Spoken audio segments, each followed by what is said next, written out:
Hello, everyone. Scantier here, and today I want to. Okay, so let me explain what this spreadsheet is that you're looking at. Several years ago now, I guess, I undertook a whole theoretical, if I were redesigning, rebalancing the skills in Guild Wars 1 for all of the professions, what would I do? What would that look like? And that was definitely one of those, like, okay, I'm kind of doing this off the cuff. Not spending as much time necessarily thinking about these as if I was actually tasked with the task. But it inspired a community member, MrJack, is the username, to undertake a similar sort of challenge, a similar sort of exercise. And that is what we're looking at least for the warrior. I don't know if MrJack has gone on to do any of the other professions. But to do the warrior and was interested in my thoughts on it. And you know what? I was going through it out and then decided, you know what? This would be better to kind of make a video about. So that's what this video is going to be. Is going to be me looking over the things that MrJack has proposed as changes for all of the warrior skills. There are a lot of notes in here to hover over and read. So this is probably going to be a pretty lengthy video. Hopefully my voice holds out. I've got some water next to me, but that'll only do so much. So before I launch into this, a couple of ways in which I'm going to be looking at things. First of all, we need to address we need to address the big challenge in the room, which is that balance is subjective. This is something that people tend to treat as being objective, but balance objectives, like how you want the game to play, that is an entirely subjective goal. Now, you can objectively measure how effectively you are directing the players towards that play style. But what all of this means is that people are going to reasonably have different ideas about how they want balance, like what they want a game's balance to look like. In other words, this game is balanced. Everybody's going to have a slightly different answer. And that's going to be a combination of all sorts of factors, like what they enjoy playing, how good they are at the game. This is one of the things that's really tricky about balancing a game like, say, StarCraft 2 or League of Legends or Dota 2 or any of these games that have a broad casual scene and a competitive scene. The needs at each level are different. So what could be good at one level might be terrible at another. So, for example, in StarCraft 2, the Reaper unit was very powerful in the hands of Bjorn, as I recall, a player who was just very good at using that unit extremely well. Most people, that unit was nowhere near as good as it was in his hands. So that's some of the things that kind of go into considering this. That said, the things that I think are problems for the warrior profession in Guild Wars 1 in terms of the overall balance of the game, I want to kind of establish what those are, just so we can kind of keep those in the back of our minds. This is how I'm kind of evaluating, does this address some of the problems that the warrior profession has relative to other professions? Where is its position in the metagame? And specifically PvE. I have enjoyed the PvP of Guild Wars 1 tremendously, but that prime is deep in the past, unfortunately. And while I think it would be a very worthy goal to create a spiritual successor of a PvP game to Guild Wars 1, I think that there are some things that you'd want to address in the process as well. Anyway, the things that I see as big problems for Warrior. One, it is a melee fighter. Melee fighters have some inherent, let's say, shortfalls relative to other classes. So the big one is you have to be in melee range to be able to be effective. The challenge here is spellcasters can begin doing things right away. As soon as you get in spellcasting range, it's the longest range in the game, aside from probably some stuff with bows, and especially if elevation is involved. You can get crazy long ranges with. For those who don't know, in Guild Wars 1, bow distance, and I think this affects other ranged weapons as well. Not ranged spells, but ranged weapons. If you're at a higher elevation than your target, your damage and distance increase, and the converse is also true. But if you have like a longbow or flat bow, which have the same range, and you go at a high elevation, you're going to be able to attack much further out. But anyway, spellcasting range is kind of the nominal longer range for being able to do an engagement. What this means is, as soon as you get to an enemy, like your ability to begin attacking an enemy is very high, because you can just do it like right away, while your melee is still having to run up to the enemy, right? So that means that melee is delayed in being able to begin attacking an enemy. They're delayed in being able to switch targets because they have to physically get over to them, which has huge impacts on their ability to consistently produce DPS or other beneficial effects. There's a couple of other challenges for the warrior that are not related to being melee specifically, although melee is also subject to body blocking and things like that, so there's other complications as well when it comes to targeting, and this is a big problem for the AI potentially as well. One of the other challenges for warrior is AoE is just super important in the game, and AoE options on warrior are fairly limited. This is generally true across most professions, but warrior is notable for having some challenges in that regard, especially swords. Swords are really lacking in variety of AoE options. I know there's 100 Blades, but that's an elite, and doesn't quite do the same thing. There's another interesting quirk of PvE in particular that is wonky for warriors. So warriors are adrenaline based. Now there's a really significant difference between adrenaline and energy. Energy is a resource that depletes as you use it. And so what ends up happening is, over the course of a battle, as basically the length of a battle has a big impact on warriors. And to an extent, paragons and dervishes, because they also use adrenaline. But adrenaline as a resource starts off empty and builds over the course of battle. So you're increasing in skill usability and in relative power over the course of a conflict, right? And on the contrast, energy is front-loaded. But as you expend energy, as that gets lower, your ability to do things decreases. You're having to wait on energy regeneration. You're having to do energy management type things. Adrenaline and energy, therefore, kind of function opposite to each other. And so PvE fights being fairly quick-paced means that warrior has a harder time building up to its point of effectiveness, right? You need to find ways of building up adrenaline. And that fact means that when battles are over quickly, you don't have time to build adrenaline as much, and you're going to lose that resource in between battles. So when the battle ends, your adrenaline resource is now it doesn't mean anything. The challenge then here is you need ways of being able to build adrenaline quickly at the opening of an engagement in order to be able to use your adrenal skills.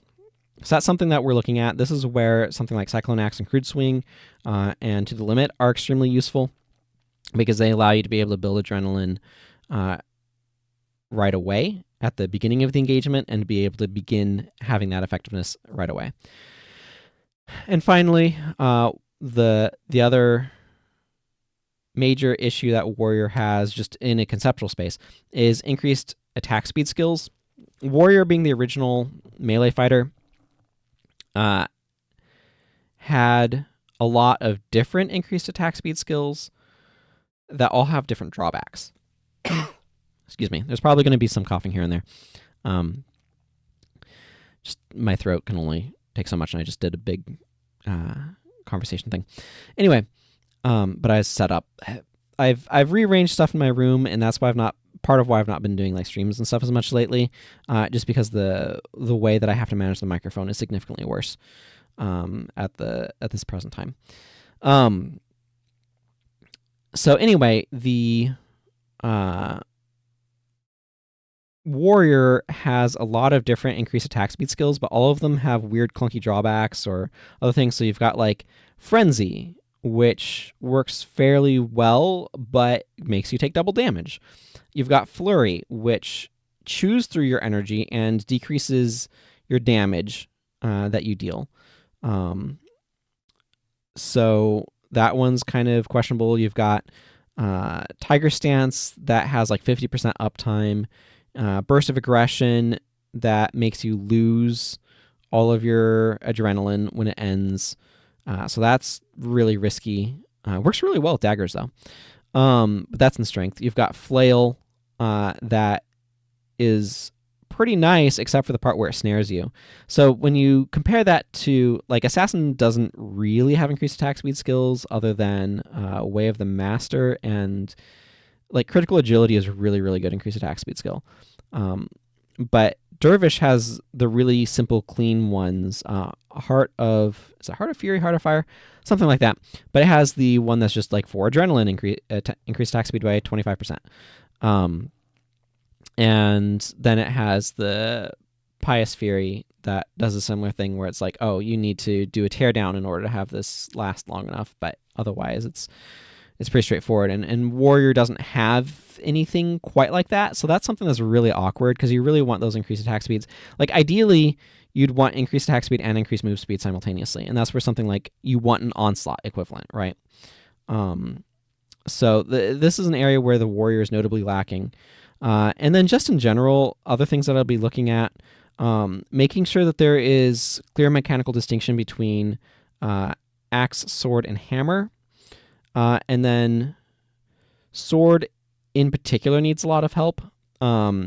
It lacks the AoE options of the other ones, which, in my personal opinion, I would probably move the Cyclone Axe crude swing. I would probably make that a tactics or strength skill, or maybe have one in each attribute line, just because it's so important to have access to. I could also see there being an argument for being a no attribute version. So I don't remember what I read previously in this, but that's something that to consider, is giving access to attack all enemies around you skills that are energy based, so you can build adrenaline off of them, are really important for Warrior, and Sword in particular has always felt very weak. And part of that also is its reliance on bleed as a condition. Bleed itself is just, not only is bleed weak, there's a lot of enemies that are not fleshy and therefore are immune to it, in contrast with the deep wound that Axe tends to focus on, and the Sword is just way clunkier, more clunkily designed than Axe or Hammer, and Hammer is weakness and knockdown. So clear identity between weapons, addressing some of those problems that Warrior has, and that sort of thing. The other thing that, like, I don't know, Warrior's in this awkward spot that all physical attackers have, where, and the other thing too is the Warrior's weapons need to be able to stack up somewhat favorably against scythes and daggers. But all of the melee, all of the weapons have to do with your base damage and how much of an importance does that have, and the impacts of armor and things like that. Again, like, if you're looking at the overall context of the game, Mesmer's armor ignoring damage is just, it reigns supreme because ignoring armor is very powerful. A lot of melee, or a lot of weapon attacks have the plus damage that ignores armor, which is very strong. But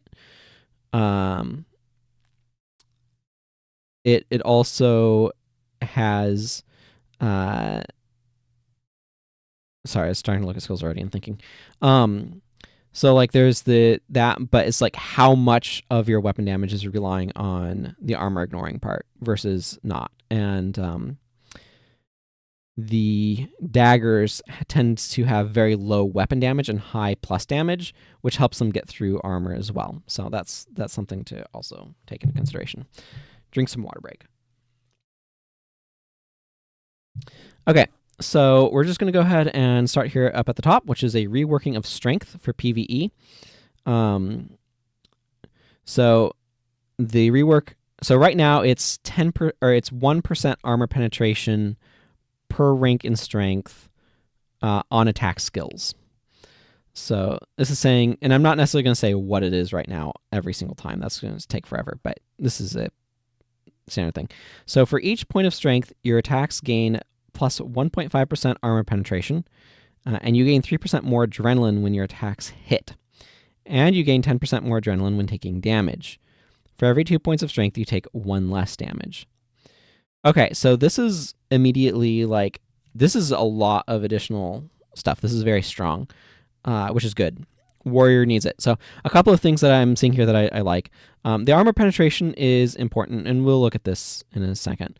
The armor penetration is really important because warriors tend to rely more on the base weapon damage than on plus damage for their damage relative to like daggers in particular. This also would work really nicely with scythes. So like at 12, this would be 18% armor penetration. And if you're going all the way up to 16, this would be like a full 24% armor penetration, which allows you to negate a lot of defense. So for example, if we kind of round that to 25%, like let's say you're doing a 16 strength build, which may or may not make sense, but like if you're operating at functionally 25%, just to round numbers to make things a bit easier, if something has 100 armor, it would normally have the damage that they take. Let's reduce that to 75 armor, which is going to be dramatically less. That's taking 25 armor off, which is a lot, obviously. But this would take, like, if something has 80 armor, it'd reduce it to 60, which allows you to deal a noticeably larger amount of damage. Now, the other thing that's really important is the increased adrenaline gain, as both on dealing damage and taking it in particular, and also the sort of Knight's effect. So you take 8 less damage at 16 strength. At a more realistic, like 10 to 12 strength, that's going to be like 5 or 6 less damage, which is definitely helpful. It's not like the most critical thing, but straight damage reduction has its use. And it's particularly useful against multi-hit damage over time things. So like you'd be able to be in a firestorm less painfully. But the increased adrenaline gain, so if you're getting like 30% more adrenaline at like 10 strength, if you're getting 30% more adrenaline when your attacks hit, and 100 like doubled adrenaline when you take for the damage that you take, that's going to charge your skills up a lot more quickly, which helps address one of the things that I was mentioning as a difficulty of you need to get going as a warrior, right? Your ability to do stuff takes a bit. Like there's a bit of lag. So you have good sustain over a long battle. So like warrior compared to elementalist or mesmer or whatever, you're going to have an easier time sustaining your actions over the course of a longer battle, but you have a harder time getting going in the first place. But that long-term sustainability is very strong if battles are going long, but because PvE battles tend to be short, it becomes a liability because it's a slow start. And this helps address that slow start. So let's see what MrJack's notes are. Dervishes have better AoE and are harder to kill than warriors. Yeah, so like dervishes have a lot of defensive enchantments, but also mysticism in PvE gives you additional armor while you're enchanted. Warrior armor is good. Base 80 armor, an additional 20 against physical. So you take half damage from physical sources, and it's like 30%, I think, roughly, for other sources. Less that you take. I'd have to do the math, and I'm not going to do it right now. And it's also a little bit tricky because it's how is all of the other formulas working out. But the point is, the warrior armor is solid, but yeah, like the skills that dervishes have help with that a good bit. Assassins have better single target damage and probably AoE too than warriors, and also have access to several defensive options and better mobility in terms of engaging through shadow steps. That's also something I'd agree on. Death Blossom is overpowered, and there's just no two ways around it, in my opinion. High single target damage, like, there is no dual attack better than Death Blossom in PvE. It has some of the highest single target damage, has an AoE component, the lowest recharge, and only 5 energy cost. Like, it's got almost everything you'd possibly want outside of conditions. Death Blossom is so when I say something's too good or overpowered, what I tend to mean is there's no other good options, or like every other option that you might choose for this pales in comparison, or is this is superior to basically every other option you choose.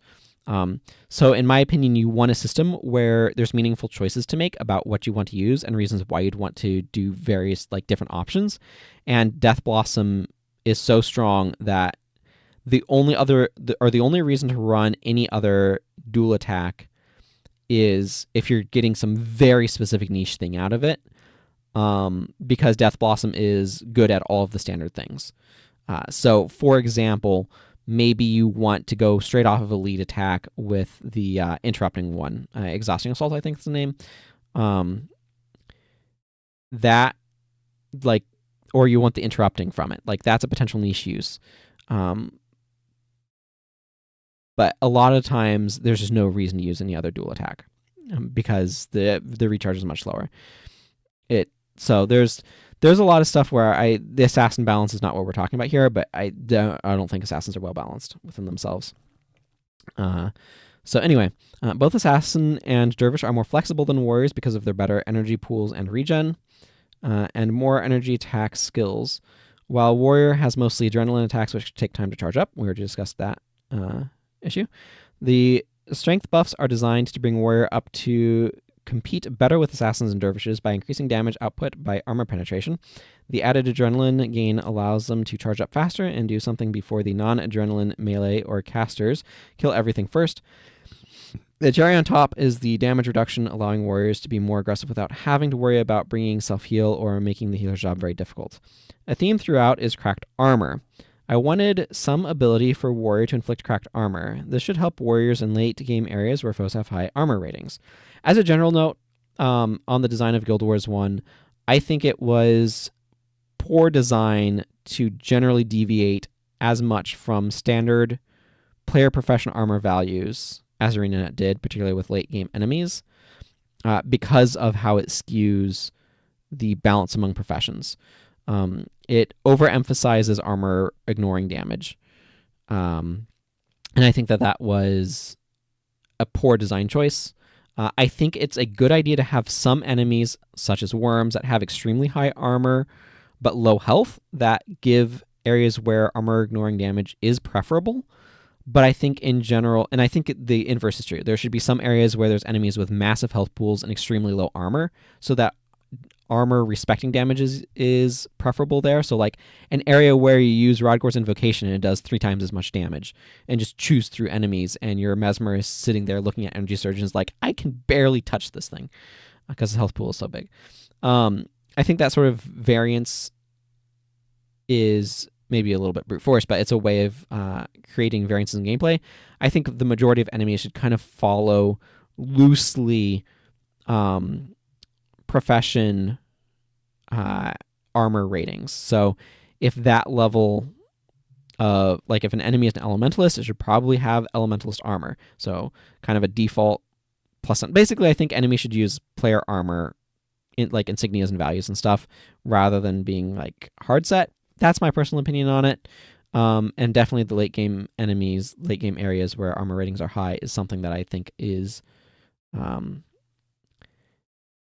think that there are other ways that they should have tried to address enemy durability than automatically like giving destroyers 100 like 80 to 100 armor flat against everything.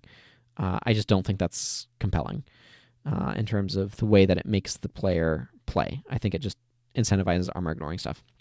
But if we're not addressing that aspect of the design, then cracked armor to reduce armor, I think, is a good way of going about it. Combined with warrior's armor penetration from strength, so the idea is cracked armor and strength would stack. Enemy armor values will be much more manageable. Having at least one source of cracked armor in each warrior weapon attribute also enables synergy with body blow and strength.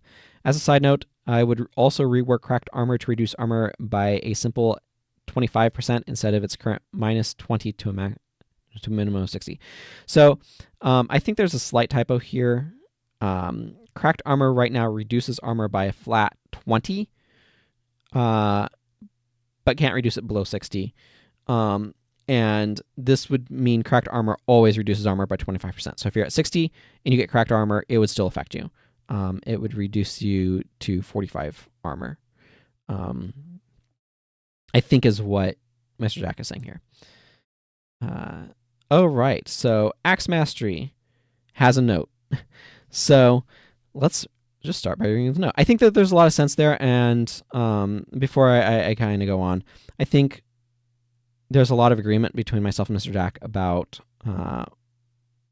where some of the Warriors' challenges are,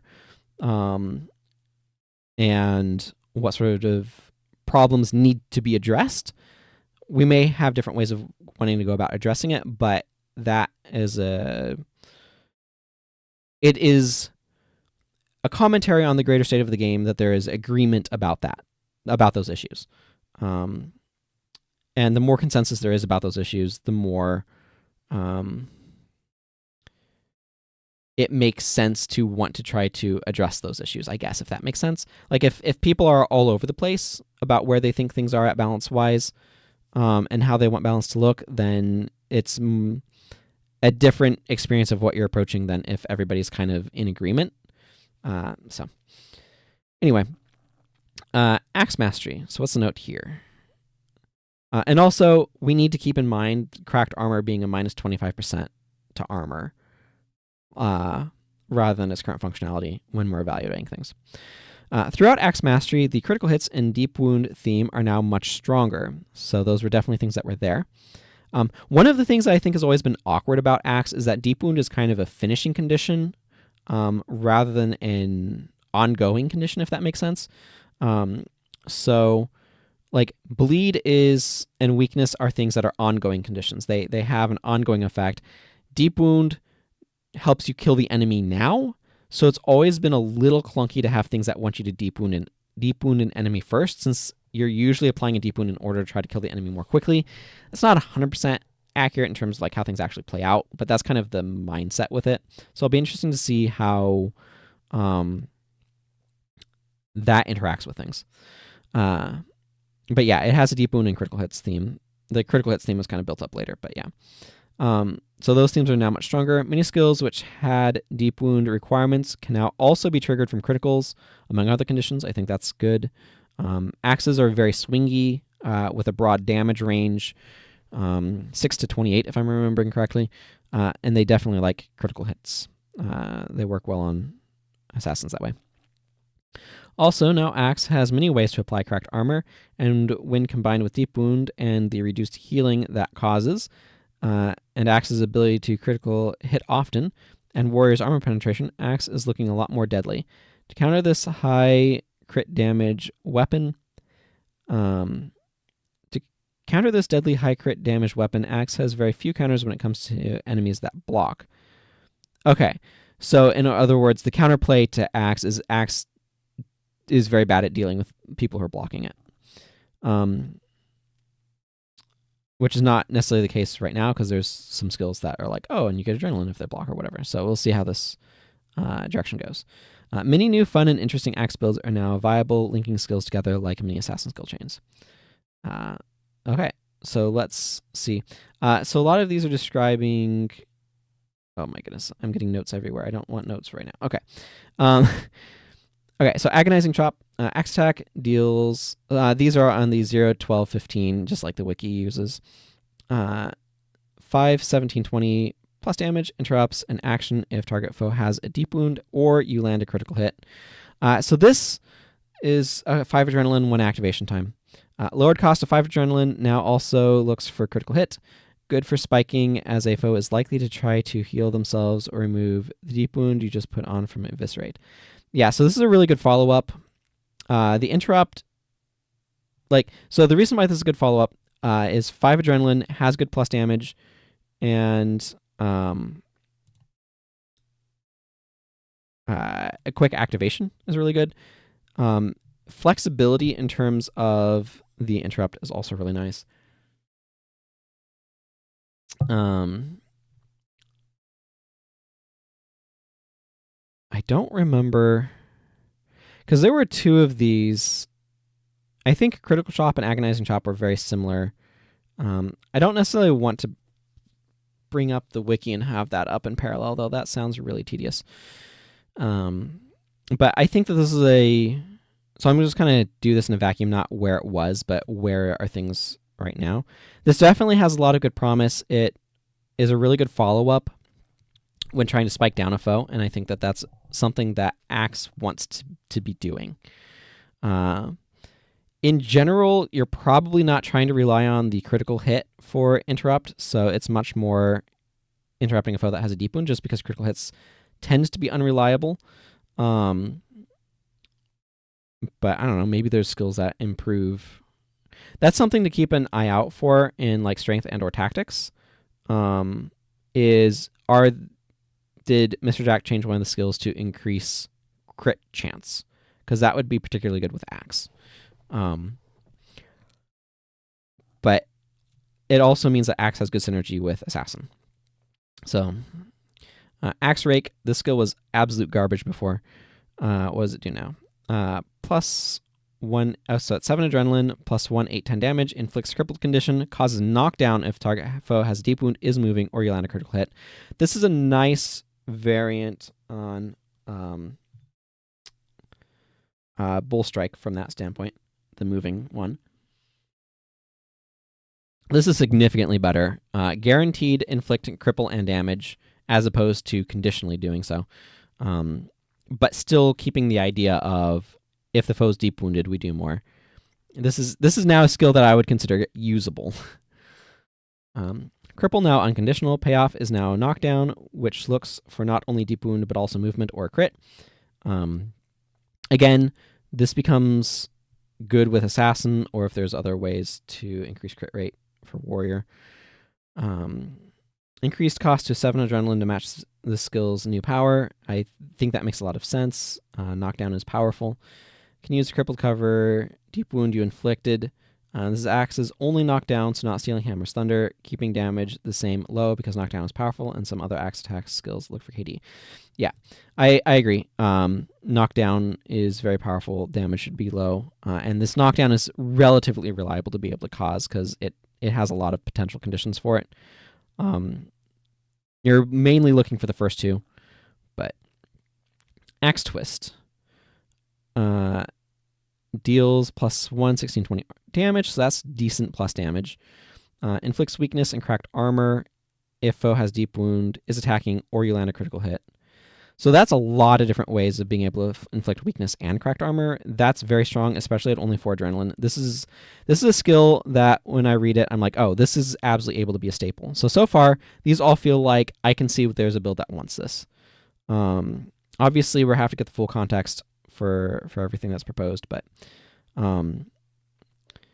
this definitely feels like a skill that you're going to want to include a lot.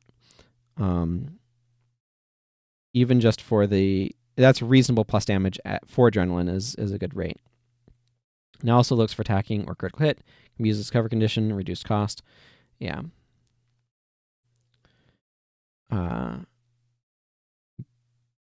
Yeah, that seems very solid.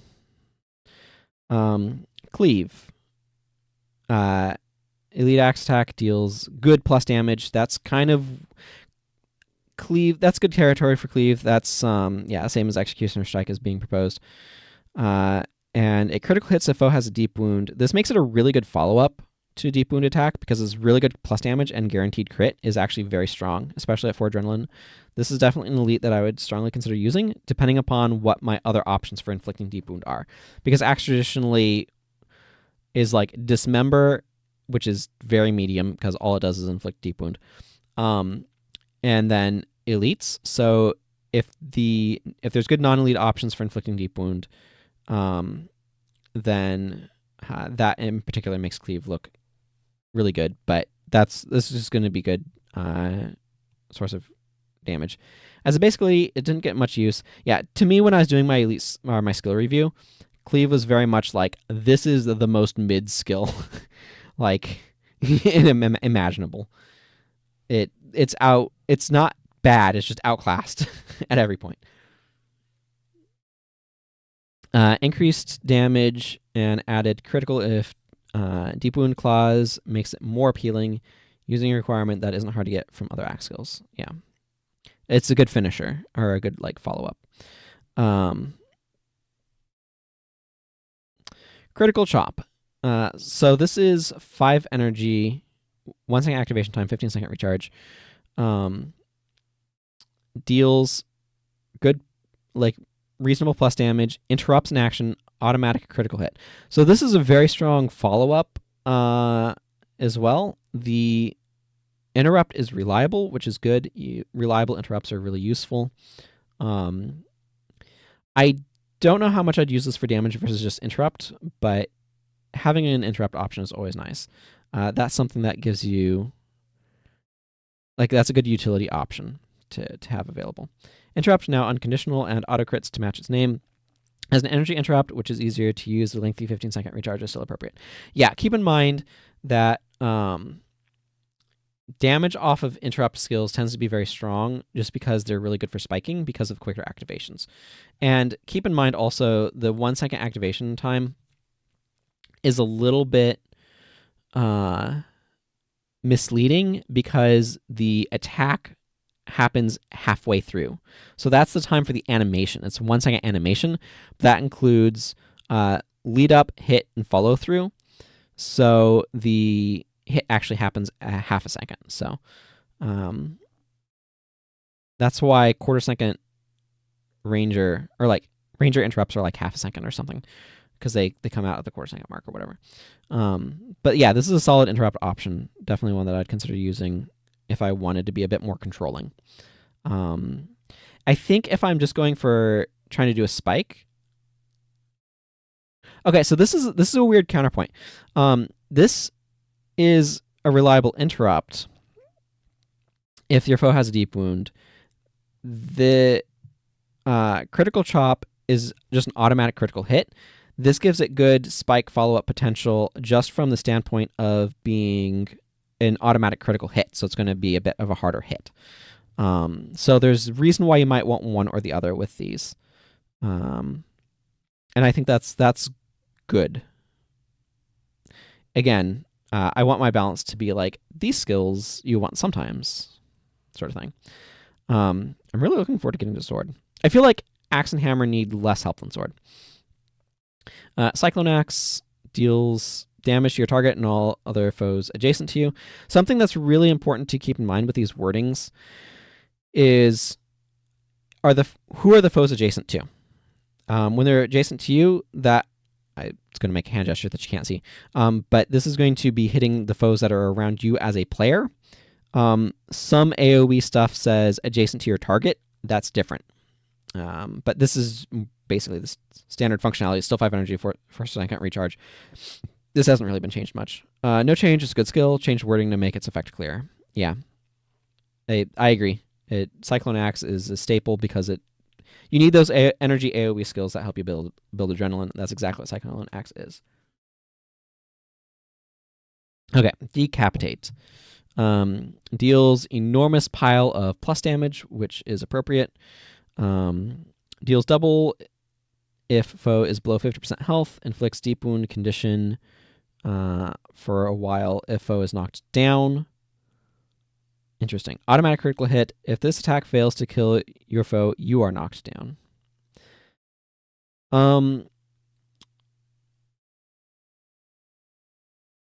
8 adrenaline. So one of the things that I'm noticing is I feel like adrenaline costs are generally a little bit lower, which I think is good. That helps with getting going. Let's see what MrJack's commentary is. The skill conjures images in my mind of medieval executioners on a chopping block. As such, it's reworked to make it a very strong finisher, dealing over 200 damage. Yeah, that's including the deep wound. Stronger than find their weakness now. The final clause is to stop you using follow-up attacks and cements the skill as a finisher. Also opens up fun combos with anti-KD skills, or I meant to do that. Removed lose all adrenaline energy clause because that made the skill useless. Yeah, I agree. My personal rework options have usually made this like a 10 energy skill sort of thing. It has really good damage. The deals double if foes below 50% health. So that's the final thrust. And if they're knocked down, deep wound, the automatic critical hit. So it's definitely going to be a very high hitting, very powerful spike finisher.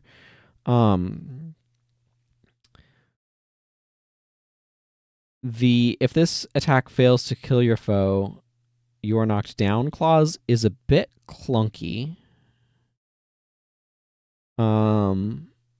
Because it's hard to predict if a foe is low on health, whether or not this will one-shot them. There's also a quirk with Deep Wound that I think is really worth considering here. That also is really awkward. Typically, skills will apply their damage and then inflict Deep Wound. Now, why this matters is Deep Wound can't kill you. Your effects that reduce your maximum HP will not reduce it below 1 HP. So, for example, if you use Endure Pain and you go down to like 40 health, and then when Endure Pain wears off, you don't die. You just go to 1 HP. Now, you're very close to death. If you're bleeding or something like that, you will die. But Deep Wound works similarly. So there's this... because Guild Wars 1 has changes to maximum health or energy are taken off of the bottom rather than the top. This is a distinction that I mentally create, but it's an important one. If something is taken off the top, then, for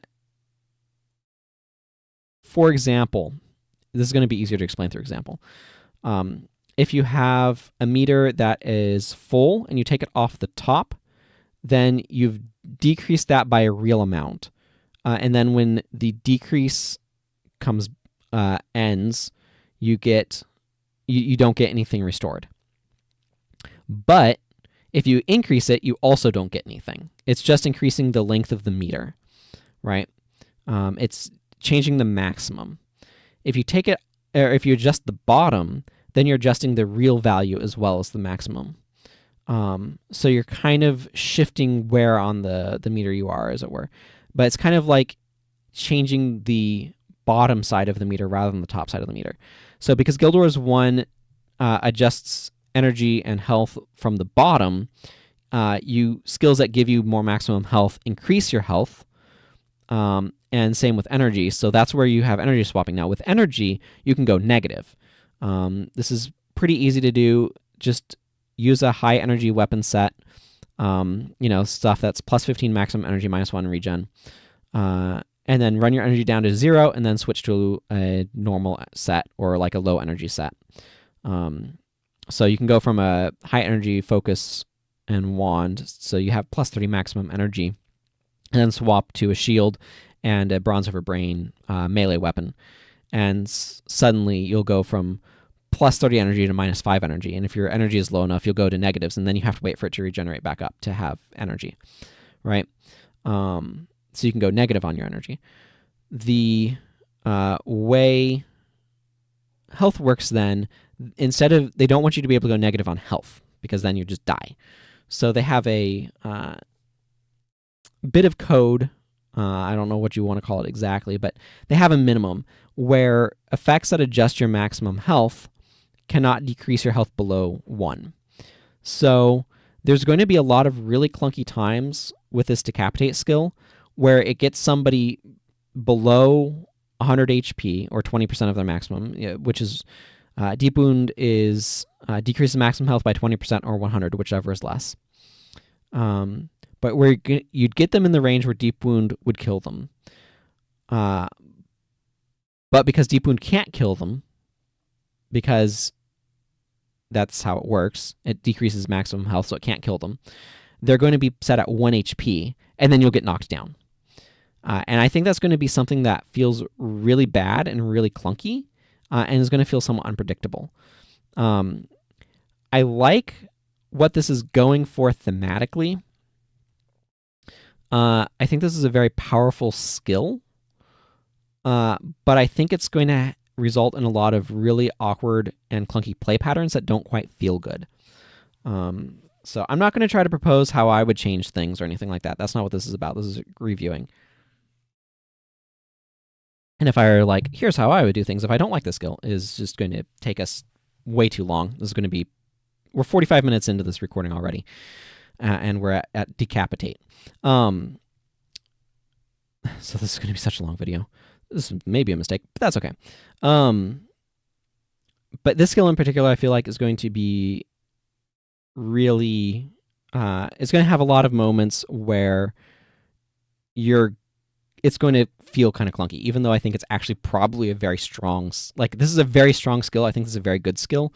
I think that there's just going to be some of those feel bad moments where you almost kill your foe, you apply Deep Wound, you bring them down to 1 HP, you get knocked down, and they don't die right away. That's just going to kind of feel not great. But I get why that's there, and like the explanation makes sense and everything. It's just, that's something to think about. That was very long-winded. So let's talk about Dismember. This looks like it hasn't been changed. Yep. Again, Deep Wound is strong. This skill has always been a little underwhelming to me. But I think that's just in general skills that just apply. I don't know, something about just applying Deep Wound feels wonky, but I think the skill is probably just fine. Disrupting Chop interrupts an action, interruption effect. Interrupted skill is disabled for additional period of time. I believe by default this was just a set value. This links it to Axe Mastery more. Of course, the fact that you needed to be wielding an axe in the first place, but you could theoretically run Engrave without any investment in Axe Mastery, I guess. Also, 1 second activation time. 6 adrenaline, 1 second activation time. Lowered activation to 1 second, so it can actually be used as a reliable interrupt. Added scaling, disable time, no longer essentially unlinked. Yeah, because before it's functionally unlinked. You just had to be wielding an axe. Of course, the damage that you get off of that is on that. I think that those are positive changes. Disabling a skill is good. So here's the thing that I'm thinking about is how often would I want Disrupting Chop? Because, of course, before it was you need to land this hit. How often would I want to bring Disrupting Chop over Agonizing Chop or Critical Chop?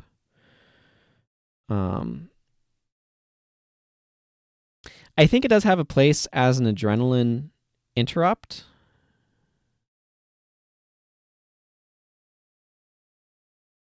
It's more reliable than Agonizing Chop because the interrupt is not conditional. It does not deal as much damage because it doesn't have any plus damage on it. The disable effect is strong if you manage to hit. This is more of an interrupt skill. Agonizing Chop is more of a spike follow-up. Critical Chop is playing in a different arena. I feel like there's maybe a bit of a space for this one, but I'm probably going to bring other interrupts more often, if that makes sense. Just because a lot of times, like an adrenaline-based interrupt that's just an interrupt has a clunky factor where it's not always reliably available when you want it. So energy-based interrupts are better from that standpoint. So I like adrenaline-based interrupts having additional utility, a reason why you'd want to bring them beyond just interrupting. And to me, Disrupting Chop even with these changes, doesn't quite hit that mark. So I'm not sure how often I would want that. I think these are positive changes for the skill. I just don't think that they're enough that they would make me want to use it, is all I'm saying. And this brings us to Eviscerate. So Eviscerate, Elite Axe Attack. We'll get to you in a moment, comment. Elite Axe Attack deals a good amount of plus damage. That's the same as Cleave. Inflicts deep wound and is 6 adrenaline. I know this feels like it's closer to the original launch, Eviscerate. If you look at the skill history of Eviscerate, you'll see that it is consistently getting nerfed over time because of its effects in PvP. It was actually quite a few years into... Sorry about that loud click. It was actually a few years into the release of the game that they did the PvP-PvE split. So for a long time, it was skills... Often it felt like skills were getting nerfed for PvP reasons that then kind of made them not as good in PvE. Eviscerate was just always very good for spikes because of good plus damage and then deep wound. And it slowly got decreased plus damage and higher adrenaline costs over time because of that. And then the split happened, and I don't think they ever kind of recalibrated Eviscerate for PvE because they didn't care about it. One thing that I'm not really commenting on that I realized is how does this affect warrior enemies? And depending upon how some of this works, it might make them, a lot more dangerous. So that's something to keep in mind as well. But I'm not going to be able to comment on that angle. It's just thinking too many steps ahead for what I'm wanting to do here. And we'd be here more all day than we're already going to be. So, as a staple, yet fairly basic elite, 8 adrenaline was high, lowered cost of 6 adrenaline, increased damage to match Executioner Strike. Yep. So, one of the things I'm going to want to look at as we go through is elite skills have a higher burden of competition within themselves as skills. Obviously, elite skills do compete with non-elite skills. For example, Death Blossom easily outcompetes many elite skills. But it's less strict, right? Because you can bring it and an elite skill. So elite skills are kind of competing within each other. So one of the things I'm going to be looking at over the course of this is where would I use Cleave versus Decapitate versus Eviscerate versus, say, Triple Chop or Whirling Axe if I'm looking for an Axe elite. And keep in mind, they're also competing with other elite skills that the warrior might have. So Eviscerate definitely, being able to reliably inflict a deep wound, excuse me, I got some hiccups right now, is a very good effect. It's a key part of making good spikes and things like that. How other things kind of fit together, I'm going to have to see. So far, I think Eviscerate's probably my default elite.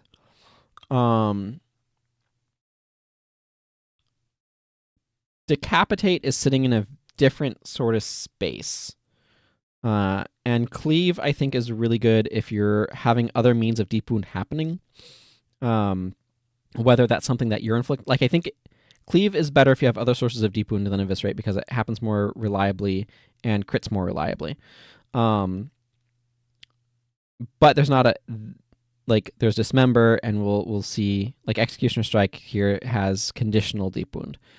But your other party members could also be inflicting deep wound. So depending upon what's going on there, within the context of the team, maybe Cleave is better than Eviscerate. So that's something that's always going to be kind of there. So if Eviscerate is going to be a key source of deep wound, it's really good.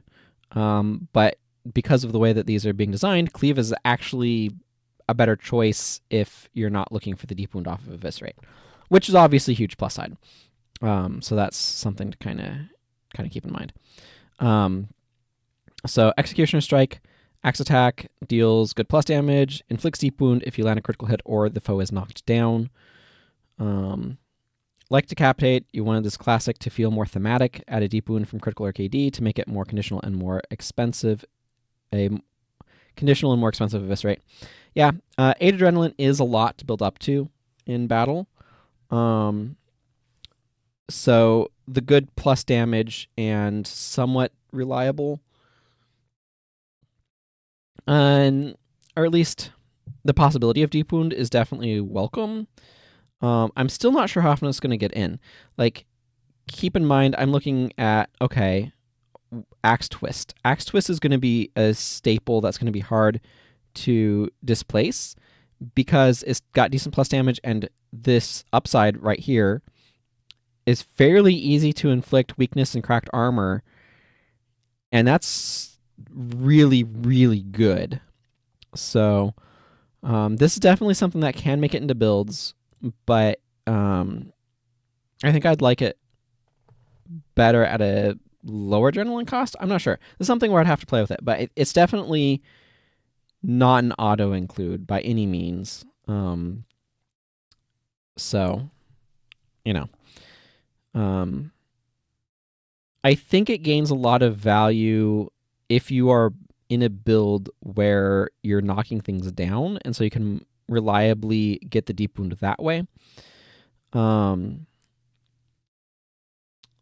That's something that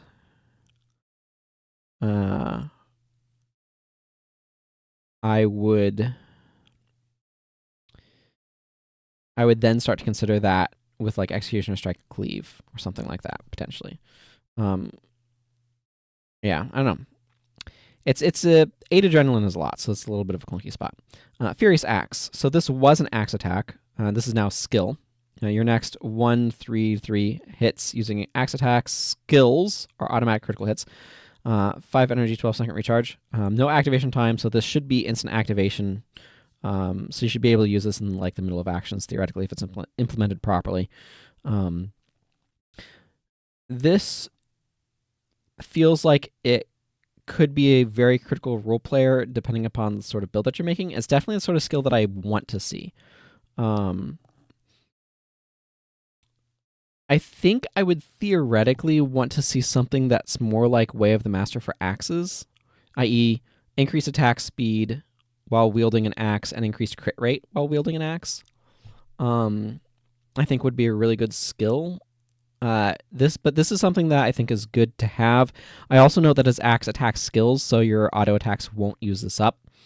I can see there being a really good critical hit build where this is a key piece. I wouldn't use it automatically, but it certainly is a build around that I could see wanting to use.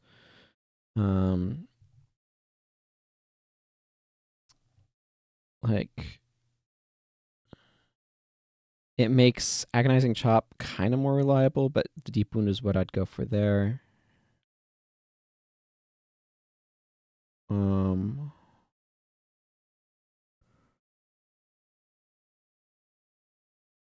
It's good for Executioner Strike.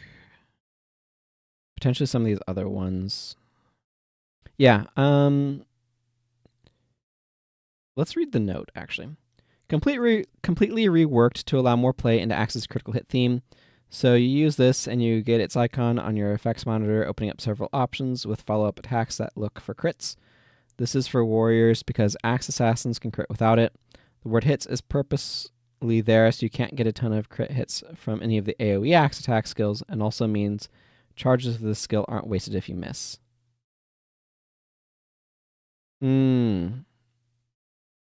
Yeah, okay. I think that's a really good subtle point.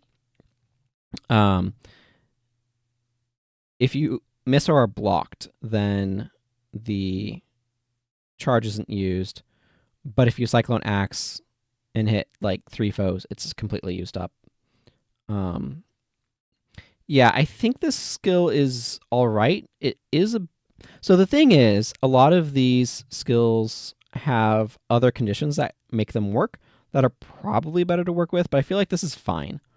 I would have to play with this skill to actually get a sense for how good it is. I can't just look at it and kind of theorycraft based on existing knowledge of how the game plays, because it kind of sits in a specific spot that it feels like it's trying to enable you to do something.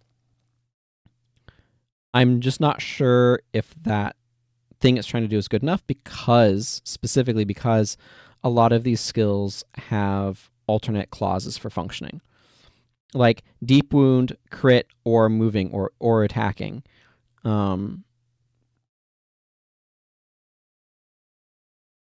It's probably a good lead to a spike just because it maximizes damage. But that's less relevant in PvE than PvP.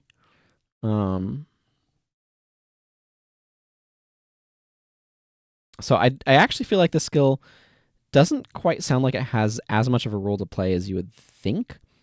But it might have some good spots. So I don't know. That one's a bit of a tricky one for me to sort of evaluate.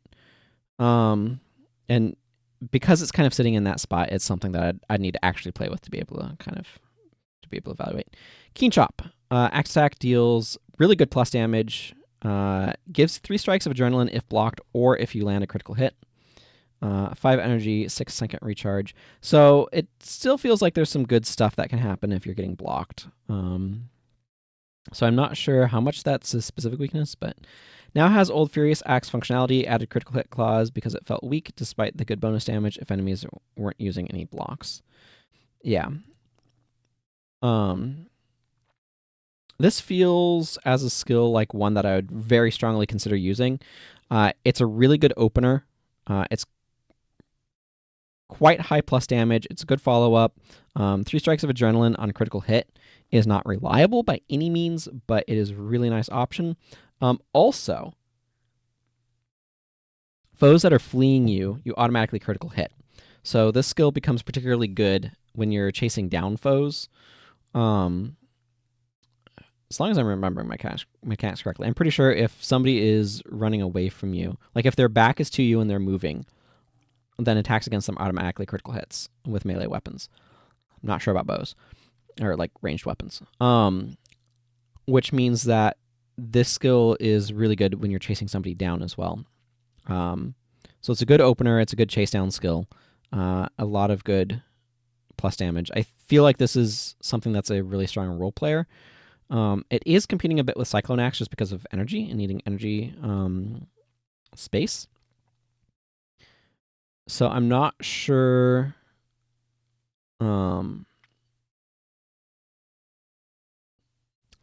I'm not quite sure how often it's going to be able to make a bar, but it definitely feels like it should have a chance to do so.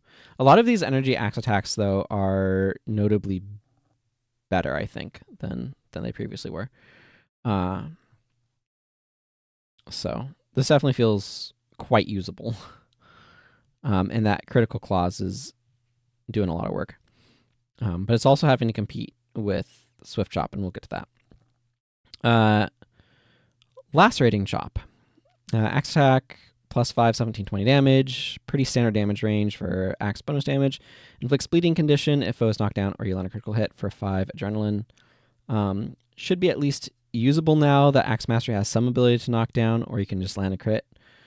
Otherwise, you're looking for other sources of knockdown. Useful as a covered condition to stop deep wound you inflicted from being removed. Yeah. Okay, so here's the thing. I don't think I'd ever use this skill. And the reason why is because when am I ever going to want to use it over this Axe Twist? This Axe Twist is somewhat similar, but easier. Like, it inflicts 2 cover conditions. Explicitly so if your foe is deep wounded. Has this very similar plus damage range, is only 4 adrenaline. Bleeding is such a weak condition that I wouldn't really consider it that much of a bonus. That's always been a problem that the skill had in the first place. This skill would have to be at minimum 4 adrenaline, maybe 3 for me to consider using it. I'm just not likely to want to use this when there's other more reliable ways of getting a cover condition on that are more useful conditions to also inflict in the first place that deal roughly the same damage at a lower adrenaline cost. Basically, I don't think I would ever use Lacerating Chop over this version of Axe Twist. So, yeah, and then the Penetrating Blow and Penetrating Chop are in good spots as well. Just glancing ahead a little bit, where I would have a hard time wanting to use this over those. So there's only so many skills that I can bring, and this version of Lacerating Chop doesn't have anything to particularly commend it to me. So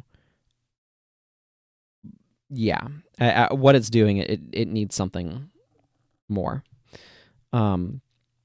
Like, is it better than Lacerating Chop was? Yes, but we're looking at the full context of everything. So,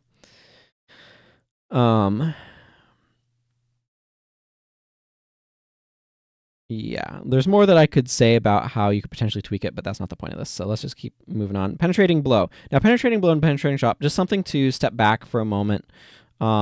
There's several skills throughout the game that were like this, where the functionality was identical. And what happened was when ArenaNet released Prophecies, boom, there's game. And then they made factions, and at that point they had to figure out, what does this look like? What does this campaign structure look like? How are we doing things? How are we mechanically designing this interrelated world, allowing people to maintain their characters across, etc.? What are we doing here? And that's where they came up with the idea of, okay, some skills are core skills. These are the core professions. And we're going to carry these things across.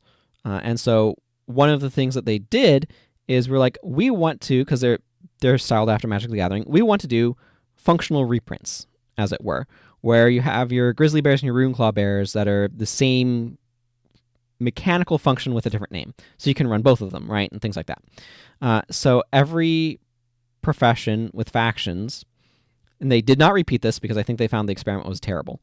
But there are skills where they're mechanically identical.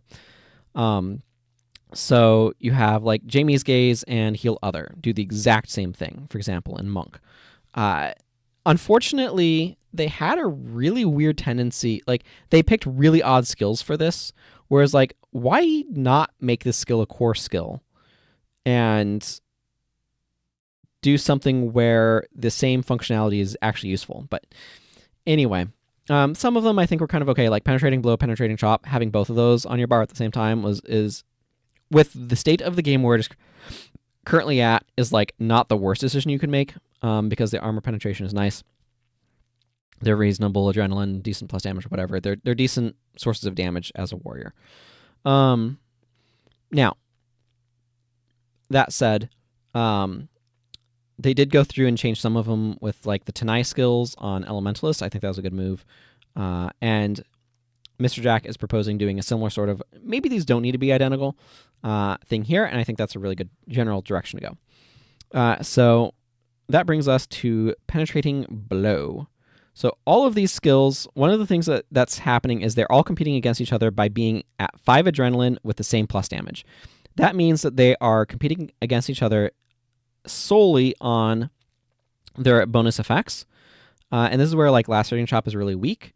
Penetrating Blow, on the other hand, change this duplicate to inflict cracked armor. See the main notes for why you want cracked armor.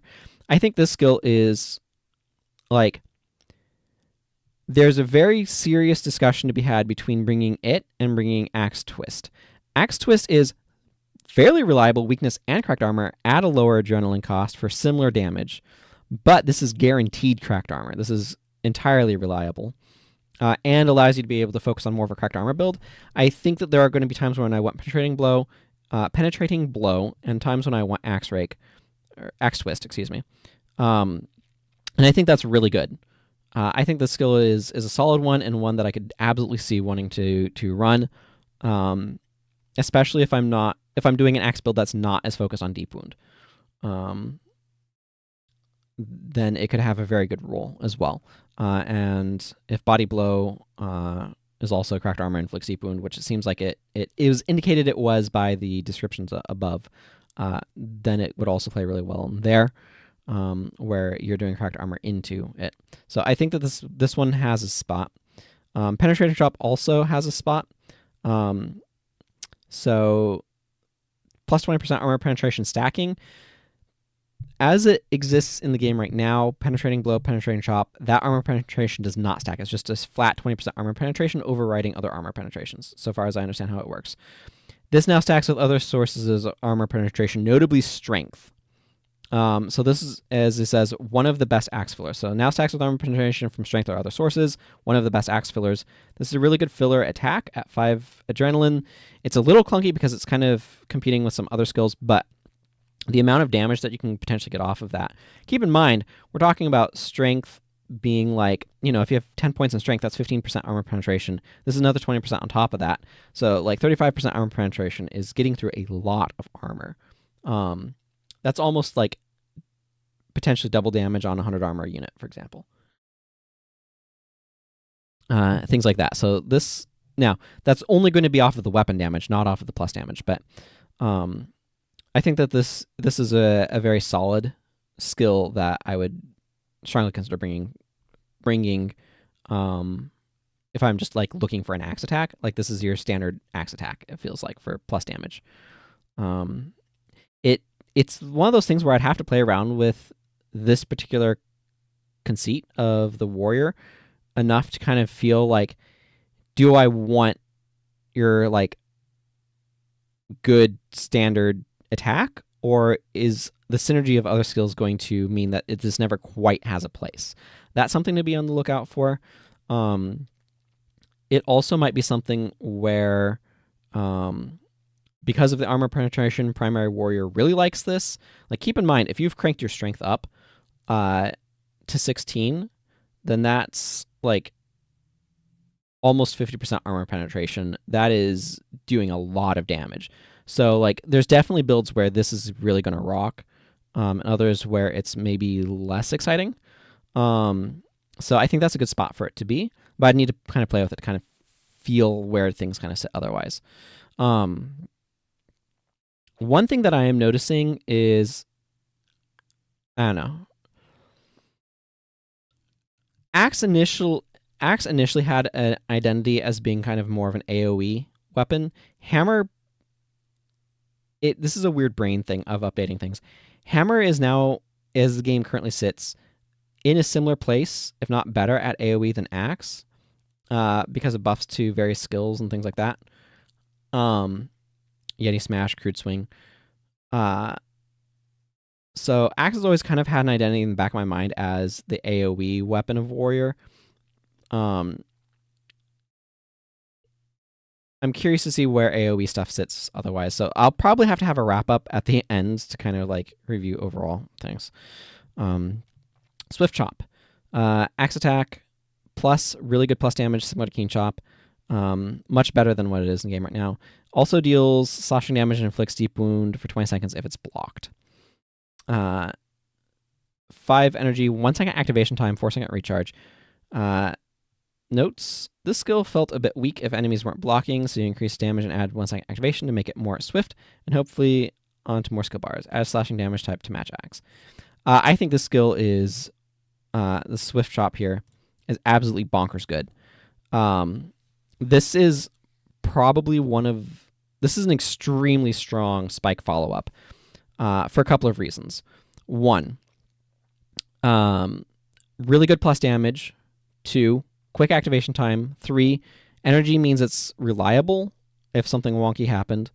And 4, it further punishes, like, it doesn't get stopped entirely by being blocked. So if you have eviscerated them, and you're going for that like eviscerate Swift Chop combo hit, and they throw up a block after the eviscerate, you still get damage in, and you can potentially trigger the death off of eviscerate's deep wound if you like knocked them low enough, right? So I feel like this is an energy attack for Axe is extremely strong, and a skill I would absolutely strongly consider using in any sort of scenario where I'm wanting to have this is a strong skill for finishing off enemies. It is somewhat reliably there because it's energy based and only 4 second recharge. It activates quickly and it does really good plus damage. And it can help you finish off foes even if they're blocking or start blocking in the middle of your attacks. So this feels like it's a really, really, really good skill.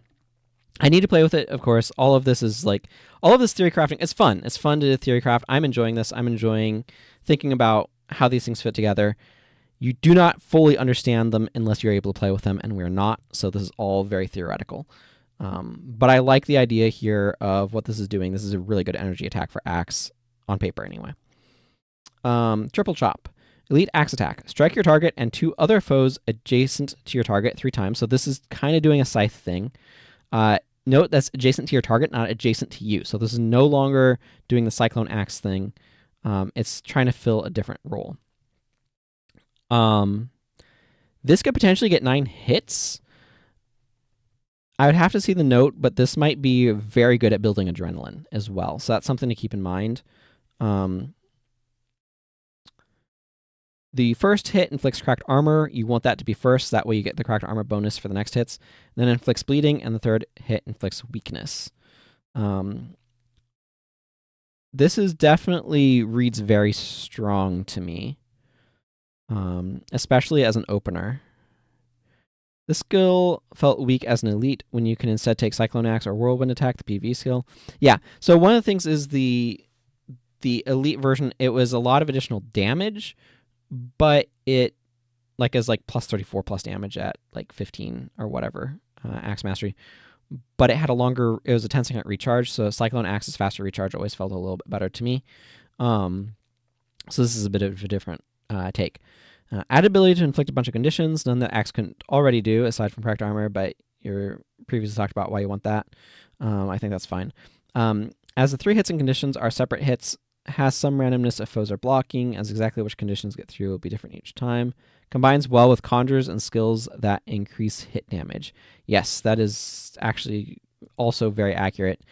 Also hitting up to 9 times, because it's up to 3 foes 3 times each. Like I said, can build a lot of adrenaline very quickly. This makes it a very strong opener, and this has a likely place in a bar.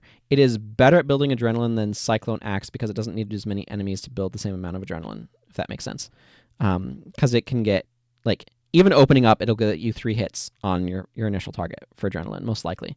Of course, blind block, all that sort of stuff, but it's very interesting to me, the spot this exists in. It has no plus damage. The cracked armor is functioning as plus damage for the other 2 hits, if it doesn't already have cracked armor. So damage might be, damage is definitely less reliable because there's no plus damage. This is definitely one that I'd need to play with to see where it kind of sits. It reminds me a little bit of old 100 Blades that hit foes adjacent to you twice. And that was certainly a solid filling skill. And he's right, this is really good with anything that, like conjurers or any other things. Splinter weapon is, this will use up your entire splinter weapon, but just absolutely nuke the enemies you hit. Things like that. So it's very strong from that standpoint. Okay. Whirling Axe. Elite Axe attack deals +5, 17, 20 damage to your target and all other foes adjacent to you. So that's the Cyclone Axe. Remove stances unblockable. While making this attack, you have a 75% chance to block. I wanted to make this skill fit better its name, while also not removing its stance removal ability. To fit the whirling title, it's now AoE like Cyclone Axe, but adrenaline, so as long as you are hitting multiple foes, it can be used on repeat, all while blocking at the same time, like Flashing Blades mechanically, but only for this attack. Inspired by whirling defense somewhat, you'll still have to find a way to bypass blocks to charge it up to begin with. Yeah, so, you have, because it's adrenaline-based, you can't build adrenaline on foes that are blocking you, so that's where something like Wild Blow, being energy-based, allowing you to be unblockable end stances, allows you to get through them. So this lets you get through stances if you already have adrenaline, through other sources. This skill, to me, reads as being extremely strong. Is it strong enough to displace other elites? I don't know. That triple chop is a really good opener. This is a really good after you've opened, but 4 adrenaline is quick to build up. If you have 4 enemies around you, you can keep spamming it. This strikes me as really, really, really strong. Is it too strong? Probably not. Is it a staple? Probably. It's not as good if enemies are kind of scattered. it potentially would trigger AoE scatter on it by itself. I'd have to play with this to see where it fits.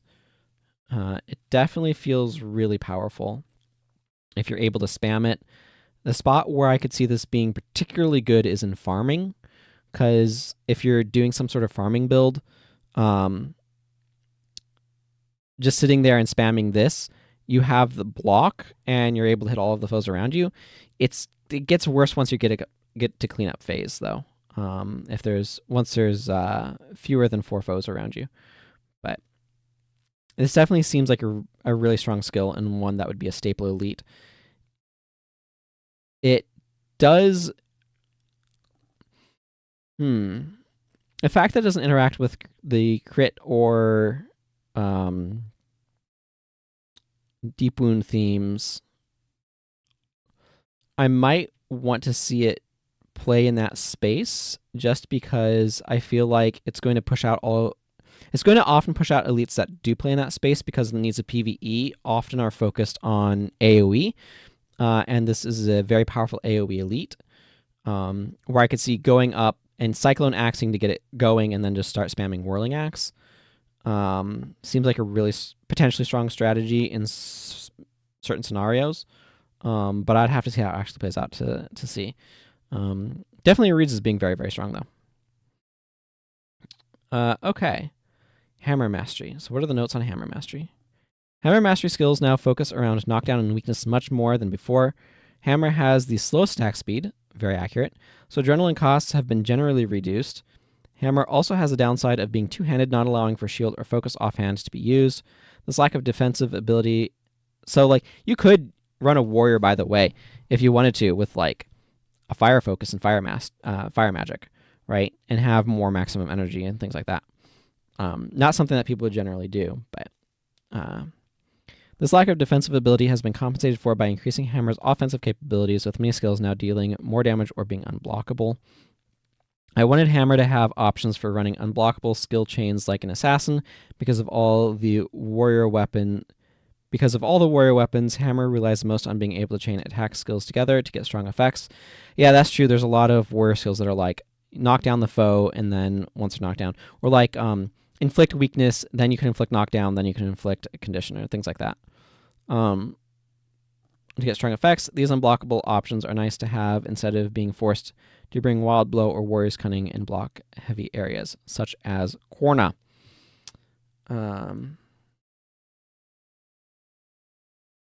Okay, so with that in mind, I think those general goals make sense to me. Of let's reduce adrenaline costs so that the low attack speed. The other thing is like blocking is more punishing when your block speed or when your attack speed is low and things like that. But anyway, or feels that way. I don't know if that's entirely true. I don't know. Let's not worry about the statement. Auspicious Blow, hammer attack, deals additional damage and you gain energy, unblockable if target foe is weakened. 5 adrenaline. No change. Yeah, I was thinking. This skill has always been very, very strong. This is one of the better. This gives Hammer the ability to play with energy more than some of the other warrior weapons, which I think is really good. It's just very strong. Not a whole lot else to say, but Unchanged makes sense because it's always a very good skill that is a staple for me when I run Hammer. Backbreaker. So this skill was a skill that was nerfed because of Assassins being able to use Backbreaker without investment for a long knockdown. So they did some malarkey with requiring strength for the knockdown, and then there's like no reason to run it. So let's see. Elite Hammer Attack, a lot of plus damage, causes knockdown for 4 seconds and inflicts weakness, unblockable. For 7 adrenaline, this feels very strong. Yeah. So I'm going to have to see how the other ones land, like what spot they're in. Because this is extremely strong. Made like Devastating Hammer by causing weakness. Made better than Devastating Hammer by adding damage and unblockable. You can't block with your spine, right? Lowered adrenaline costs to make it easier to use. This feels like a really strong elite and one that I'd often consider using now. But I'm going to have to see where MrJack changed other things too as well. Belly Smash. Hammer attack. Target foe loses a massive pile of energy if weakened. So energy denial is not usually a very effective strategy in PvE because you're going through enemies so quickly it doesn't really matter. And energy denial is mostly a side effect of mesmer damage sources coming from energy burn type skills that are very, very good. So it's incidental. Let's see how the rest of this reads. If they're weakened, inflicts blindness condition on all foes adjacent to your target. I assume that includes your target. If the target was knocked down. 5 energy, 1 second activation time, 8 second recharge. MrJack really liked the idea of energy loss, but having of energy loss like having the wind knocked out. But for PvE, it has to be a lot of energy to be worthwhile. Could make for some fun warrior mesmer builds. Sure. Yeah, because you could do this with follow-up with aneurysm. I still like the blind effect too, however. It's a useful thing to have for warrior. I would steal the dust cloud animation from Aftershock just without the screen shake. Lowered, yeah. One of the weird problems that Guild Wars 1 has is there's, like, some skills just don't really have an appropriate animation on them. A really good example of this is Symbol of Wrath and Kieran's Wrath. That creates a damage field that literally has no animation whatsoever. I don't know why, but here we are. Lowered recharge to improve blind uptime. So it's definitely like not the most reliable blind. It has a role in some line. So linebacker is a concept of a hammer warrior whose job, rather than being offensive, is protecting your backline from other offensive attackers. Things like counterblow, that knockdown if the foe is attacking, are a good part of that. So that was kind of a theme of like this warrior is anti-melee for protecting your backline. And this definitely plays into that. This is notably good against rangers and assassins. If you're knocking down, I don't think this would be a standard role player, but that is an aggressive amount of energy denial. Potentially taking 50 to 75% of someone's energy bar per hit. So I could see this being quite useful for shutting down. I don't think it's as good for shutting down casters as you'd want it to be, but I think it's particularly useful against some of those the more energy-based physical attackers. I'm not sure if that's good enough for PvE or not. My gut says this is probably still not quite something you want to use, but it might have a role to play in a more defensive hammer user build. I'm not quite sure what that 100% looks like, but it does feel like it potentially has some space, and pairs nicely with like counter blow down below here. Hammer attack added some plus damage, unblockable if target foe is weakened. Added minor damage, so it's still useful in striking non-attacking foes, also no longer essentially unlinked. Unblockable if weakened claws, fits the theme of countering enemy melee combatants. Yeah, so I like the idea of that theme being brought up more. The idea that hammer is, I was going to say more defensive, but more defensive in the sense of helping you protect your backline from other attackers.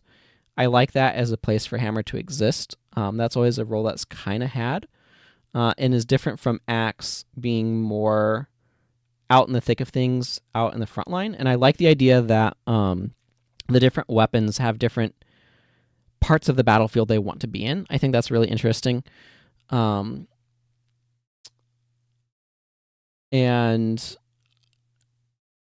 the thing that I'm not sure on is how useful that is in PvE in general. That's something that I'd have to kind of get a feel for. But I've definitely done that some.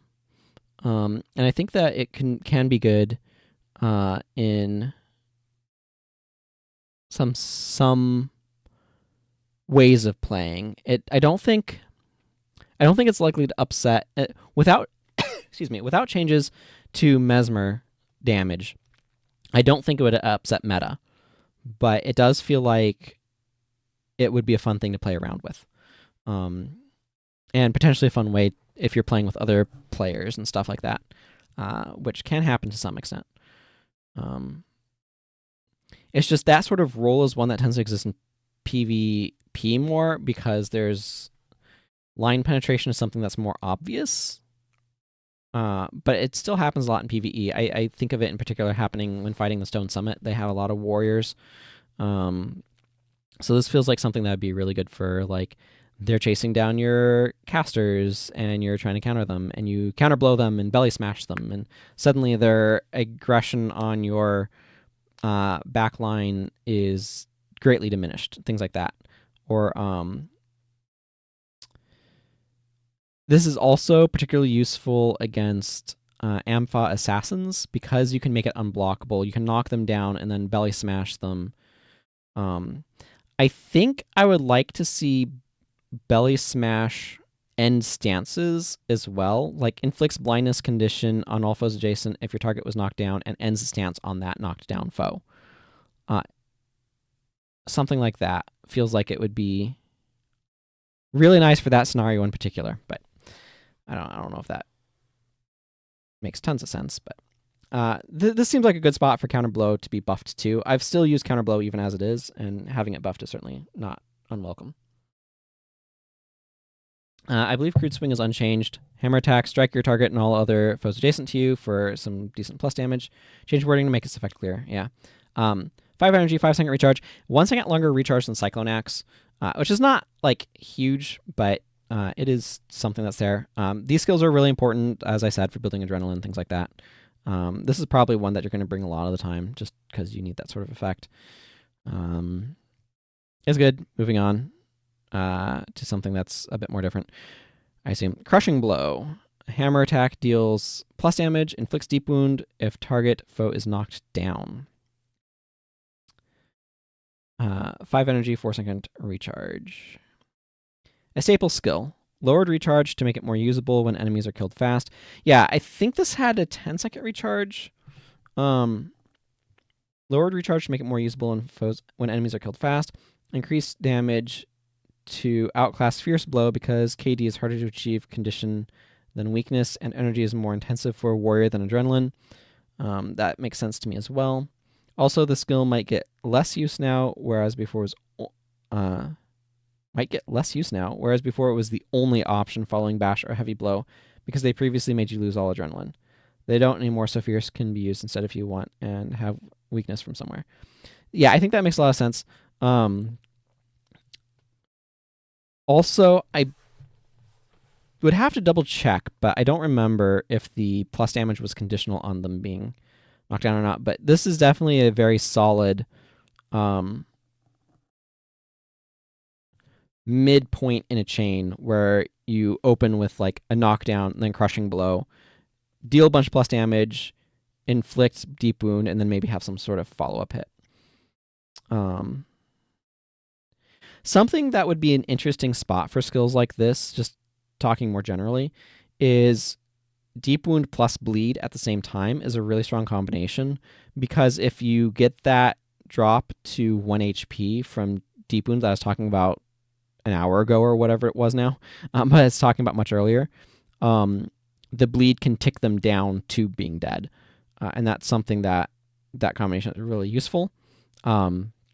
So if you're thinking about this sort of thing, I don't know, maybe you have a similar system or whatever. But if you're thinking about that sort of thing, that's something that can be good here as well. Devastating Hammer. Elite Hammer attack deals reasonable plus damage, causes knockdown, inflicts weakness. So let's read the note here. Reduced adrenaline cost, lower than Backbreaker, which it's basically a weaker version of. Added some plus damage. I think it should have some being a single target elite. That's a really reasonable call. Added a fast activation. Backbreaker was looking a lot better for only 1 adrenaline more, so now this can be used as a reliable interrupt too. Yeah, I have some issue. Like, the thing is, it's not primarily an interrupt skill. I talked previously about how I'm not the biggest fan of adrenaline interrupts just because they're not necessarily reliably available. This one, knockdown is stronger than just interrupting, and inflicting weakness is a nice bonus, and it's got good plus damage. So I compare this with disrupting chop, right? And I like devastating hammer significantly more than disrupting chop, even though their cost and activation, like this part over here, is the same. I like devastating hammer a lot better. Plus damage, knockdown, and weakness are all way better than maybe a longer interrupt.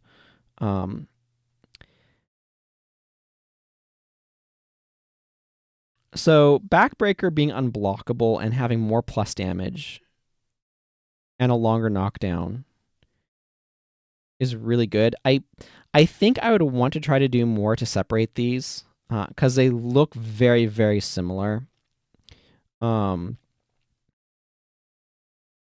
And I'm not sure what approach I'd want to use, but I want adrenaline more for a longer knockdown, unblockable, and more plus damage just seems worth it, like a large percentage of the time. I would have to actually play with it to see how much of a difference that activation time feels like it contributes. I just don't know, and without playing with it, I don't know. And I'd have to play with it to see how much of an impact that actually feels like it has. Just reading it on paper, they feel really similar to each other. This is one of those, as an aside, how this reads on paper is really important because players are going to evaluate skills in the way that I'm doing so right now to decide whether or not they're going to actually try using them. I think players in general do not spend enough time experimenting around with how skills actually feel to use, because if they don't read good, I mean, I think good is the word that I want there instead of well, but if they don't read as being good skills, they could be without the player realizing it, and then they don't try it because players are kind of going with the theorycraft level rather than the experiential level. And I think the better players are going to experiment with skills that read weak just to see if they're actually good. As just a random aside.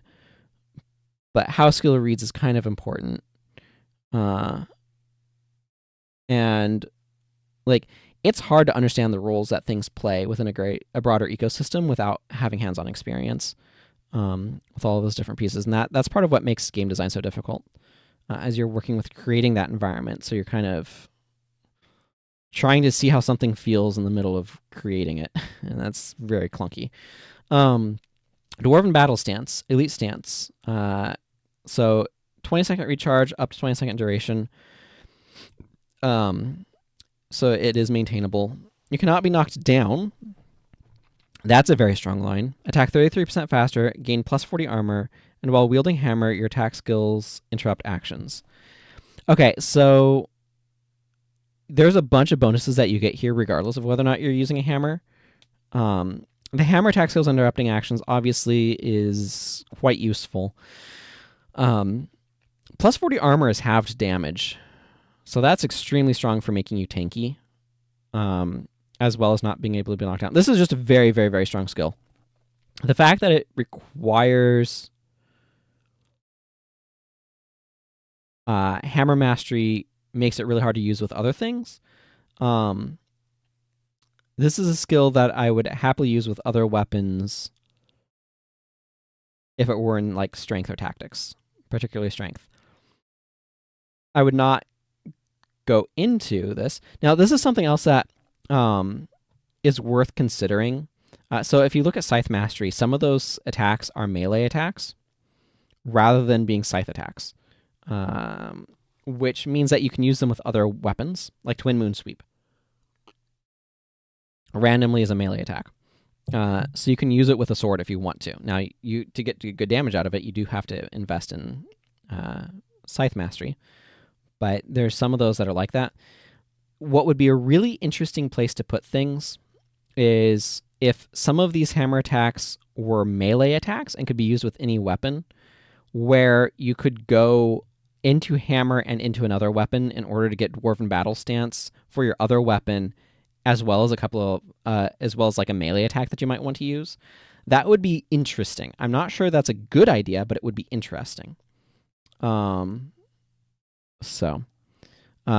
what's the note here? Moved from strength.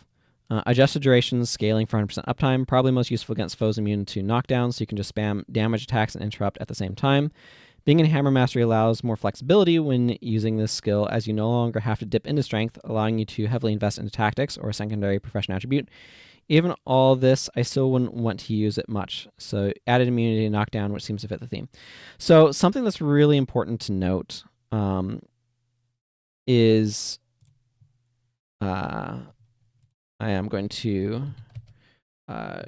Dwarven Battle Stance. This right here, if you are wielding a hammer, you attack 33% faster, gain plus 40 armor, and your attack skills interrupt foes when they hit. Versus, you cannot be knocked down, attack 33% faster, and gain 40 armor. And while wielding hammer, your attack skills interrupt foes. That right there is a significant difference. The fact that the anti-knockdown, increased attack speed, and armor are not reliant on wielding a hammer versus the other things being reliant on wielding a hammer is a massive difference and makes the skill significantly more versatile. So, yes, the 100% uptime does a lot to make it significantly more appealing as well. I would use this in strength, shifting things around. So, Dwarven Battle Stance, the only hammer requirement is attack skill for... Basically, if it was this clause, even without the knockdown prevention, in strength with those duration numbers, I would use it. Or at least strongly consider using it, because it makes you significantly tankier. Increase attack speed is something Warrior really wants. And that, like, an elite increase attack speed skill that also makes you way tankier is really good in the first place. So moving things around like that is just has way more impact than I think MrJack is giving it credit for here. But yeah, I think it makes sense to move it into Hammer Mastery, and I think the points about like allows you to be able to invest in tactics and not have to go on strength, etc. I think those are all quite reasonable. But that's just a huge change as well. Earthshaker, Elite Hammer Attack. All foes nearby your target are knocked down and take damage even if the attack fails to hit your target. Okay, so this is basically, yeah. I rarely used this before because small AoE, no bonus damage, high adrenaline cost, lack of options for a payoff to an AoE KD, unless going with Warrior Elementalist with Aftershock or Bed of Coals, but that's a lot of energy for a Warrior. This is true. Earthshaker Aftershock is a very classic combo in the game, and that's something that I've always enjoyed. Increased AoE size to nearby and added some damage. This makes it more attractive for areas with larger enemy groups. Removed the failure clause. The failure clause was there because the knockdown happens regardless of your investment. This skill is like you could be on a hammer with no investment, use Earthshaker as your elite, switch to another weapon to use that. So it's because of weapon swapping that those sorts of clauses exist. So it's for an effect where if you didn't, there's no requirement for the knockdown, then you could do like weapon swapping or otherwise. Like, for example, you could take this Earthshaker and run it on an Earth Ellie without having to invest anything in Hammer Mastery and run Earthshaker Aftershock Elementalist. And yes, you're running up into point blank area of effect range, but you know, you're an Earth magic, you can run Armor of Earth if you want to. So you could use this elite as an AoE knockdown that's reliable because it doesn't have to hit. Like, all you have to do is use this and it knocks down.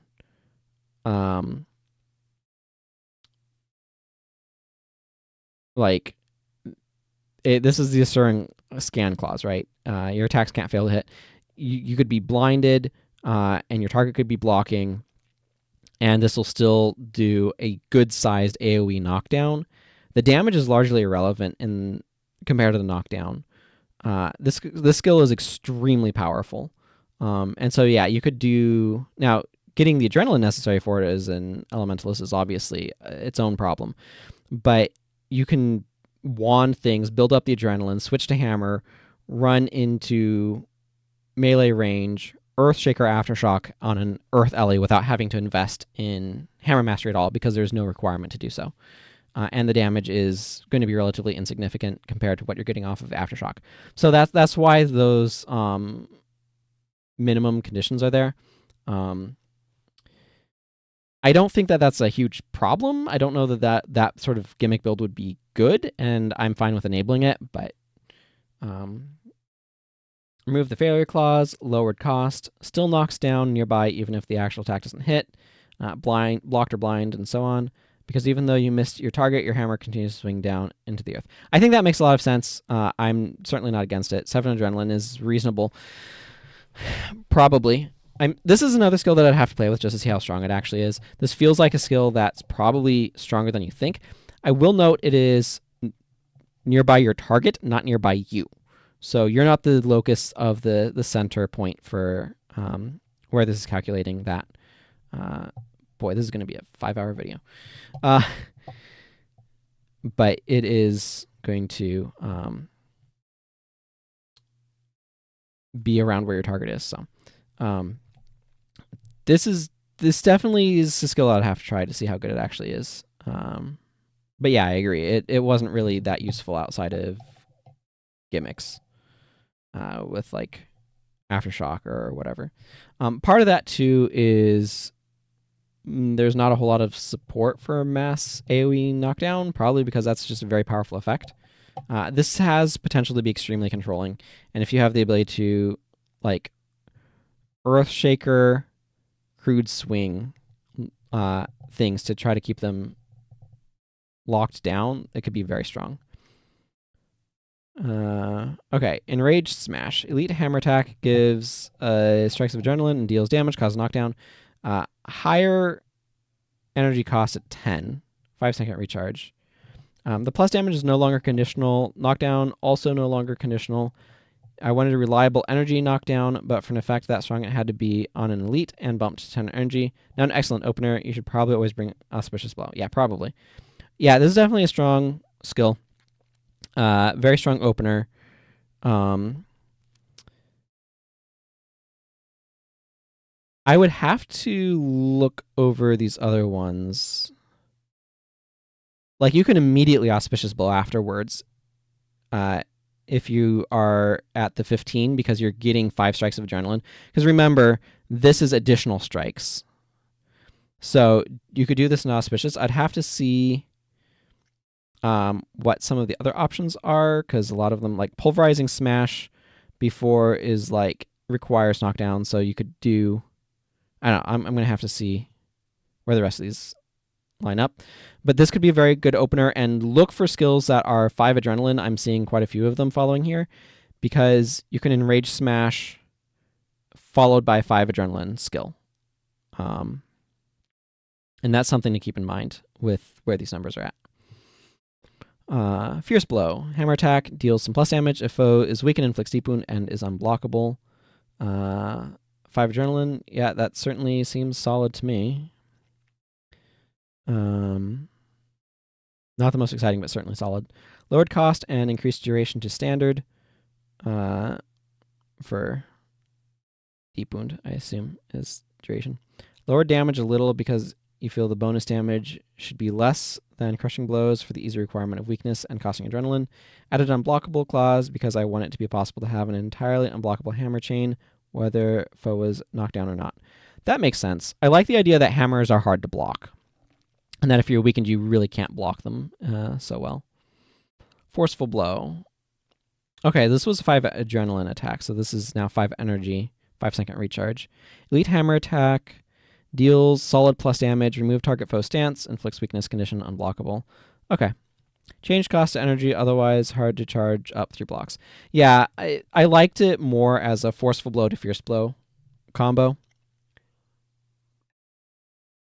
This is a good opener. Inflicts weakness, and so you could go forceful blow into fierce blow to get rid of their stance if they had one, but for damage and weakness, that's reliable into more damage and deep wound. And then you can go into auspicious blow also at 5 adrenaline and get your energy back. That seems like a really good chain of attacks: forceful blow, fierce blow, auspicious blow. Hammer bash, a little bit of plus damage, causes knockdown. You lose all adrenaline if you are weakened. I like that as a downside clause. I agree. Hammer bash and heavy blow, especially hammer bash, was a skill that I didn't tend to use a whole lot. It had no plus damage, and making you lose all adrenaline was really rough. Knockdown is strong, but not as strong in PvE as it is in PvP, just because of the different dynamics of things. So I think having the lose all adrenaline clause be conditional makes this a lot more playable, and it's also a bit cheaper. Lose all adrenaline clause now conditional, so the skill is usable, but you have to think before you use it. Lowered cost for such a basic skill. Added very minor damage scaling, so the skill is no longer essentially unlinked. Yeah, I think this is fine. I think this is a more appealing version of Hammer Bash that I'd be more inclined to use. I generally didn't want to use it over something like Devastating Hammer, and now Devastating Hammer has some actual competition. Because this is a good way of inflicting knockdown without having to lose all of your adrenaline on an elite, and I think that's good for PvE. Heavy blow. If target foe is weakened, deals plus damage, causes knockdown, and is unblockable, you lose all adrenaline if you are weakened. I like this you lose all adrenaline if you're weakened theme for the non-elite knockdowns. I think that's a better place to have it. Otherwise, this feels fairly similar. Changed lose all adrenaline clause to conditional, now the same cost as Hammer Bash because it does more damage but is conditional. Yeah, added unblockable to fit the unblockable hammer chain I want to be possible. Yeah, that's fine. Again, I like the weak foes can't block hammers theme, and I think that's a good spot to have things. Don't have a whole lot else to say. This feels like it exists in a good spot relative to Hammer Bash. Hammer Bash is good if you're going for things other than... Basically, if you're planning on inflicting weakness, heavy blow is better. If you're not focused on weakness, Hammer Bash is better. And I like that. They each have a different place. Okay, Irresistible Blow. Hammer attack. Deals good plus damage, deals some blunt damage, causes knockdown if blocked. 5 energy, 4-second recharge. Increased damage and lowered recharge to make this more attractive in areas where enemies don't use blocks. Added blunt damage type. I still don't know how much I'd use this because there's so many energy attacks already. It has generally better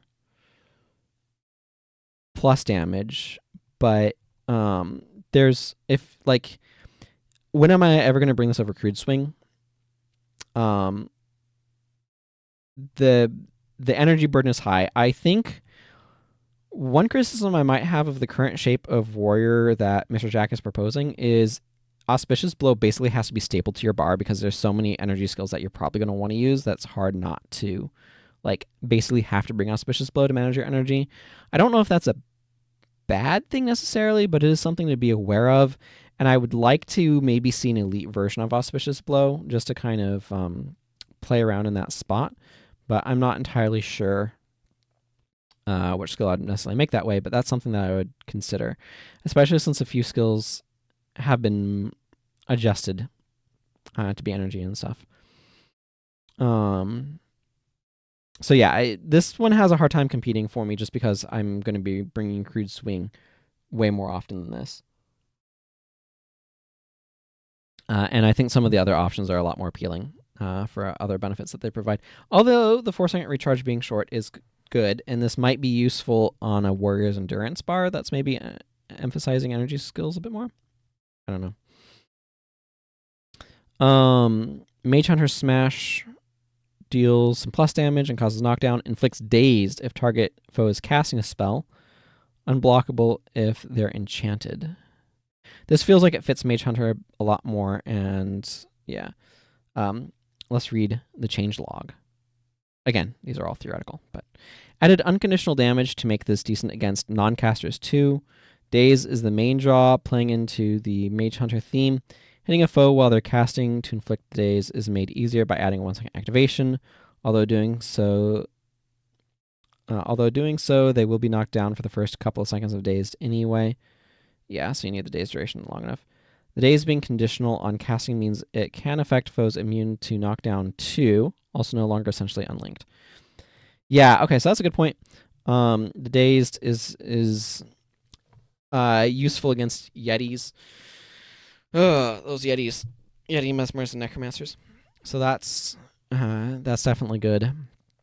Unblockable if they're enchanted is a really good way to play in the Mage Hunter theme. Lower adrenaline cost as well, just playing into that.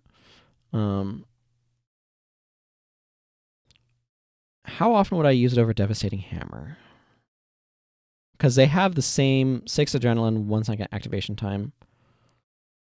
I feel like I would consider Mage Hunter Smash over it some of the time. What about Backbreaker? Yeah, I feel like this is differentiated enough from Devastating Hammer / Backbreaker that there are times that I'd want this over those. Particularly the Dazed clause does a lot to give it increased appeal.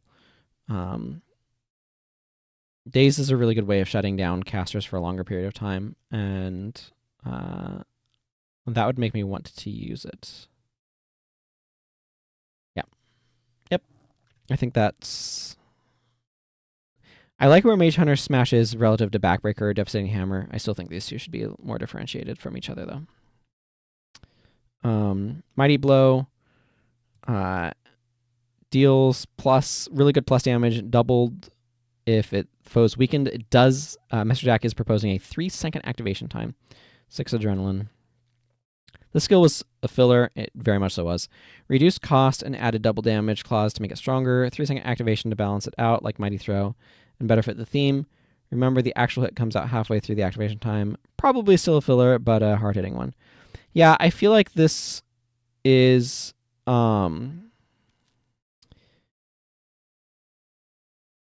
increase attack speed skills will lower that activation time. I never really liked the 3 second activation spear throws, and I typically didn't use them. But I think this is a lot better than the like 2 or 3 adrenaline one, because it's just like every other attack being super slow felt terrible. This feels like a good finisher after you've done a bunch of stuff. And it also... yeah. It's a really good skill to use after Backbreaker because of the long knockdown. They won't be able to avoid it. So I could see like Backbreaker Crushing Blow into Mighty Blow as being a really powerful chain. I feel like this definitely has a place. I don't think I would use it on every build by any means, but it definitely feels like the amount of damage that this can do gives it a place. It feels like it might be a bit clunky for PvE just because of the pacing and all of those sorts of things, but that's one of the things that's really tricky, is trying to keep in mind how things feel in PvE. Like, in order to really make any of this stuff matter, you have to nerf Energy Surge. And probably fast casting. Mokele Smash. Hammer Attack. Deals plus damage and you gain 2 strikes of adrenaline. Gain an additional 2 strikes if foe is knocked down. 5 energy, 8 second recharge. I like where this skill is at. This one's fine. Lowered recharge so it can be used to better maintain adrenaline during combat. Added 2 additional strikes on KD as a way to quickly build adrenaline if you are using another energy skill to immediately KD without having to charge adrenaline first. Yeah. But it's also a really good follow-up. Like, if you've done an attack chain and all of your... that ends with a knockdown, and then you follow up with this, you can recharge it for like the next foe or whatever. I think this is a really good role player. Again, the problem of warrior having too many good energy skills in hammer is definitely something to consider. Auspicious blow, etc. But I think Mokele Smash is in a solid spot. Or like I like the idea of two additional things and a slightly lower recharge. It helps overcome warriors or with hammers lower attack speed as well, and making that an improvement there. Overbearing Smash deals 1/16/20 damage, slightly broader range. Inflicts daze and is unblockable if foe is knocked down. This is a really good interrupt for spellcasters. Because I believe that this dazed will cause it to interrupt them. I might explicitly call out the interrupt. The skill is decent as a non-elite daze, even though it has to follow a knockdown. Okay, so it only inflicts daze and is unblockable if the foe is knocked down. That makes it less appealing. Unlike Mage Hunter's Rework, where the knockdown and daze are packaged into one skill. Best used on caster bosses whose health is high enough that you probably can't simply KD and kill them in one go. Also an option for the unblockable chain. Yeah. This definitely feels like it could have some role. I don't know. I don't think the skill is very good. Because I'm not sure where it's fitting. I feel like it's very medium skill. If this was adrenaline without recharge, I would like it. But as it is, there's so many adrenaline skills or so many energy skills already, that I'm not sure when I'd want to necessarily use this particular one. And the other, like, that's a fairly long recharge. I'm just not sure what the use case is for where I'd want this at the stat line over some of the other options. The part of it too is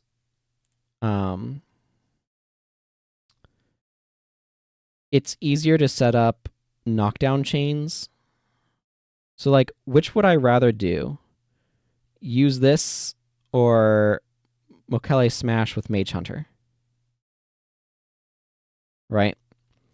Because if I'm really wanting to shut down casters, Mage Hunter Smash or Devastating Hammer with Mokele to restore my adrenaline to be able to do a knockdown again. Because this is 5 adrenaline. It's like 2 hits, right? You knock them down, you Mokele Smash, Fierce Blow, knockdown. Or not necessarily Fierce Blow, knockdown, but like Smash, hit them once more, and then knock down. Like 1 auto attack in there or whatever. I don't know. If the daze was unconditional and the knockdown just made it unblockable, then I would like it. As I kind of had initially read before I understood what was going on. Pulverizing Smash. Hammer attack deals some really good plus damage, actually. Inflicts weakness, bleeding, and cracked armor conditions if target foe is knocked down. Okay. 4 adrenaline. So it still is a really good... No longer inflicts... I'll finish that thought in a moment. No longer inflicts deep wound because the skill was never used for that. Why would you when crushing or fierce exists? Maybe only if the initial knockdown was one that didn't have weakness attached to it. Yeah, because it was like weakness and... Because the reason why this was never used is because weakness and deep wound was what it would inflict, and that was like all it did. And the weakness was redundant because the main ways that you're getting a knockdown in Hammer were going to be elites that are already inflicting, like Devastating Hammer, that was already inflicting weakness. So it kind of didn't make a lot of sense. Increased damage. This is now your filler, bludgeoning, skill, and knockdown chains. Also, you already talked about why you want cracked armor. Yeah. So this is your good cracked armor option. Honestly, I feel like hammer. So if I were like this skill, penetrating blow, feels more like it should be a hammer skill than axe skill to me, just because I think of hammer as inflicting cracked armor more easily. But what are the other sources of cracked armor here? Hang on 1 second.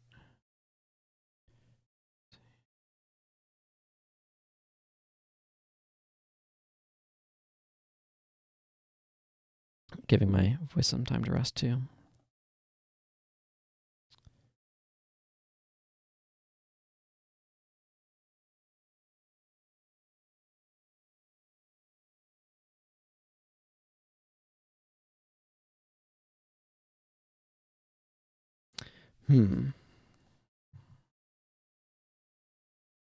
Okay.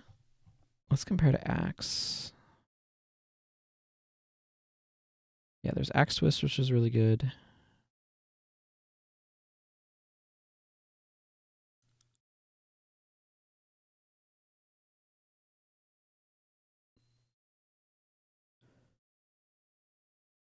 Okay, so just looking these things over, I actually think this effect should be in hammer mastery, rather than an axe mastery.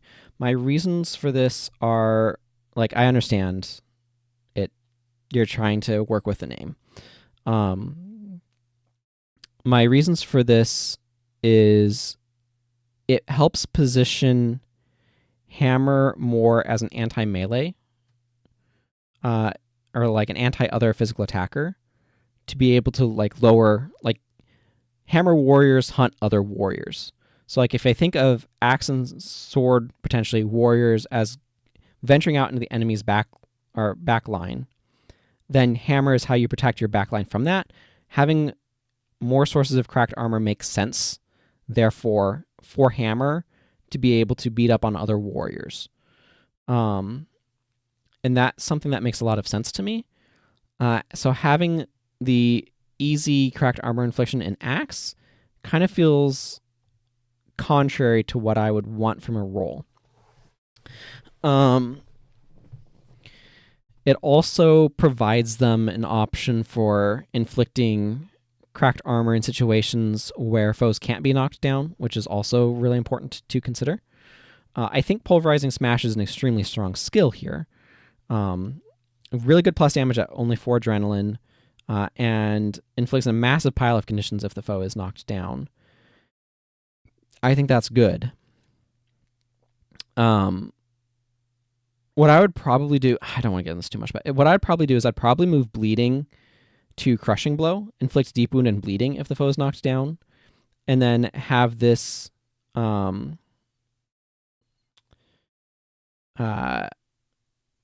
as weakness and cracked armor, and not also bleeding. And then, and probably kind of shift things around a little bit that way as well.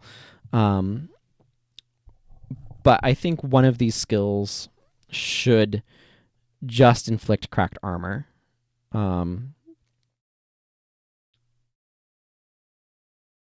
not sure where 100% I'd do that. Maybe Fierce Blow, Deep Wound and Cracked Armor or something. I don't know. Counter Blow, I could see also being like knockdown.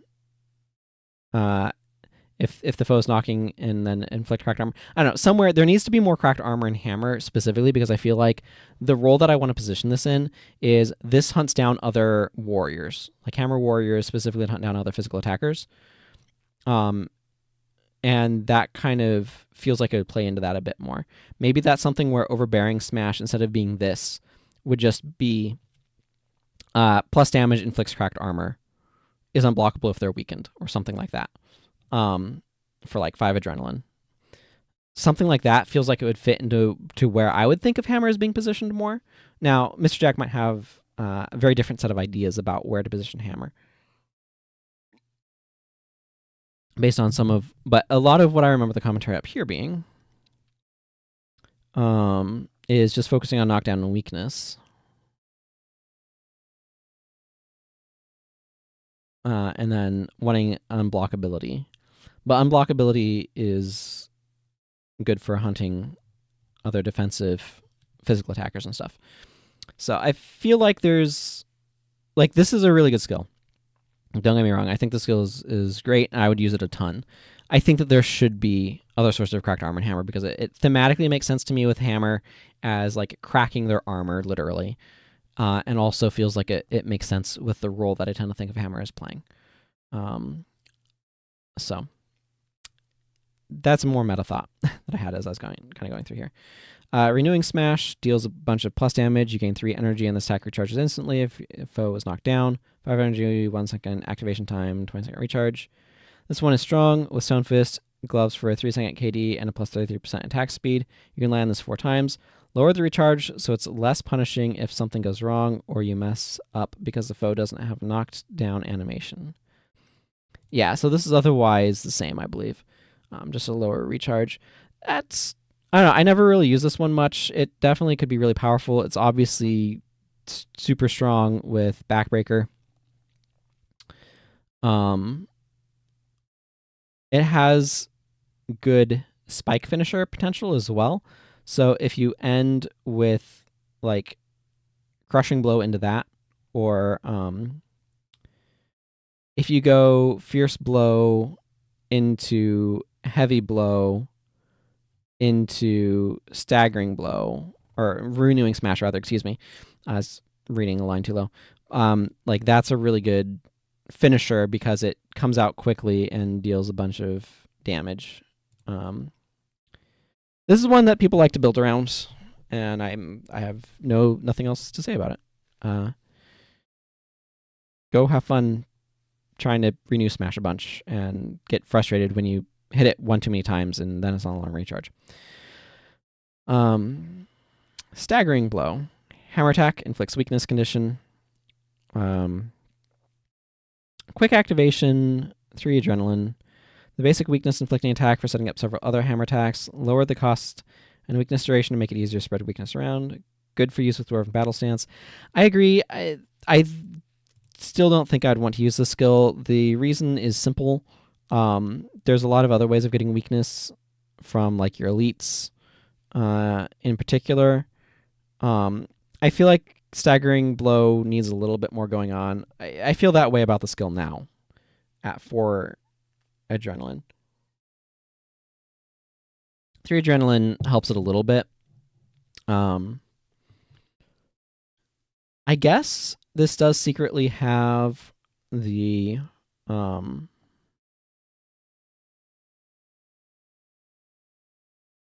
armor penetration from strength. So that's worth remembering. Is that fine? Is that good enough? Like 15% armor penetration. I don't know. That might be good enough. I'd have to play with it. It feels like it needs a little bit more juice to me, but it might be all right because of strength.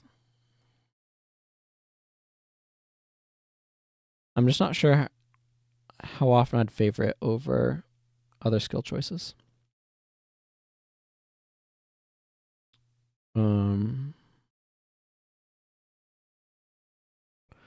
You know, what could work for me is if it gains you an adrenaline if you hit an attacking foe, something like that. Where it felt like you could use it as part of building up towards something like that. I don't know. It just feels a little underwhelming. Yeti Smash, Hammer Attack, strike your target and all other foes adjacent to your target for a bunch of plus damage. Knock down foes suffering from a condition. You lose all adrenaline if you are weakened. This is extremely strong just as being an AoE. I like this on Necromancer. Like enfeebling blood and then Yeti smashing them.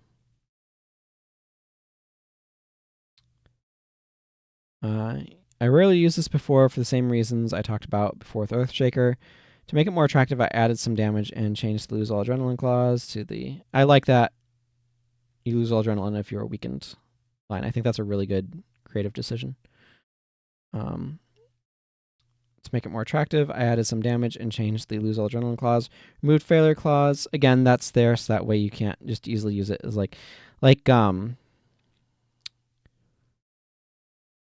I don't know. There's probably some sort of Ellie build you could work with this. Anyway, I don't think that's a bad thing. Probably really good with ranger traps. But I mean, you could do that on Bunny Thumper or whatever. Really good is a bit strong. I guess if the knockdown's long enough, you could knock all of the foes down and then lay another trap. Move Failure Clause can be used on repeat and fuel itself given enough enemies, but you don't want to spam it. You should instead use this in a normal attack or crude swing, then use this again after all enemies have stood back up. Yeah, that's one of the things is you don't want to like just use it until yeah.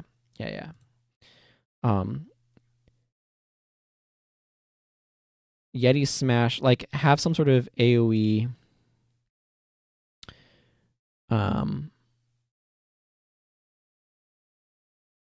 because you can just ignore this plus damage is so irrelevant. To like if you use like Earth and Shackles, snare enemies, and when that ends they're weakened, or some other way of weakening foes. Here's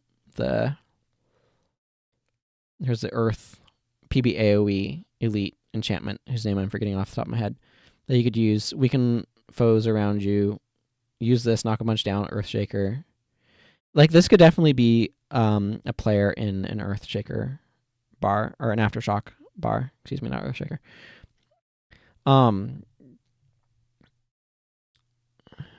I kind of, I don't know. It seems fine. This seems like a potentially abusable thing, but not in a way that's like bad. Okay, so here's the thing, actually.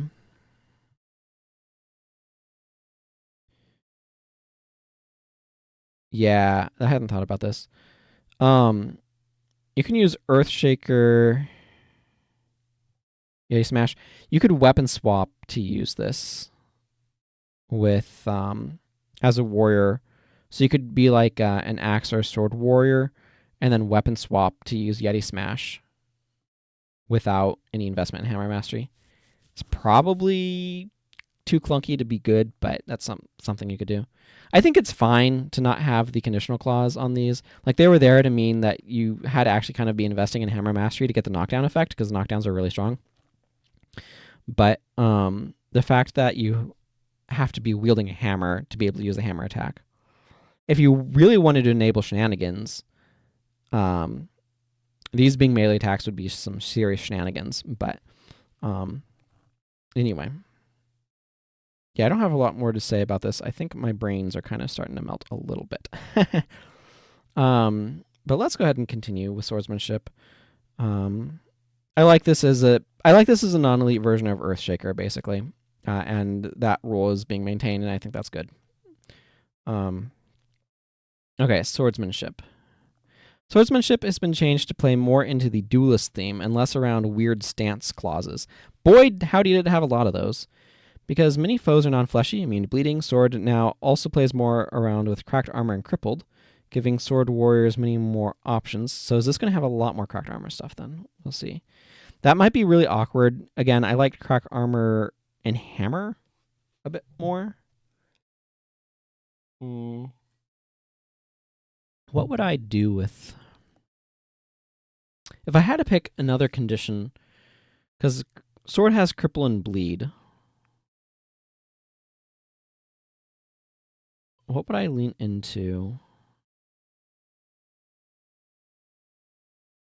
Cracked armor feels a bit weird for Sword, because I don't think of Swords as being very good at cracking armor.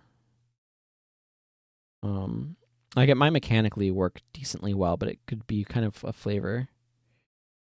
Or kind of a Narvazad miss. For me.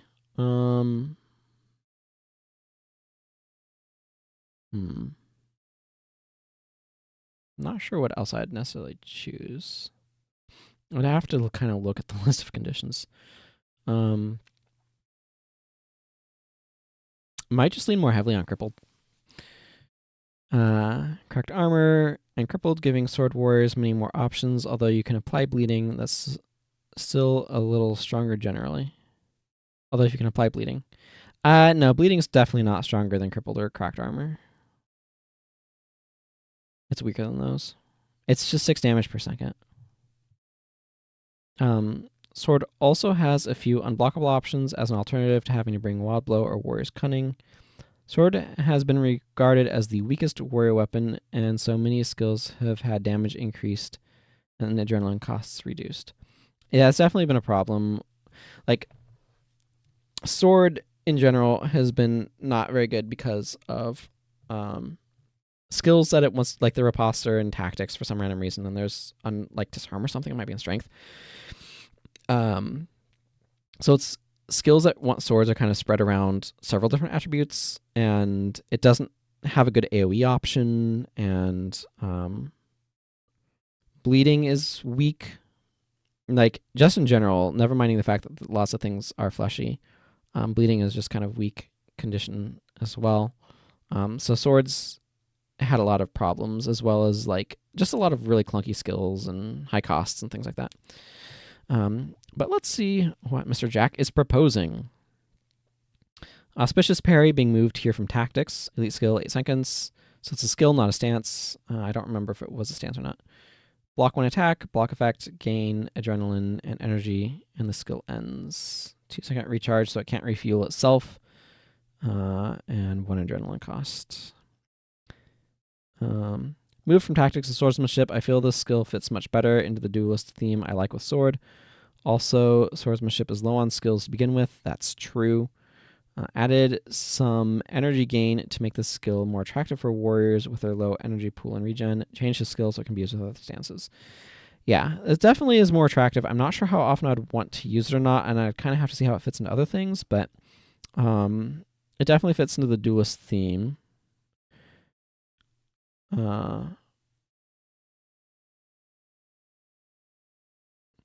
What I might like is if this inflicted some damage if you're wielding a sword. Kind of like an elite riposte. That doesn't require you to use a sword, but benefits from wielding a sword. Not necessarily a lot of damage, but I don't know. This is definitely has potential. This is another one that I'd have to play with to see how it's kind of fitting into things. And what energy options and stuff you're working with as well. Barbarous Slice, sword attack, deals 6 adrenaline, deals good plus damage, inflicts bleeding and cracked armor. This feels more usable than the previous version. Added cracked armor to make it better against bleeding immune foes. Combines well with body blow for such instances. Removed stance clause to make it overall more usable everywhere. Considerably more expensive, but better than Sever Artery. We talked about why you want cracked armor. Yeah.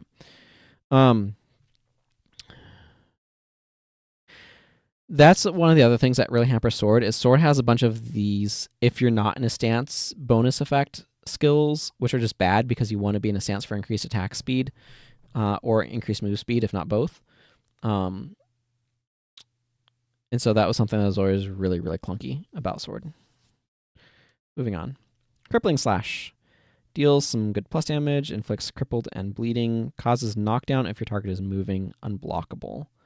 4 adrenaline. This feels like it's a much better control elite. I would definitely use this. Crippled and bleeding both are easy to apply from other sword skills. The only advantage of this was skill bar compression. To make the skill more attractive, I lowered the cost and added some damage. Could be used as an elite alternative to Sever Artery or Hamstring to set up sword attack chains, add a conditional KD and unblockable to make it elite worthy. Yeah, it definitely feels like this would be a really solid skill. Yep. Cause knockdown if your target is moving is a clause that is much harder to get off in PvE than you'd expect. But is definitely a solid one. This feels like an elite that I would strongly consider using. Deadly Riposte, skill, 8 seconds. You block the next melee attack, and your attacker takes a bunch of slashing damage. Inflicts bleeding and cracked armor. No effect unless you have a sword equipped. 5 energy, 10-second recharge. I think that's a slightly longer recharge. Move from Tactics to Swordsmanship. I guess what makes this Riposte deadly is the slightly higher damage and bleeding compared to plain old Riposte. Being an energy skill is harder for a warrior to spam, so it's fine being the stronger of the two. Added cracked armor, so it's more useful against foes immune to bleeding. Change damage type to slashing to fit sword use. That's a potential downgrade. I believe the damage before was armor ignoring, and the slashing damage would not be. So that's something to be aware of. However, adding cracked armor also increases appeal in different ways. I don't know. How good is this in general PvE? I don't tend to run the riposte a whole lot just in general play, but I don't tend to use sword a whole lot because it's garbage. So, for reasons I've mentioned previously. Swords are really cool, and then they made the skills not so great. Yeah, I'm not sure. I'm not sure on this one. I mean, it seems like a fine move to move it over here. I'm not sure about making it slashing damage. Like it fits thematically, but I think nerfs the skill probably, rather than having it be armor ignoring. Cracked armor is good though. The thing is, there's no aggro management, right? So you're kind of, to make these skills work in general PvE, rather than like specific farming builds or something, you need like the enemy to want to attack you, and that's not something you can directly manage. So I'm not sure how much I'd tend to use this just generally. Disarm. Sword attack. Interrupts an action. If that action was an attack, that foe cannot attack for a few seconds, and stances used by your opponent cannot block for a few seconds.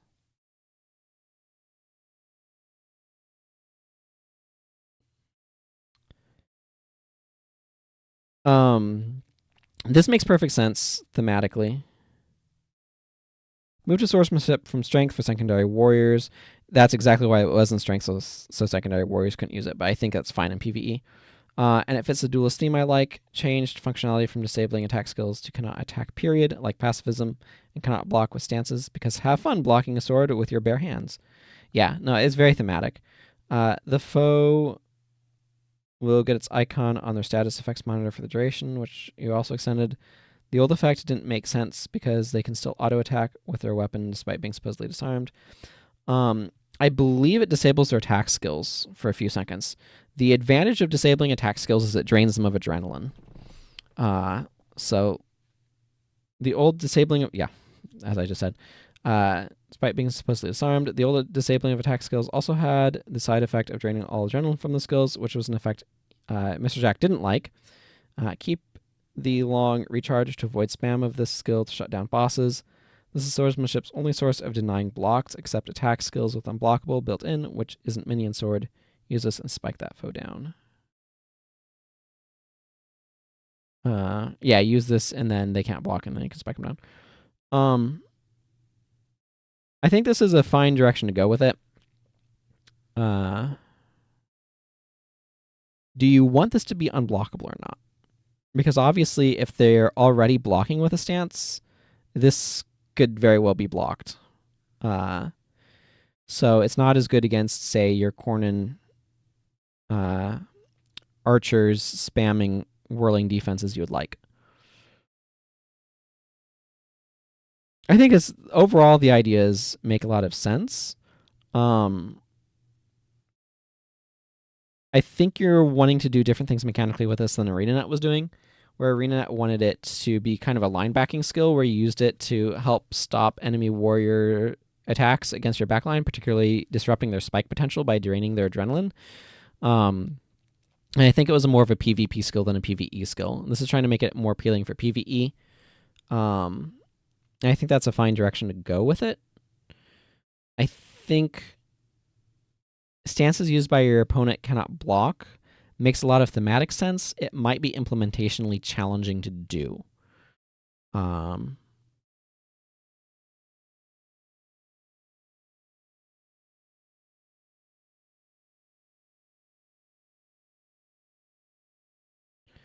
And the fact that it is not unblockable feels contrary to what you're wanting to accomplish with this line. So that's something to think about as well. Yeah, moving on. Dragon Slash. Elite sword skill deals same plus damage and causes burning. That fits in with the dragon theme. You gain adrenaline if hits and lowered adrenaline cost from 10 to 8. Reduce cost to make it easier to charge upon first engagement. Add a short burn for the dragon theme. It also means you don't have to invest as heavily in sword to be able to get permanent uptime, and it's easier to kind of do uptime without having to have For Great Justice up. This definitely is a appealing skill, and it feels like it's more useful outside of the For Great Justice niche. Since once you get going, like this charges stuff up very quickly, and the burning is some nice additional damage. I overall think this is fine. I'm not sure how often I'd use it over other things, but Final Thrust, Sword Attack, deals good plus damage and double damage to the foes below 50% health or has a deep wound. I like that additional or has a deep wound clause, and no longer losing all adrenaline is good. Also, 7 adrenaline is a much more palatable cost for this than 10. This was way too expensive. Lowered cost and removed lose all adrenaline clause. Also now looks for deep wounds, so can follow directly from gash even if you're not certain your target is under 50%. Yeah, I like the thematics of the foe being below 50% health, which I know you have decided should go on decapitate. Determining when a foe was below 50% was always a little tricky. The decapitate one wants you to be probably around 25%, 25 to 40%, which is a lot clearer of a threshold anyway. This definitely helps make Sword as a single target damage dealer a lot more appealing. Galrath Slash. Hey Galrath, how are you doing? Fun fact, for some reason Galrath uses an axe. Anyway, Sword Attack deals good plus damage, double damage if foes casting a spell. This is a very good skill. 6 adrenaline, maybe a little high for the damage, but 1 second activation time makes it really good. Like Final Thrust, follow up with Galrath Slash to finish them off seems really strong. It's a good spike finisher. Lower the cost to make it more friendly to use. Added double damage for lore. We know Galrath was trying to steal arcane secrets from Wizard's Tower. So in my mind, it makes sense he would have a skill effective against wizards. Yeah, I like that idea of double damage if foes casting a spell. That's a different way of doing things rather than interrupting the spell. It's like, hey, I'm going to hurt you a lot more. So I like that spot, and the quicker activation time always feels nice. Gash Sword Attack deals that, inflicts deep wound condition if your target is bleeding. This doesn't look appreciably different. 6 adrenaline. The go-to deep wound skill when bleeding works. Yeah, something I'd clarify with the description, and I believe the plus damage is conditioned on the bleed. Honestly, for PvE purposes, I think Gash should probably be a little cheaper. Maybe more like 5 adrenaline. But anyway. Hamstring. Inflicts crippled. Cause knockdown if your target is moving. 5 and 5. This is way more appealing at these stats. Hamstring at 10 energy was a bit of a joke. That was way too expensive. Cripple is a very strong condition. I think we underestimate it, or it's easily underestimated how potent snares are, both offensively and defensively. Snaring enemy melee attackers lets you get away from them, and lets melee attackers stay on top of, like snaring a target lets a melee attacker stay on top of it. So I think Hamstring here is really good, and is particularly potent with having a knockdown clause. The skill was terrible. It was. Reduced cost and recharge and added conditional knockdown. Now you can knock down them when they attempt to flee your firestorm. Fun joke from the Prophecies box.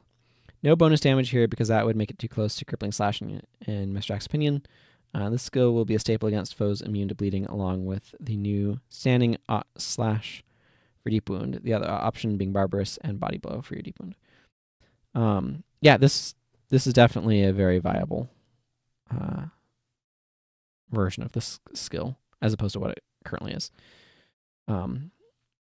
Keep in mind, Bull Strike is at 10-second recharge for a knockdown and moving foe, as things currently are. That is a PvP balance thing, though, and I think having more frequent ability to knock down moving foes in PvE is fine.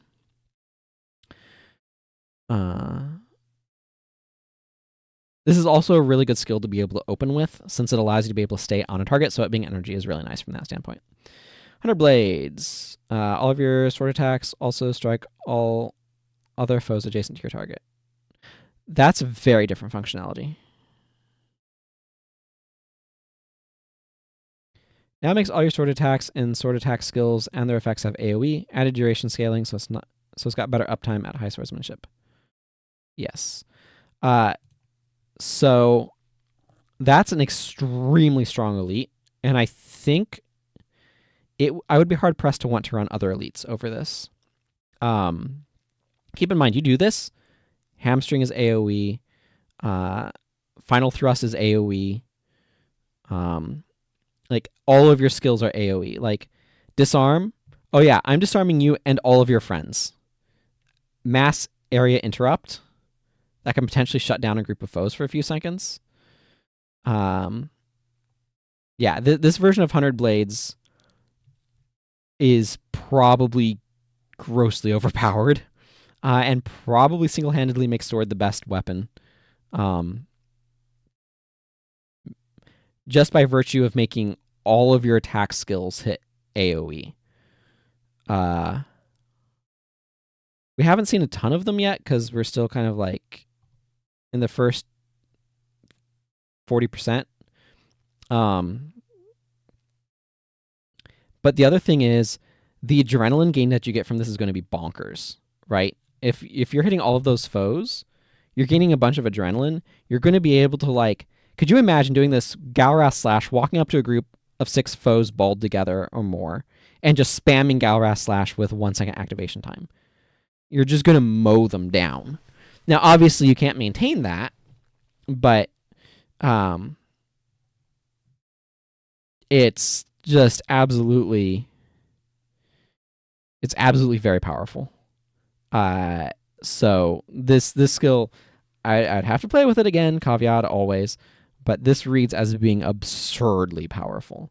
Not to mention any melee attacks that you're using from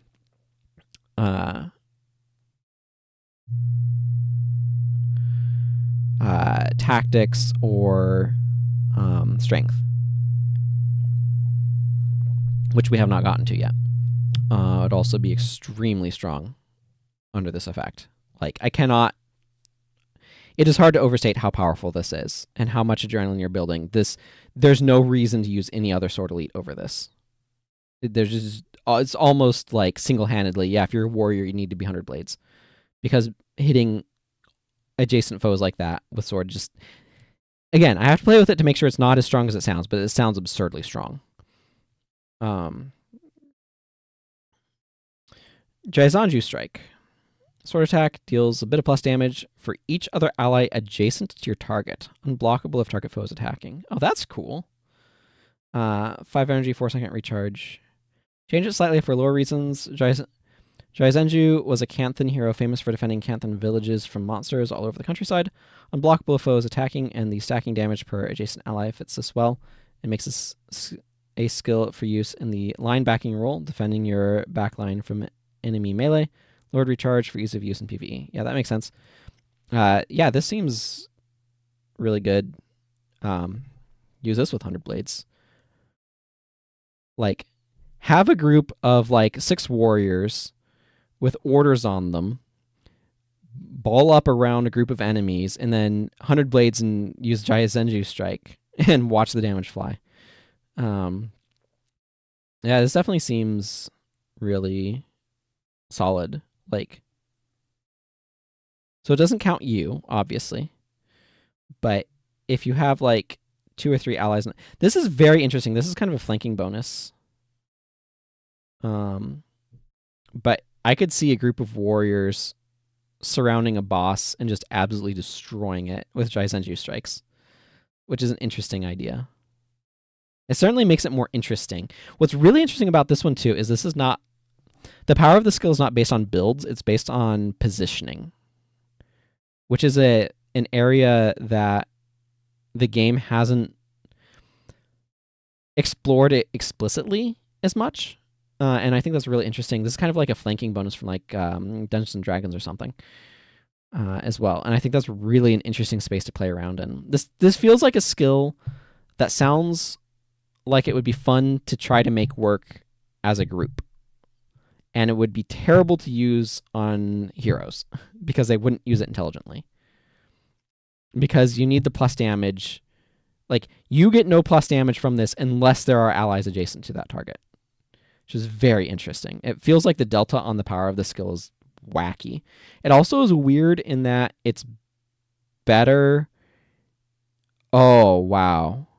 It's better in areas where there's a larger party. This is actually really good on rangers with pets. Because then you have a pet as another adjacent ally. And this is also potentially really strong with minions, with melee minions. Because you imagine like a group of like several minions surrounding a target and you hit them. Now, obviously, there's a practical limit to how many enemies can be, or how many allies can be in the adjacent area. But pets and minions plus Zenzu strike sounds like something that I want to try, and that alone makes me like this design. It might need to be tweaked, but it sounds like have some sort of cap or something added to it. But it sounds like you could do all sorts of really weird challenge stuff with this, and I really like that design. Knee Cutter. Attack. Deals some plus damage. If the foe is crippled, you gain energy and adrenaline and causes knockdown. Wow, that's really strong. That's very strong. 5 energy, 1 second recharge, so it can't recharge itself. So I really like Knee Cutter with Grunt's Grasp, which is a Dervis enchantment that makes you cripple foes if your weapon deals cold damage or your attack deals cold damage, and transfers conditions. But that synergizes super well with this. I can imagine using like Knee Cutter that basically is guaranteed to gain you energy, adrenaline, and knock down foes with Grunt's Grasp is super good. This skill is giving it plus damage and the knockdown, it makes it extremely strong. This skill was bad. The only sources of cripple for sword are crippling slash and hamstring. Again, Grunt's Grasp works really nicely with Knee Cutter. As the game is now. I mean, it's a niche, non-meta build, but it's fun. And this would be very strong with it. You need to think about those cross-profession synergies. I never wanted to bring hamstring for Knee Cutter when it's still a net loss of energy and 2 skill bar slots just to gain up to 3 adrenaline. I would use it with crippling slash, but most of the time I would be using a better elite. Set adrenaline gain to 3, its previous maximum, even at 16 sword. Yeah, I think that's fine. Added some damage and conditional KD to make it more attractive.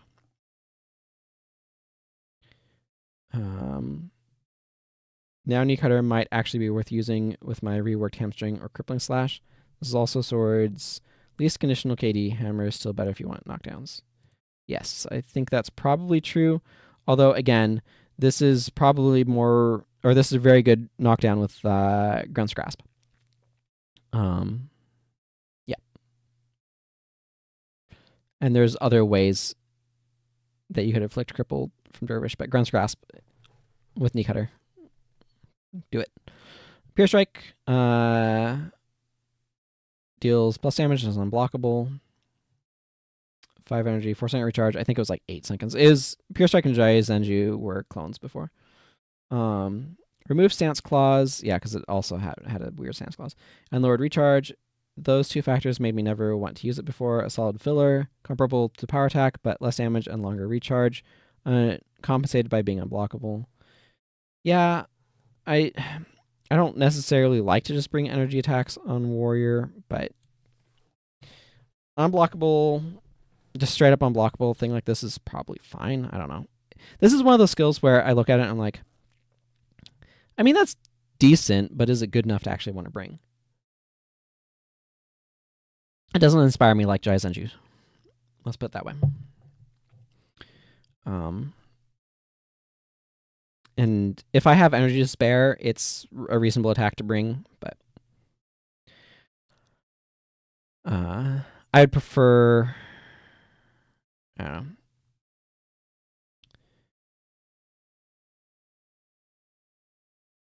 Yeah, I don't know. I feel like I would want this to feel like it had a bit more of a role to play in some way, either by being a slightly weaker adrenaline attack or something that made it feel like it was fitting into some sort of role. Because I feel like synergies in general in the game should be stronger than non-synergies, and the skill is not particularly synergistic with anything. So, Quivering Blade, elite sword attack, deals good damage if it hits, inflicts dazed if target foe was moving or casting a spell, inflicts dazed if blocked. 1 second activation for a kind of interrupt potential. Added scaling to the daze. Yeah, because it was pretty low before. Now also looks for spellcasting for synergy with the daze. Added fast activation for interrupting. Added longer daze if blocked to really make this feel like an elite. Yeah, before it was like you use Quivering Blade not because it itself is good, but because everything else is bad. Sword was in such a bad spot. I mean, this definitely has good appeal and is a really good anti-caster elite. Again, 100 Blades reads as being so strong that I don't think I would have to test out 100 Blades to make sure it is not as ridiculously OP as it reads.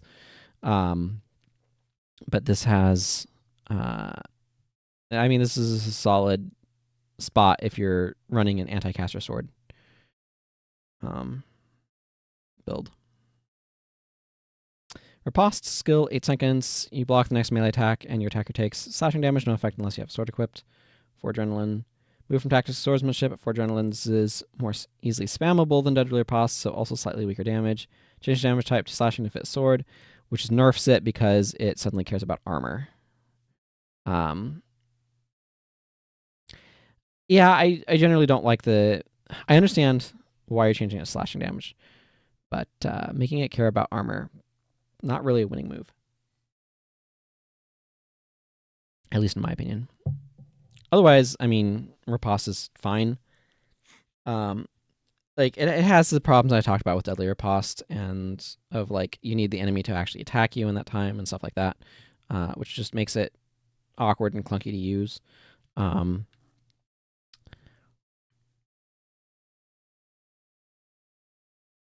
like the role that it kind of fills.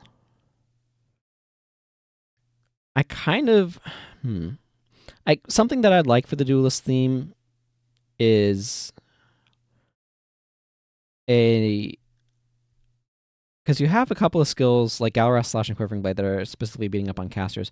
I feel like it would make sense to have one that, if you want to go for that Duelist theme, of dealing double damage to an attacking foe.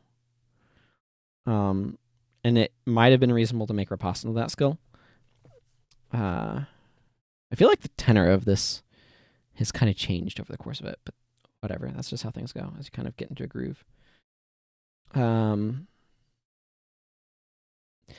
Riposte and Deadly Riposte have always been kind of niche skills anyway. So trying to find some way to help with that seems good.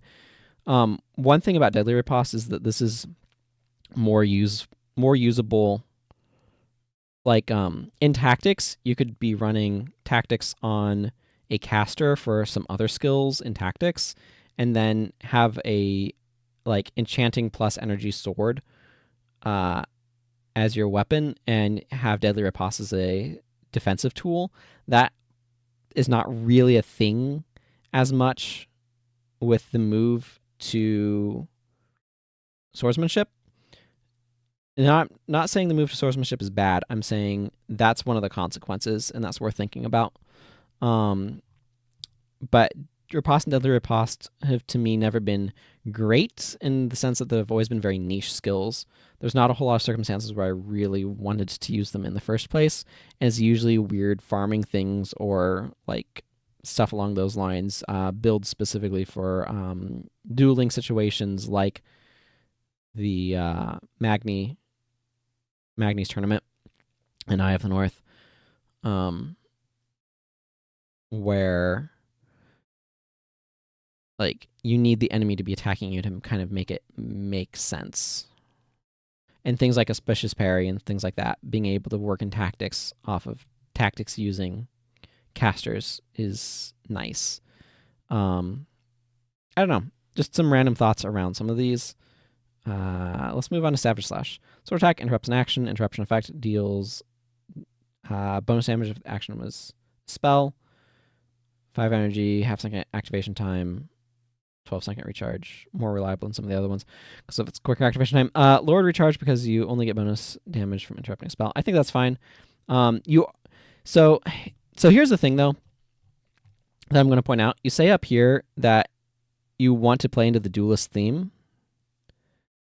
But I feel like it already had kind of a caster hunter theme, and I feel like you've leaned into that more heavily as well. And I don't feel like there's as much here to kind of lead into the duelist theme as I would potentially want. Like, if Riposte was something like you block the next melee attack against you or an adjacent ally, and your attacker takes damage, no effect unless sword equipped. Something like that for the Ripostes, or even Auspicious Parry, feels that sort of thing where you're like, I am interposing myself. No, you're fighting me, not this person, right? Feels like you could give it more of that role. Something like that, where you're trying to make those work into that position, or positioning. I like a lot of the stuff that you did with Axe, I guess is what I'm saying. But we would have different visions for Sword and Hammer, and I'm kind of in a mode where I'm like critiquing some of the stated goal here, because I feel like the goal is fine, but the execution isn't pushing me towards that like duelist goal. Like Hamstring helps with that, where it's like you can't get away from me. But because we don't have a taunt mechanism to say you're fighting me now, we need to find other ways to try to capture that you're fighting me now. And just glancing over these, I'm not seeing any skills here, like I said, that have bonus effect if you strike at an attacking foe. Like, that's much more present in Hammer. So Hammer feels like it's doing more of the duelist thing than Sword. So just stuff to think about. I mean, this is fine. This makes the skill more appealing. But Seeking Blade, for those who didn't notice, by the way, Swift Chop, Seeking Blade, and Irresistible Blow are in kind of a cycle where they're all plus damage, and then that plus damage is raw damage plus the effect that is associated with the weapon if it's blocked. Energy skills. So 5 energy, 4-second recharge for decent amount of plus damage, and then that plus damage is dealt as slash damage and inflicts bleeding condition if blocked. Increased damage to make this feel better in areas where foes don't use blocks. Added slashing damage type. Probably makes it worse because then suddenly it respects armor instead of ignoring it. And in the Guild Wars design philosophy, enemies don't have less armor against damage types to make them weak to them. They just like below 60 or whatever. I mean, this is fine. Here's the thing. When am I ever going to want to use Seeking Blade over Pure Strike? Yes, the bottom end of the damage is a little bit better on Seeking Blade, but they're both 5 energy with 4-second recharge. One is straight up unblockable, while the other one has like some minor damage and a weak bleeding condition if it's blocked. There's no reason why I would ever want to run Seeking Blade over Pure Strike that I can think of, because this unblock clause is just not better than unblockable. Unblockable means that I gain my adrenaline hit. It means that I deal weapon damage plus 30 damage and not like 30 slashing damage or whatever. 25 and 24 is not appreciably different. So it's not like even at 12 that I'm losing that much. Like Pure Strike is just straight up better than Seeking Blade in the majority of circumstances. So I would, if I were to be doing this version of Pure Strike, you need to figure out, in my opinion, a way to make Seeking Blade appealing in comparison to that. I feel like I've gotten harsh on Sword. I don't know. It's just how kind of I feel like things have kind of come out. Don't know why. Maybe it deserves it. I don't know. That's for you to decide. Sever Artery, Sword Attack, inflicts bleeding condition for 2 adrenaline. I approve of this change. It makes so much sense. They put that, it's 2 adrenaline on a spear. A basic yet long bleed, lower the cost considering bleeding's overall low value. Can more easily spread it to multiple foes now to maybe get some value from the damage over time. Yeah, I think this is a really good direction for Sever Artery to go. Bleed is weak. I feel like... Okay, so the challenge with something like this is when you're spending a bunch of adrenaline on Sever Artery, you're not building up... I might actually make this 1 energy skill and like lower the bleeding duration some, but I might actually want this to be like a 1 energy attack with like no recharge. That might be too good. I'd have to play with that to see how that works. The reason why I say that is because 2 adrenaline skills are really clunky because if you're spamming them around on things, they really slow the rate at which you're building adrenaline. There's a spear skill that is this. 2 adrenaline spear inflicts bleeding, but that's at range, right, off of spear. And I don't use that one a ton. Obviously, there's not as many... There's not the bleed synergy of Gash. Do any of these other skills care about bleed? Yeah, Steel Fang Slash. Yeah, I think that's a good direction to go with it.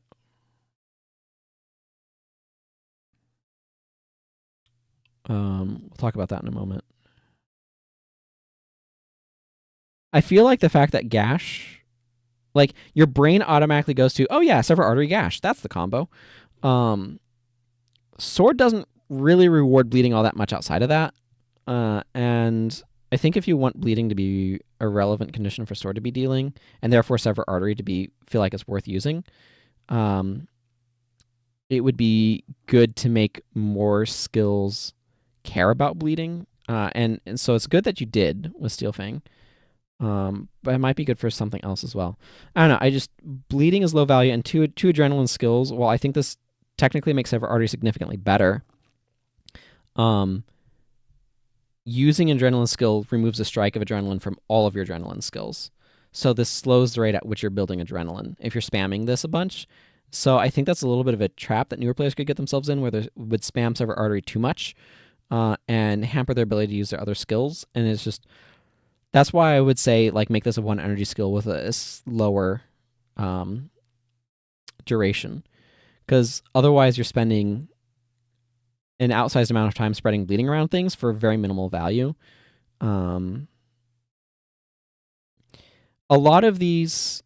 I feel like I've been more critical on Sword, and I think that's because Sword itself is initially so weak from ArenaNet that I feel like you would need to do more to make it better than what you're trying to do, except 100 Blades is super overpowered.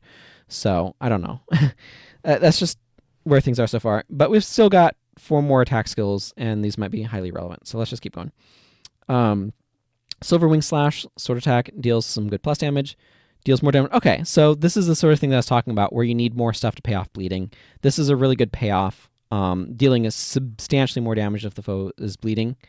I want to do more active bleeding attacks, still a basic skill and nice filler with a bonus from an easy to apply condition, lowered cost to make it more attractive. Yeah, I think that's a huge improvement. 7 adrenaline. I mean, you definitely have to build up there, but being able to get plus 41 to 50 damage is a lot of plus damage, so I think that's probably worth it. Now, here's the thing, though, right? Final Thrust. How often am I going to want it to compare to Final Thrust, right? Like, so if I would rather build, like, Crippled and do Standing Slash right here,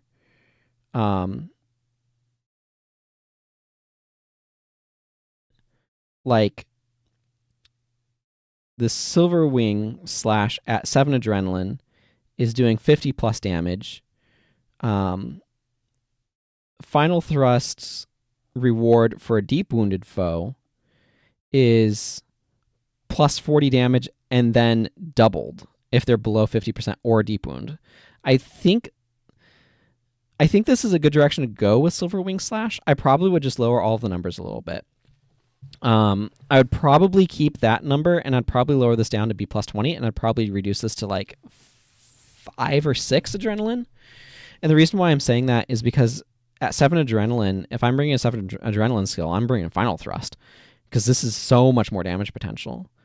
More upfront and way more on the conditional being met. So I feel like the Silverwing Slash, while this is a good design direction to go, I feel like the tweaking to make it appeal compared to Final Thrust needs to be better. Standing Slash deals damage, inflicts deep wound to foes crippled. 6 adrenaline, so this is basically just gash for that, for crippled. Another stance-related attack I didn't find interesting. I mean, it was one of the better sword attack skills because it did bonus damage while in a stance, and you want to be in stances because they increase your attack speed and move speed and stuff. But yeah, I'm with you. The weird stance stuff is weird, and I like your overall goals with sword. I like, Mr. Jack. Your overall goals I like, and like getting rid of the weird stance stuff and all these sorts of things.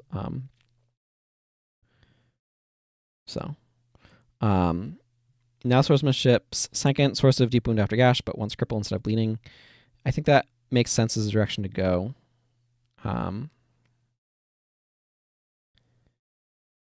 Yeah, no notes. This is fine. Note that the damage is not conditional on cripple, just the deep wound, unlike gash. But I think gash should also have the damage not be conditional on deep wound. Man, suddenly got hit with a weird burst of nostalgia thinking about gash. How strange. No particular notes here. I think that's good. Following it up with final thrust is obviously good either way, whether this or gash.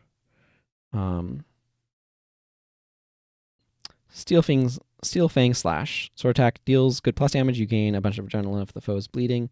Changed weird KD condition to bleeding. Yeah, that knockdown condition is super strange in sword. I didn't understand it either. And you lowered this to 5 adrenaline from like 8. A comparable skill to knee cutter now, but for bleeding instead of cripple. Thought about removing the recharge so it can be spammed, but decided against it because sword already has dragon slash, although that needs for great justice.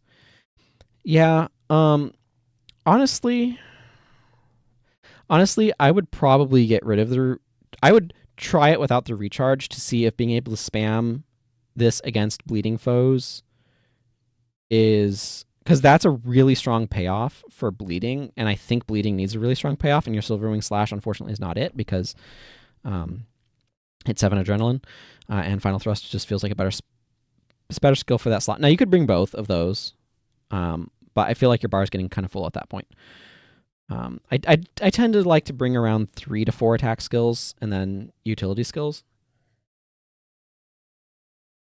So your play patterns may vary, where it makes more sense to have more of those.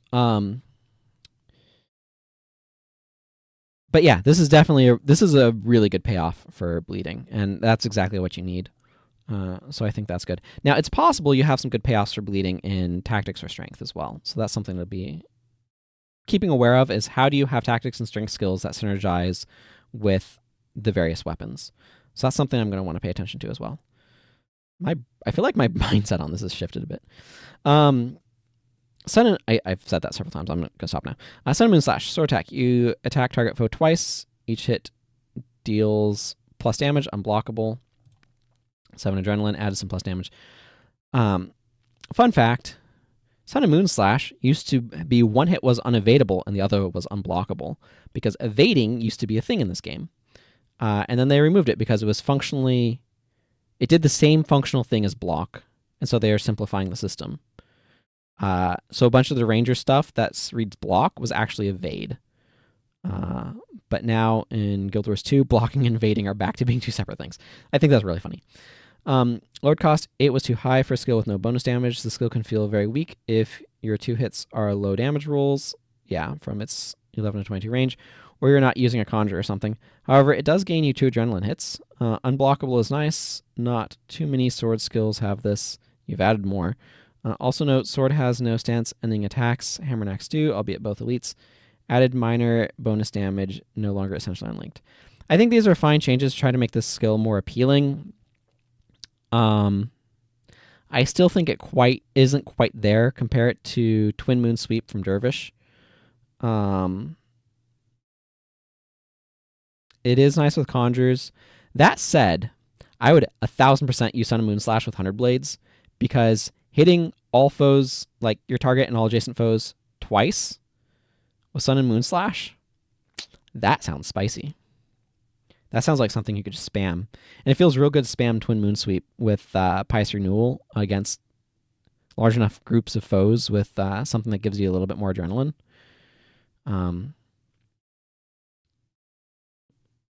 So that would be very sweet to do with Sun and Moon Slash. Powers up 100 Blades even more. I'm not sure how much I'd still want to use this outside of 100 Blades. Maybe with like a Conjure build or something, but those tend to be weaker than you hope they would be. So I feel like this needs a touch bit more juice. I think you're valuing Unblockable a little bit more than I do.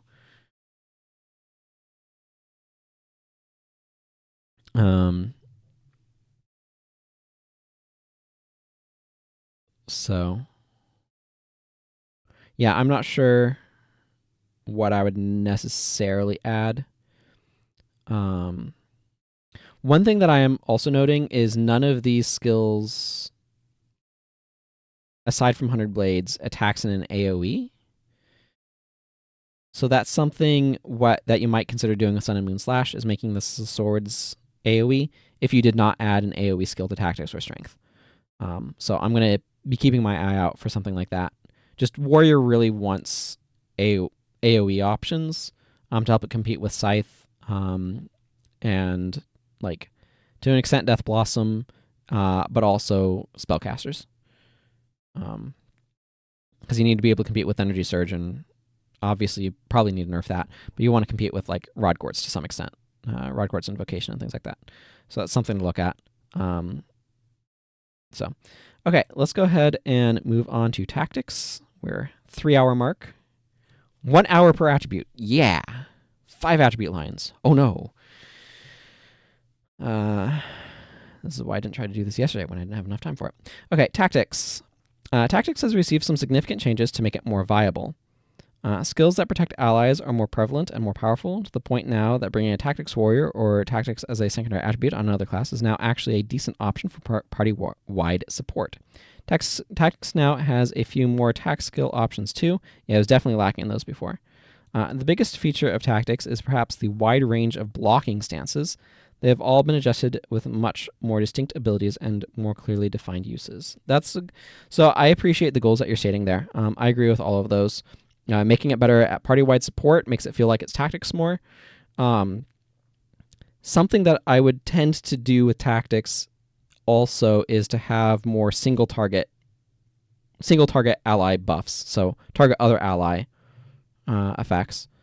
More attack skills that feel like they're strategic or tactical, rather than like I would differentiate Tactics and Strength by Tactics attack skills feeling like they're playing in a more battlefield manipulating spot for Tactics and raw damage spot for Strength is probably where I'd kind of go with those. But I'll be curious to see what you've done with it. But I like your goals. I like your stated goals. Charge. Elite Shout. Allies in your shot move 33% faster. Initial effect. Allies lose the crippled condition and their next melee attack deals bonus damage. I like that. I like that change for Charge. I agree it needs something a little to spice it up a little bit over incoming. This skill's already good because it's a shout and can be used alongside stances. Extended duration slightly, so I can get good duration with less investment, or I can run 2 of these on heroes at even less investment each. Added some damage on next attack to fit the charging into melee theme. It does not end the speed bonus when they hit, though. Yeah, so you're effectively applying 2 buffs. One, which is the move speed, and the other, which is the increased damage. Which is an important caveat.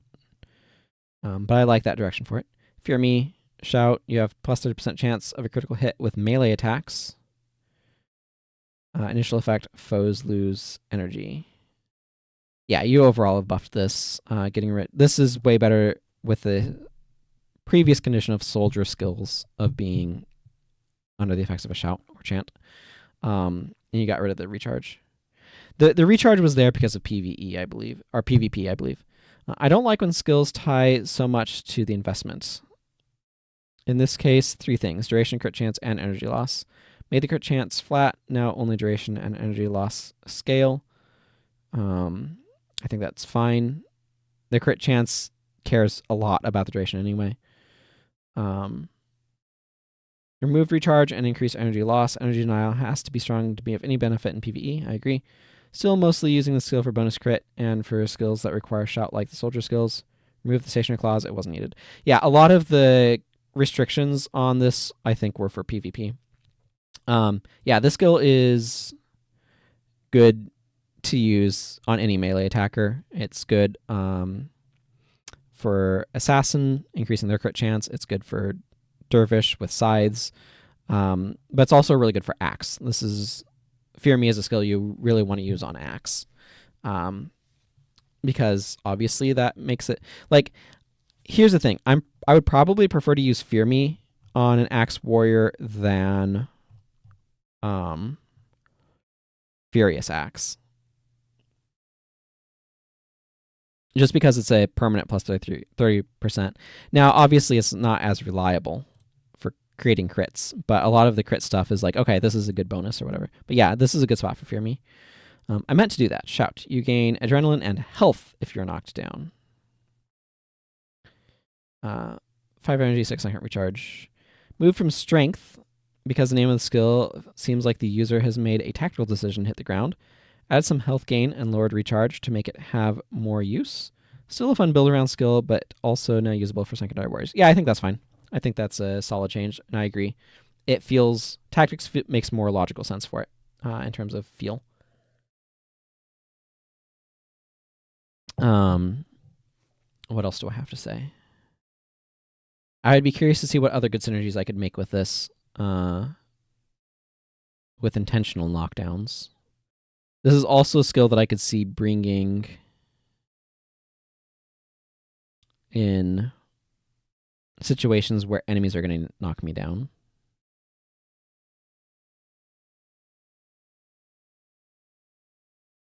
How many other ways are there of knocking down? I don't know. A lot of them are worse. We'll have to see. I think this change is fine. I think it is a solid change. It makes it for a very interesting...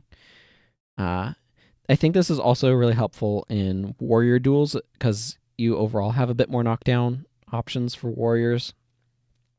And so I think this is helpful when fighting other warriors because you can expect more knockdowns there as well. None shall pass. For 7 seconds, any nearby foe that moves is knocked down. Ends after causing knockdown 1, 5, 6 times. So, okay, and 5 energy, 15 second recharge. This was useless before with its long recharge, 1-shot KD. Lower the recharge to make it more available.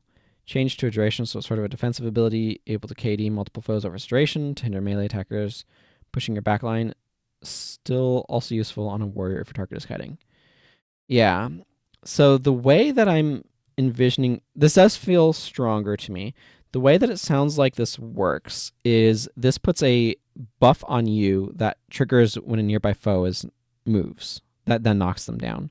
So foes entering your range get knocked down as well.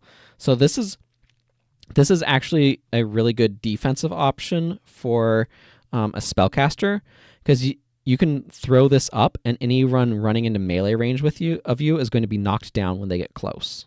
So just that's a thing that it, according to this wording as I understand it, this would do. Because it sounds like it's putting a buff on you that detects movement from nearby foes and knocks them down. I definitely like this as a caster defensive option in that circumstance as well. Because you could probably have a more mild investment in tactics to get about like 3 knockdowns out of this and use it. The thing that's really funny is if somebody gets knocked down multiple times by this, like they run into your range, get knocked down, stand up, start moving again, then immediately get knocked back down again. So there's some potential to knock lock single melee attackers with this. Obviously not too long, probably 2 knockdowns. If you have really good timing with the 7 seconds, you might be able to get a third. But this sounds like a really good defensive option for casters. Again, because things moving into range of you would be knocked down. Retreat, shout for 5 seconds. Party members move 50% faster and cannot be critically hit. End effect, heals party members for a bunch of health if they have no foes nearby. No effect for party members above 75% health. I'm assuming you'll elaborate in the no effect clause. 5 energy, 15-second recharge. Changed clause from dead allies to below 75%. Having dead allies isn't a condition you want to meet. Reduced duration, but increased speed to compensate. Heals when it ends to reward those who did as they were told. Lowered recharge, very useful for your backline if you know how to kite, given that moving targets always suffer crits when attacked from behind. Yeah. This makes this way more appealing. Being able to, this is obviously, okay, so a couple of really good things about this design that I really appreciate and really like. First of all, the fact that it doesn't affect party members above 75% health. So like you use this and only party members at 75% health or below get the effect, means that it is not an opening gambit, right? It's not charge, it's retreat. And it can't function as charge because you can't run into a group of enemies with it because your health is low. It has to be low, and you're probably at full health at the start of an engagement. So that's really good design for making it feel like it's actually retreat as opposed to like fallback, which doesn't quite capture that. Like fallback should just be called like march or something. But so you did a really good job of capturing a retreat here. This does a really good job of making it feel like you're helping party members retreat and you're rewarding them for retreating to encourage them to do so. I think this is a really, really well designed skill. This is a much more appealing version of retreat from a design standpoint. From an actual playability and use standpoint, I also quite like this for helping allies get away. It helps them get out of area of effect spells like Firestorm and Meteor Shower as well. So getting allies out of like that or Chaos Storms or any of those sorts of things out of damage over time AoEs. Or helping allies to scatter from I don't know, Hydra spamming Meteor and Fireball. Things like that also really helpful, and it will heal them against casters if they're not next to them, right? So I think that there's some really good application against ranged AoE that I also really appreciate about Retreat. This iteration of Retreat. So I quite like this this design. I think it has a lot of good utility. Not great for every zone, but definitely zones where like it just feels like a good slot-on skill. And definitely one that I'd want to try to see how practical it is. So I quite like that one. Shields up. For 10 seconds, party members in earshot have damage reduction against projectile attacks and projectile spells. The effect is doubled for allies wearing a shield, wielding a shield. 10 energy, 20-second recharge. Obviously, you could chain this. I like that it gives a good shield bonus. What are your comments? Set duration to flat 10 seconds. Changed armor bonus to instead be damage reduction, so the nomenclature goes with the shield stance's effect. That makes sense. Now works against projectile spells too, so it's useful in a few more spots than before. Lowered recharge, but still doesn't have great uptime, but it is a powerful effect. I mean, you can chain it on 2 characters. This feels like a Paragon skill more than a Warrior one, in the sense that, like, I think a Paragon would want to use it more to protect your backline, which is not necessarily a bad thing.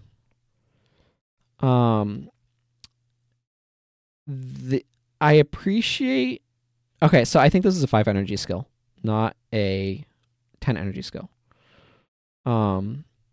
Taking 6 to 12 damage, 6 to 14 damage off of Flare is not that impressive. Taking it off of bow attacks is not that impressive. Plus 60 armor, which is what I recall it doing before, is over a 50% damage reduction. That said, the fact that that would not apply to the bonus damage from bows and things like that also meant that the skill was not super great. This is probably a little bit better than that. I think the other shields up is better against spells if it affected spells. I think this is probably a bit better than that. A percentage reduction would be better, but I understand wanting to make this align with shield stance. That said, like I said, this feels more like a 5 energy skill than a 10 energy skill. I don't think this is quite worth 10 energy. But I'd have to play with it to kind of get a sense for the balance. It sounds kind of weak. Like, straight damage reduction is good, don't get me wrong, but knocking like a few points of damage off of I mean, it really helps against like the Cornin archer lines and like Consulate Docks, for example, where, you know, this is potentially knocking a ton of damage off across your entire party. It is very limited, though, the fact that it affects just projectile attacks and projectile spells. I don't know. My gut says 10 energy feels like a bit too much for this effect. I really need to play with it to see how much it actually feels like it helps. Because, like, compare to Aegis, for example, as an alternative way of mitigating damage. And this is not like a mass shielding hands, right? And it's weaker than shielding hands. But, I don't know. Definitely one that leaves me a little bit, But I think that's a better direction to take it, and I appreciate what you're trying to do with it. I could also see at 10 energy, I feel like a 50%, like giving a 30% chance to block ranged attacks, and then having that doubled if you have a shield, something like that might make it feel more worth it. I don't know, just thinking a little bit. To the limit, shout. 10, 18, 20 seconds. Party members in earshot have plus 100 maximum health. Initial effect, you gain 1 strike of adrenaline and health for each foe within earshot, and maximum number of foes that it affects. So that's a healing effect. 5 energy, 15-second recharge. Set maximum health bonus to 100 and also made it affect party members to make this skill less selfish.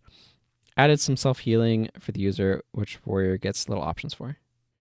Yeah, I think that's probably pretty decent. If you are getting... That's like... Just for some math comparison sake, if you are affecting 6 foes with this, you are healing for like 210 HP every 15 seconds and gaining 6 strikes of adrenaline and giving your party plus 100 maximum health. That feels potentially pretty strong. I'm not sure that it's too strong.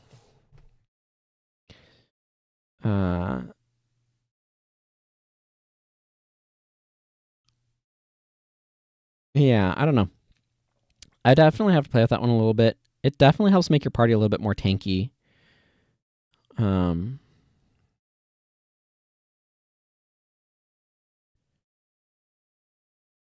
Yeah.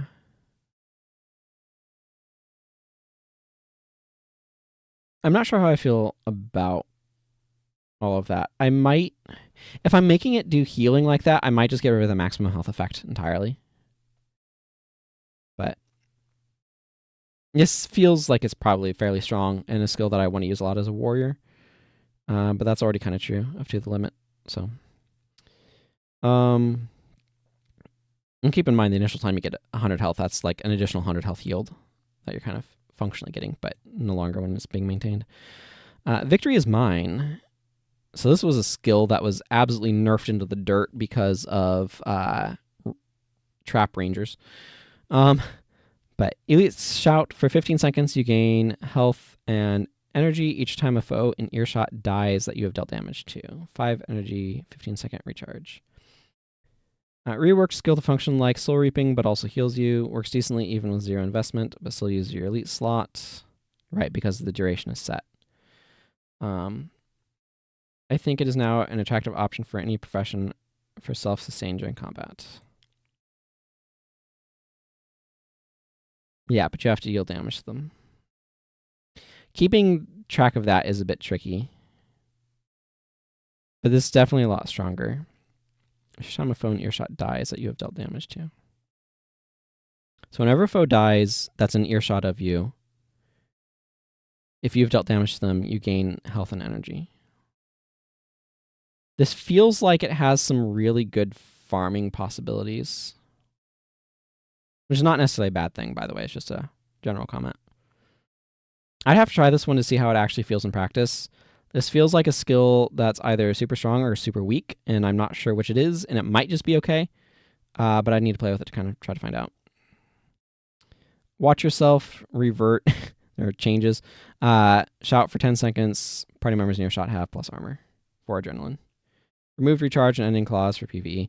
Yeah, you basically just kind of reverted it back to what it was before they nerfed it, and I think that's good. I think watch yourself got over nerfed because of PvP stuff. This takes up the entire armor cap.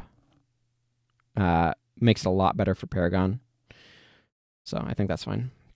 No notes. Watch yourself, good skill. Balance stance. Stance for 8, 18, 20 seconds, so you can maintain it at 15 tactics. You cannot be knocked down and do not take extra damage from critical hits, although you still technically are being critical hits, so you're not entirely nerfing assassins. Lowered recharge, so it can be maintained, unlike I Am Unstoppable, which is a shout and generally better. Don't really know what to do to make this skill more interesting, but it's a solid choice in KD-heavy areas. Yeah, I mean, you're right. This is not super exciting.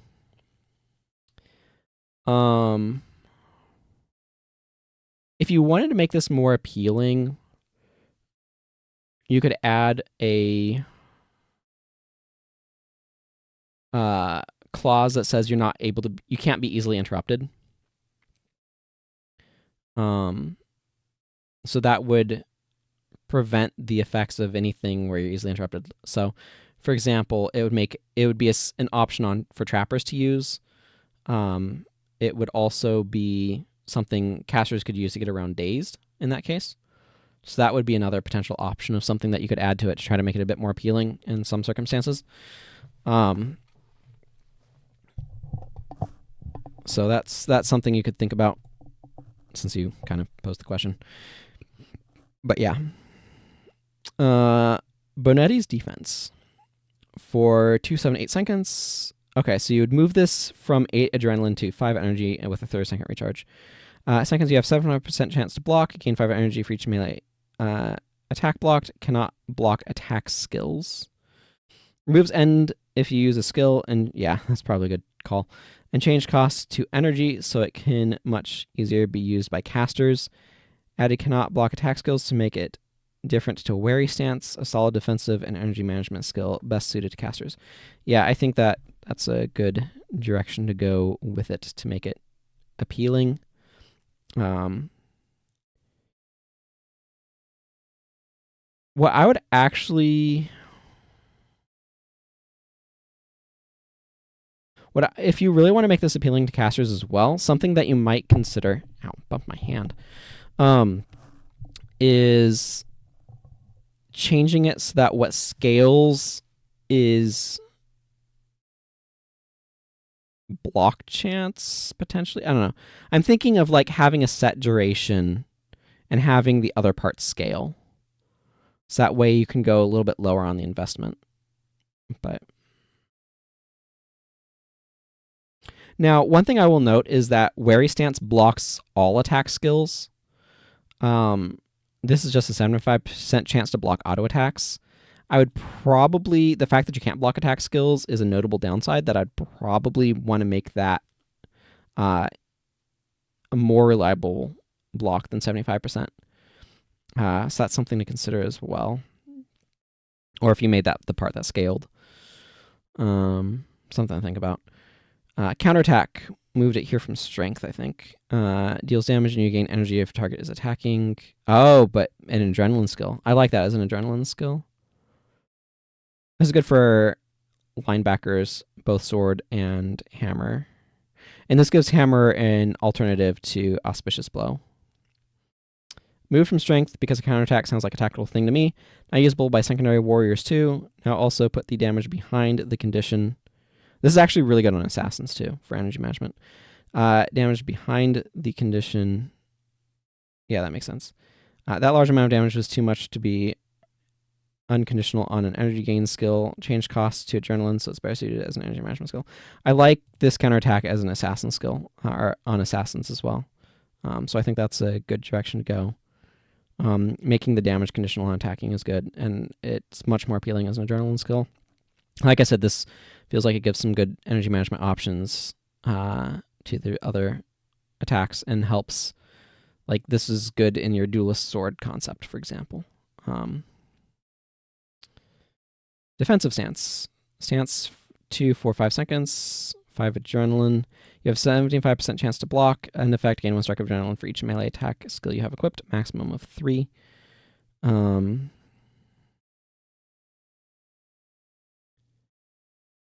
Remove recharge. Yeah, I think that's fine.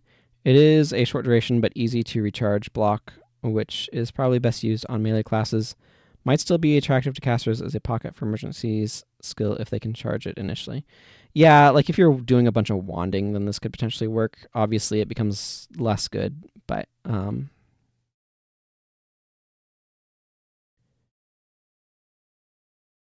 deflect arrows could also be a good option in the back line for casters that are wanding. Not a stance, I see. Deflect arrows. But yeah, I think this is pretty reasonable. Change type to skill, removed the recharge. I don't see why you shouldn't be able to maintain it as long as you can pay the adrenaline cost.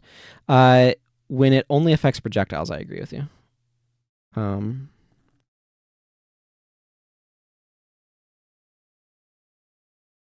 maintainable is that? Definitely defensive stance can be quite maintained if you want to. If you're keeping up your attacks. I don't think that's terrible though, because you're still susceptible to spells. It can be ended if you get blinded by like blinding flash or something. There are ways of getting around that. Moved recharge. You don't see why it shouldn't be able to maintain as long as you can pay the adrenaline cost.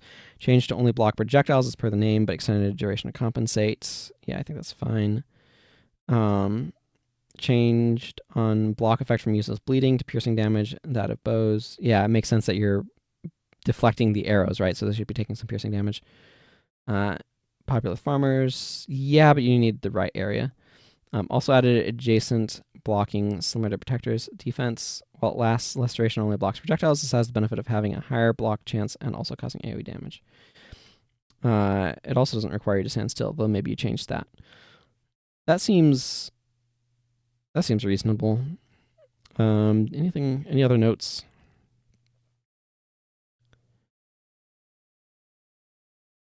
Like, definitely situational, good in certain areas and not good in others. Helps with wanding casters technically as well. I would have to play with this one to see how good this one is. I do feel like this is better than Shields Up. Just straight up saying that. But yeah. Disciplined stance. For 2, 8, 9 seconds. So that gets a pretty hefty duration. You have 75% chance to block and +10 armor, but it ends if you cause damage to a foe. I think that's good. It's really helpful on monks, for example. Extended duration and lowered recharge, so it's available more often when you need it, and for as long as you need it. The discipline part comes in because you have to keep calm when under pressure and not use any offensive skills. Great skill for healers or for when you just want a high uptime block and aren't worried about not doing any damage for a bit until the healers have refilled your health. Yeah, I like this is a good cancel stance for Frenzy, depending upon how you've touched Frenzy, and is good for like healers, like you said, or if you otherwise have a long spell activation, it can help a little bit. for example, if you're casting Meteor Shower. I was taking a pause to drink there. That feels like a much more interesting, viable direction for Discipline Stance, and also scales a bit more aggressively. Probably around a 3-4 second recharge or duration at like 8 tactics, something like that. I don't know. I'd have to figure out that math. Defensive Stance definitely feels like it might be a bit good. Just 100% uptime on it seems highly viable.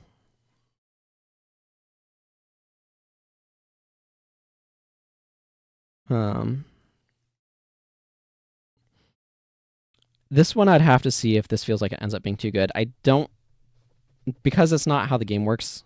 Like, it might be really good in some solo situations, but because you also have a party and there's spells and stuff, I don't think it is, but it definitely feels very strong. And could be really good to help shore up assassin squishiness. Like, balanced stance or defensive stance seems really, really good on assassin, where you might not need a stance otherwise. You have melee attack skills equipped with your dagger attacks, and you're getting a bunch of damage in, so you probably are able to maintain the adrenaline for this really well. So this feels like it's a good option for assassins who want to maintain a high block chance without using an enchantment, which I think is fine, because they can already do that with some enchantments. I don't know. This was one I definitely have to play around with a bit to see how it kind of fits. Flourish skill recharges your attack skills. You gain energy for each skill recharged. This is a fine change. Move from strength because it's almost exclusively useful for assassins and rangers. Yeah, I agree. I think this is a good spot to change it to. I typically don't want to use this as a warrior either, and it does work great for assassins and rangers. So I think that's a good spot to move it, to give it as a good AW or RW reward. Elite. Yep, I agree with that move. Gladiator's defense. 5 and 15. Elite stance for 5, 10, 11 seconds. You have 7% chance to block. Your attacker takes 5, 29, 35 physical damage whenever you block a melee attack this way. Add a generic physical damage type, as this can be used with any weapon. Reduced recharge for better uptime, which as an elite it needs. I agree, better uptime is good. This has been a nice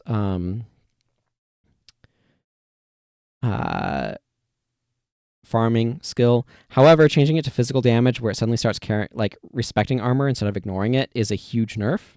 So you're giving it a big buff with uptime by having the recharge, I think it is. I think it was originally 30. But making it so it suddenly starts caring about armor is a huge nerf. So that's something to keep in mind. I've always liked Gladiator's defense. I've had a soft spot for it. There might be a better direction to kind of take it. Again, making it deal physical damage. While I appreciate what you're trying to do with that, it is a nerf, so that's something to be aware of.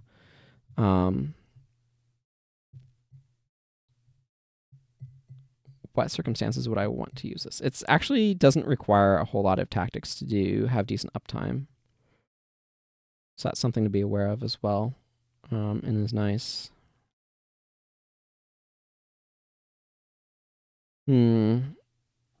Yeah, I don't know. I don't have any more thoughts on this particular implementation, just thinking about the skill itself. Griffin's Sweep, moving that out of strength. Melee attack deals damage, also hits foes adjacent to your target.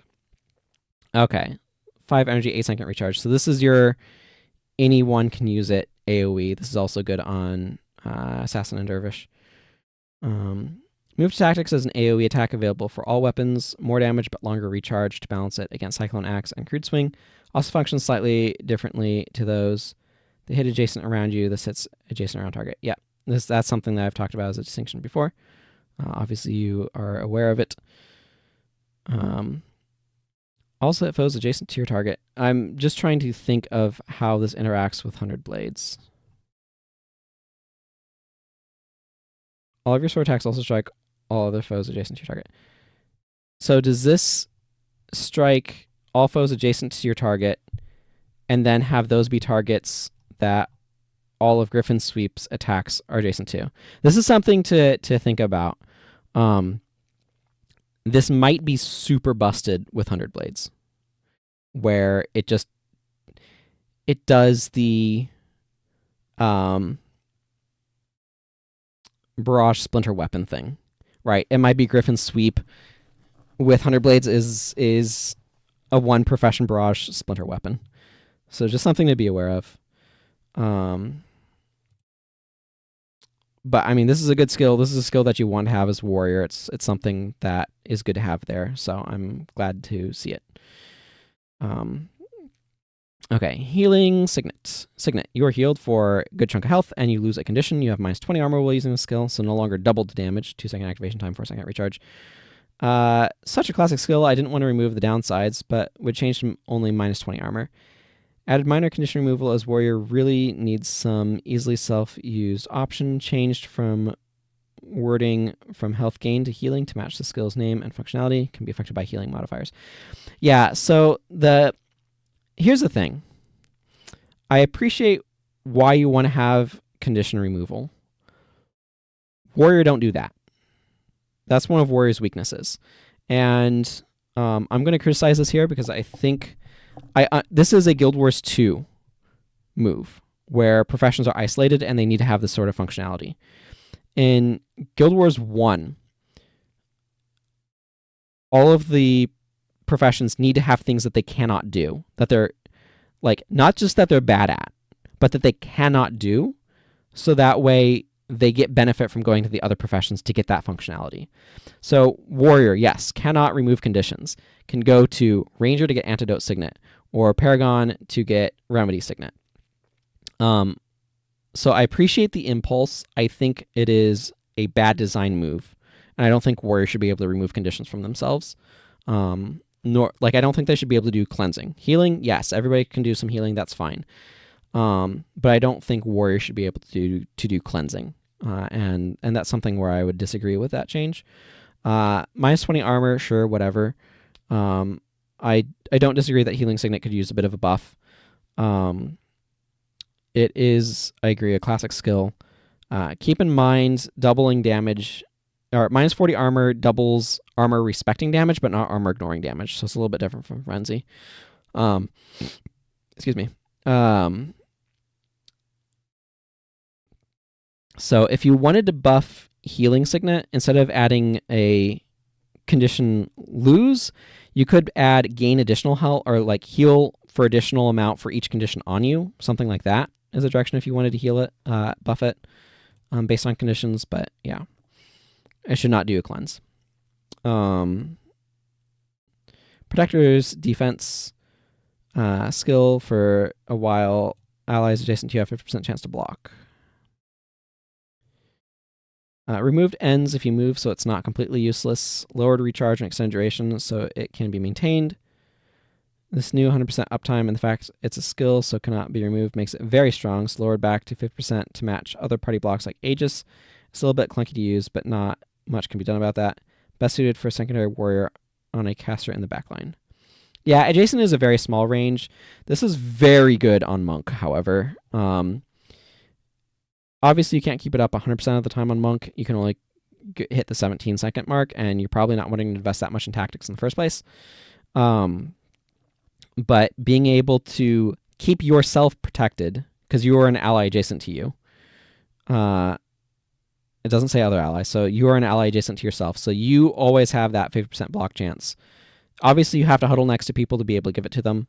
But it is very useful on casters, and Monks being able to use it to help protect the back line is very strong. So, or at least has the potential to be, depending upon how much they want to go into tactics otherwise and spec into it.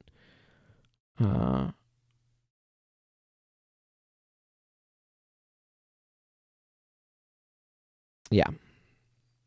Which they might for other things.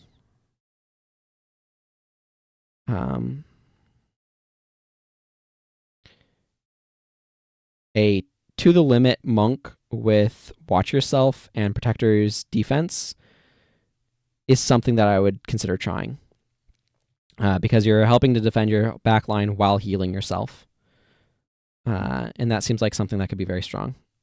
Also, this version of To the Limit, because it affects allies, is significantly better on Paragon.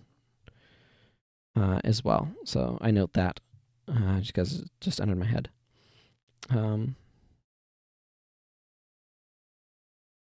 Yes. All right, let's move on to Protector Strike. Melee attack deals damage if target is attacking one of your other allies. So not you. 5 energy, quick activation time. Of course, half-second activation time, so it comes out at the quarter-second mark. 6-second recharge. Moved from strength to be alongside Protector's defense, fitting the linebacking role somewhat, and available to use for any weapon and any profession now. Also usable in a spike. Changed condition from moving to attacking because PvE foes don't move much. Increased recharge so it doesn't outshine certain other attacks too much. I think this is fine. It definitely feels more usable. I'm not sure that means I'm going to use it, but it feels more usable. It's probably reasonable on Scythe. If you wanted to make this a lot more appealing, I would maybe reduce the bonus damage, but have it just be deals damage if target is adjacent to another ally. Although obviously that kind of like a mini Jaizanju, I guess. That obviously works with melee stuff as well. I would need to try this to see how reliable it is to trigger that. It seems like it could be pretty good, but there could be some weirdness with whether or not an enemy is considered attacking an ally that I don't know about under the hood that I need to play with some to see how it works. But this is a skill that I definitely consider trying with Scythe in particular to see how it plays. So that seems fine. Shield stance. For 1, 5, 6 seconds, you have 75% chance to block attacks, and you have plus damage reduction ends if you do not have a shield equipped. Tie the damage reduction to tactics instead of strength for better use by secondary warriors. Probably the best overall block stance, but balanced by requiring a shield, equally effective for use by melee or casters. Yeah, this seems like a good spot to put it. You have to have a shield to be able to use it, but otherwise this is a very solid skill. I like that spot. I think that's fine. I think that makes sense. Soldier's defense. Stance. For 1, 7, 8 seconds, you have 17% chance to block while under the effects of a shout or chant. Block effect, gain 1 strike of adrenaline. 5 seconds with 15-second, or 5 energy, 15-second recharge. Only extended duration slightly. The shout condition is very easy to meet. Has a decent uptime, making it useful for casters if the party also has shouts, but more useful to warriors because it grants adrenaline. Yeah.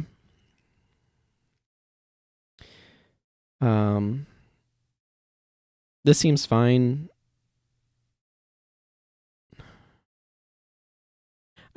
I don't know. I kind of like having a partial benefit, like partial and then partial. This is if you're not under the effect of a shout or chant, it does nothing. But with watch yourself being better, there is a chance that you'll be under that more often, potentially. You can also be under the effect of to the limit more often. On backline. Backline is a spot where you want something like this more. It does work well on Paragon potentially as well. Who like the adrenaline gain.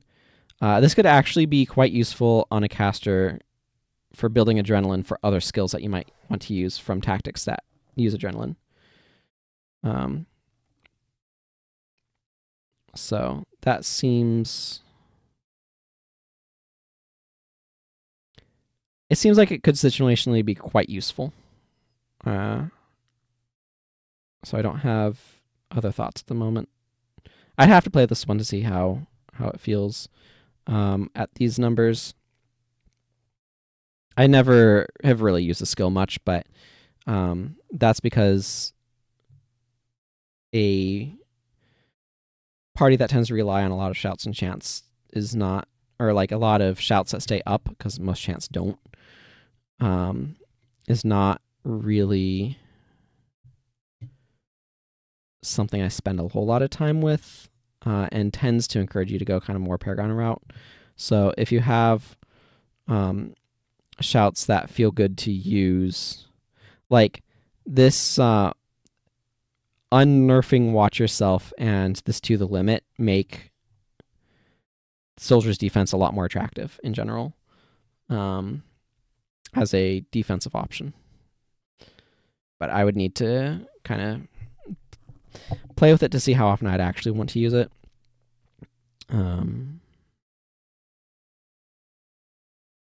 Yeah. No further notes there. It's a reasonable thing to try to make it a little bit more viable. And the slight duration extension helps a little bit with that. Soldier speed. For 3, 10, 12 seconds, you move 25% faster. Also attack 25% faster while affected by a shout or chant. Change the weird 15 plus 15 movement bonus to flat 25% and attack 25% while affected by a shout. Ideally, you'd rather have 33% on both, but gaining both from one skill, even at 25%, is still strong, so may not have full uptime. It is strong, however, I don't think it's... I think Warrior needs that, so I would consider making it full uptime at, like, 13 tactics. So you have to really invest in tactics to be able to maintain it, but you can. I don't think that would be too strong for Warrior, because you do have to build around having a shout or chant on you. I would have to try it, though, to see how that feels. You could make it adrenaline cost instead of energy cost if you wanted to affect its uptime as well. That's something else to consider. But I don't know, like, as a melee attacker, you kind of want both move speed and attack speed. And having that on soldier speed, that's something that's at where you have to have, again, 13 tactics to be able to maintain it. So you have to be primary warrior, or other PvE only skill shenanigans from the 15th anniversary update, unless you're changing those. So that seems like a direction that I would try. I like this overall change, by the way. I like this overall change from the weird 15 plus 15 thing to you move faster, and while under effects of a shout or chant, you attack faster. I think that that's a good direction to go. I would just consider that being able to maintain it is probably not overpowered for Warrior, and would be worth trying. Not allowing Assassin or Dervish to be able to permanently maintain makes sense, though, because that would be potentially very strong. Like Assassin with it, with Fear Me, seems really good.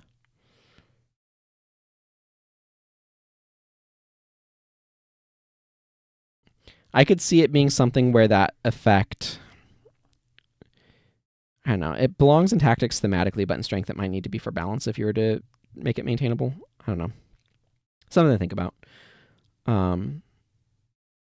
But I don't necessarily intrinsically object to giving melee something like that, where they have to heavily invest in tactics to be able to get there.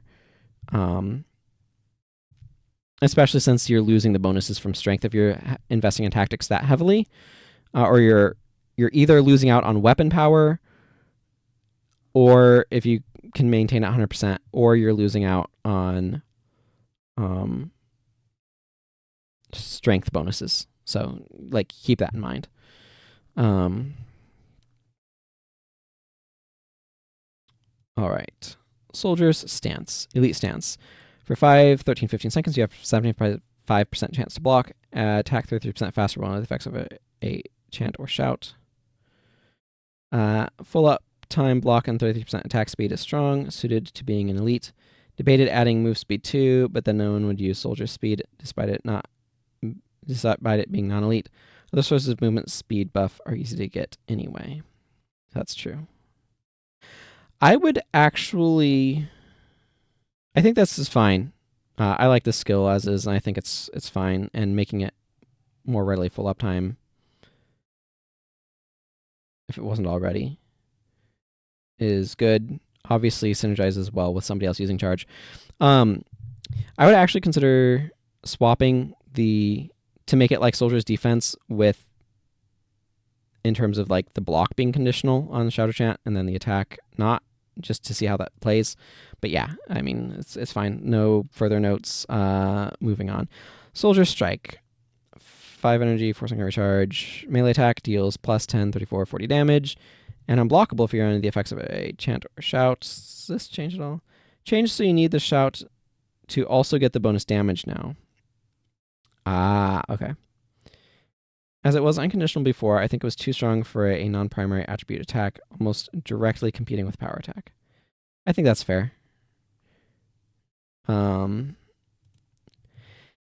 That is definitely a nerf, but I don't think it's a nerf that hurts it that much, in the sense that if you're trying to play into that shout chant theme, then it probably doesn't matter. Steady stance. So you made this an elite balance stance. 5 energy, 20 second recharge. Elite stance, 8, 18, 20 seconds. You cannot be knocked down and do not take extra damage from critical hits. Whenever knockdown is prevented, you gain adrenaline and energy. This skill felt weak. The energy gain was mostly negated by the initial cost. Very true. So you're basically only gaining 3 adrenaline from this at the expense of your elite slot, and only very conditionally on a condition that isn't that important for PvE knockdown. Changed to an elite version of Balance Stance that can be maintained to stop all KD on you. You can still use with Drunken Blow. Yeah. I think that's... Honestly, it sounds really powerful, but I think it's probably fine in the context of PvE. I would need to play with it some. And in particular...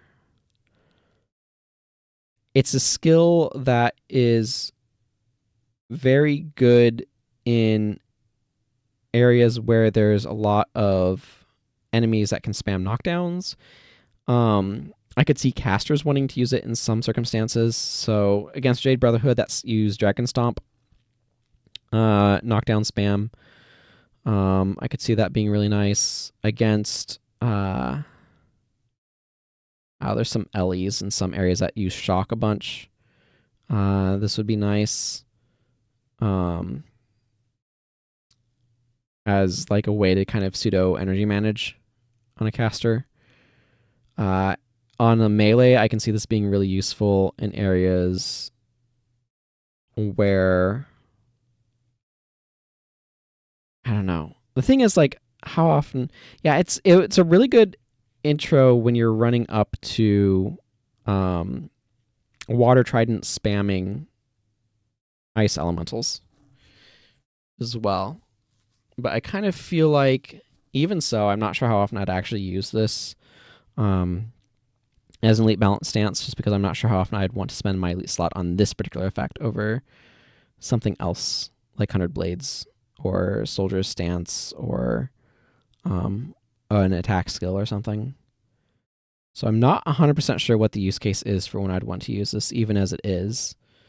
But yeah, like if I'm trying to do the weird Drunken Blow build, which it's so awkward with that too, because there was 2 Drunken Blows, Desperate Blow and Drunken Blow, with that whole factions duplication thing. And Steady Stance's recharge was long enough that you couldn't use it with both of them. Like there's no reason to bring two of them, because you'd end up it was just very clunky, didn't really have a role. There might be some weird build around me now, which is fine. I don't know. I kind of would like something a bit of a better build around me, but I'm not sure what. Thrill of Victory, interesting. Melee attack deals a bunch of damage. If you have more health than your target, you gain some adrenaline. 5 adrenaline. Changed to adrenaline and now gains more adrenaline. Felt Tactics need another adrenaline attack. I agree. And the skills theme seems to fit adrenaline better anyway. Like, how can you have a victory without a fight first? That's true. It also is super good with scythes now. I mean, it was good before, but now it's super good because you could potentially just spam it and do a bunch of additional damage when your foes start getting low. then it's really the thrill of victory. I like the fact that it fuels itself if your foe is starting to die. So it's like, yes, I'm winning and all of that.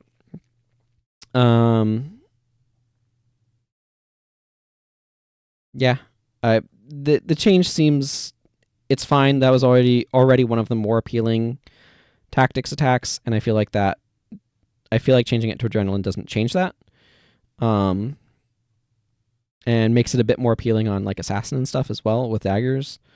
Just because it's like, okay, this can help you finish off a foe that you're getting low, which is also nice. Yeah.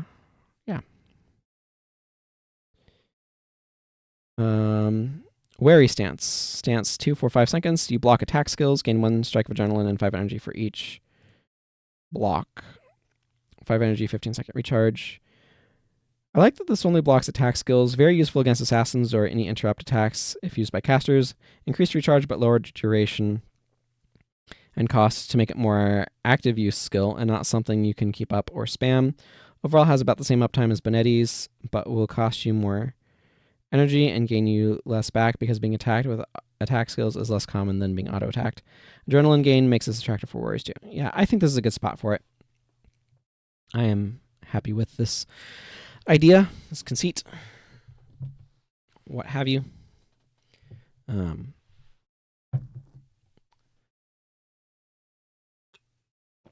Need to hydrate my voice. I've been going for 4 hours now. Like I said, an hour per attribute.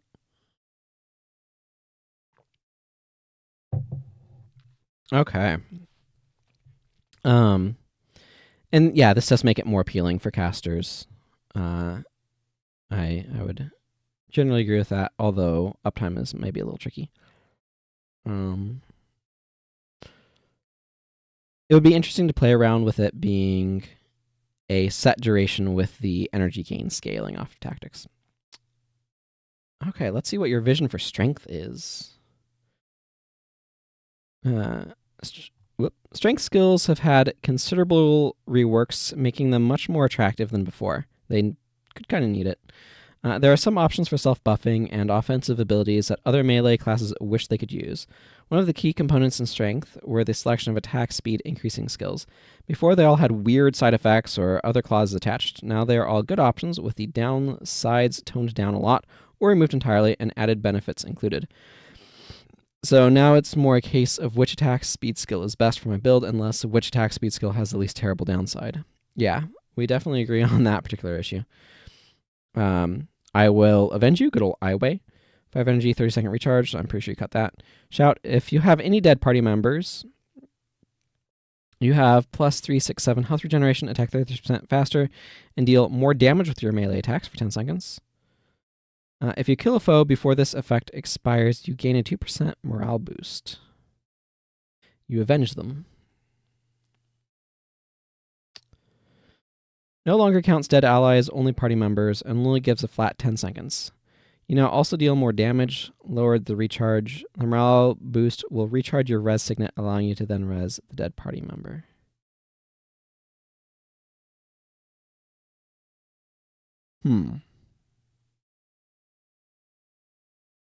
This feels like a PvE only skill. I like the idea.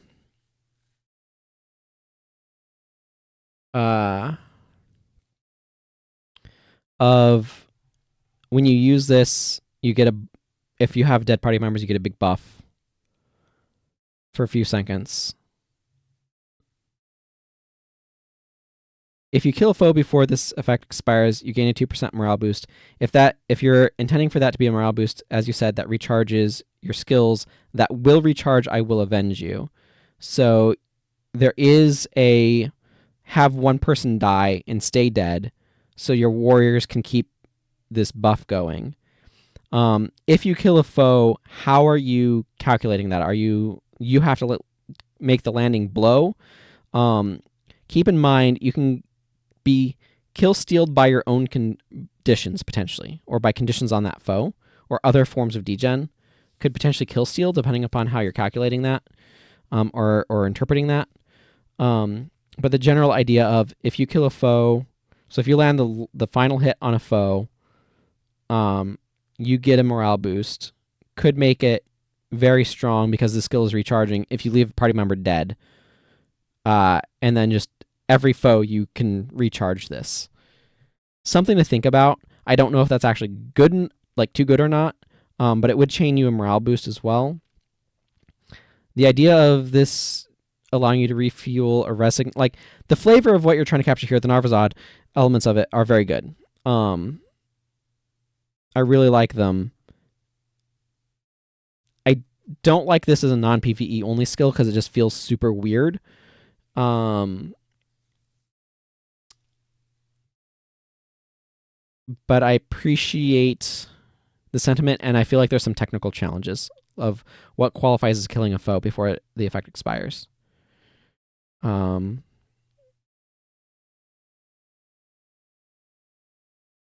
Yeah. There's some stuff there. I will survive. 5 energy, 15-second recharge. Shout, remove 0 to 3 conditions from yourself. Gain +3 health regeneration for each condition removed this way. And the regeneration lasts for 5, 10, 11 seconds. I think Warrior needs a way to Condy cleanse itself. I disagree. This useless skill was the best choice to Rework to do so. That I agree on. I Will Survive was an absolutely useless skill. It was a bad skill because it's basically like saying, Warrior's weakness is conditions. Here, let me show you by making a terrible skill to deal with conditions. I think Warriors should not be able to deal with conditions. I think that should be something that they have to go to other professions for, whether that's Antidote Signet on Ranger or Plague Touch.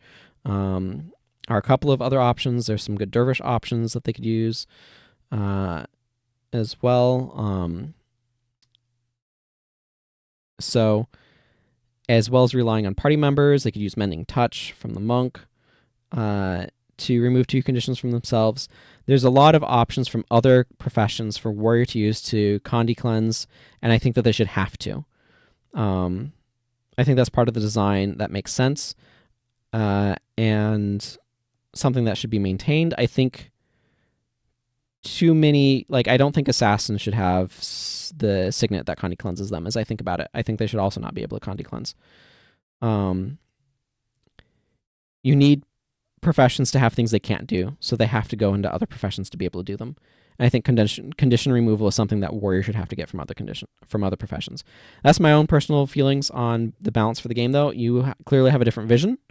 It will affect the gameplay and lead to different gameplay. And I have basically the same sentiments here as I do with your proposal to Healing Signet. You will die. Shout. For 0, 9, 10 seconds, target foe receives 33% less from healing. If this foe dies before the effect expires, you gain 3 strikes of adrenaline. Ends early if target foe's health goes above 75%. So if they're above 75%, it basically doesn't do anything. 5 energy, 15-second recharge. Just giving adrenaline felt weak, and there are plenty of better options for just adrenaline gain. I wanted to make this feel like a serious threat, and the reduced healing should do that. Stacked with Deep Wound to reach the reduced healing cap of 40%. Yeah.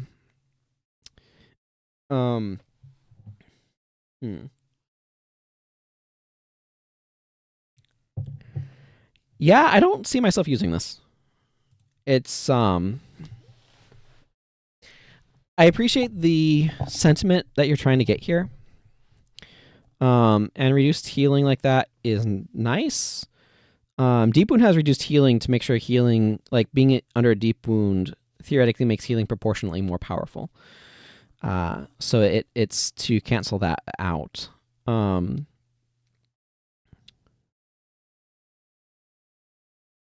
The fact that you have to kill the foe to be able to get the 3 strikes of adrenaline makes it feel worse, right? As an adrenaline gain skill. So this is primarily an anti-healing skill. And I don't tend to use those. So I'm not the biggest fan of this change in terms of it's not something I would potentially use. I'm not sure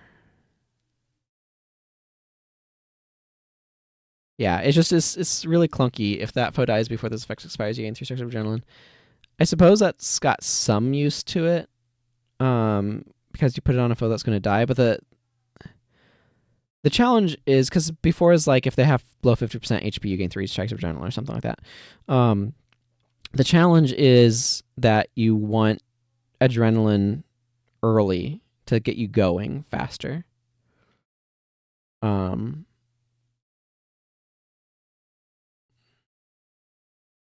don't know. I'm not here to do.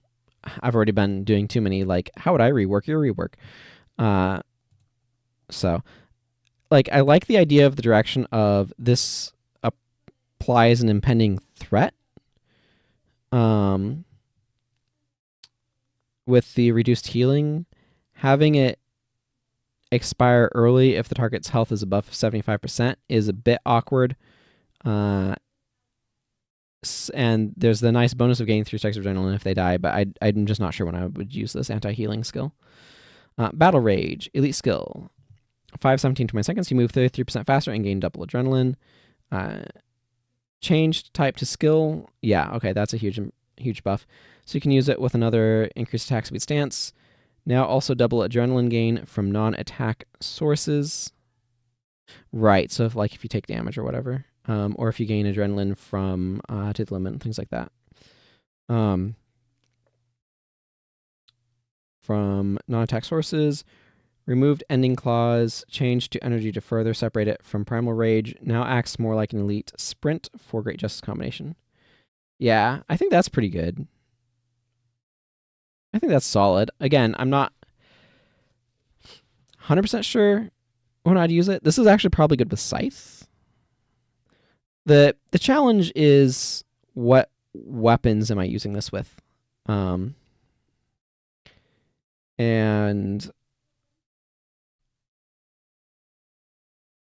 what build am I putting this in? Am I using this over 100 blades? Absolutely not. Am I using this over some axe elites? Maybe. Over a hammer elite? Possibly. It's probably best with hammer. I think it's fine, but like that's a tricky one. Berserker stance. Okay. 4 adrenaline, 6-second recharge. For 5, 12, 15 seconds, you attack 33% faster and gain plus 50% adrenaline from your attacks. Ends if you use any non-attack skill. I assume that doesn't cause a problem if you reapply it.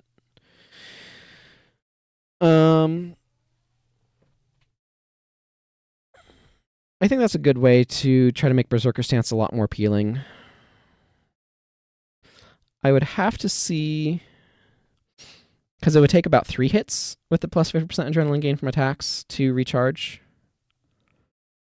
Does that affect bonus adrenaline from things like Mokele Smash?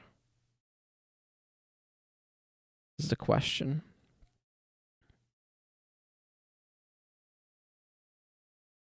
Probably very good with Battle Rage.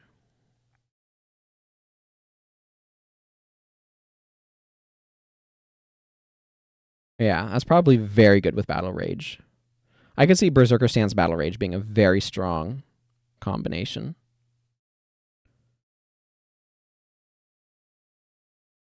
Because you use Battle Rage, obviously, and it ends Berserker Stance.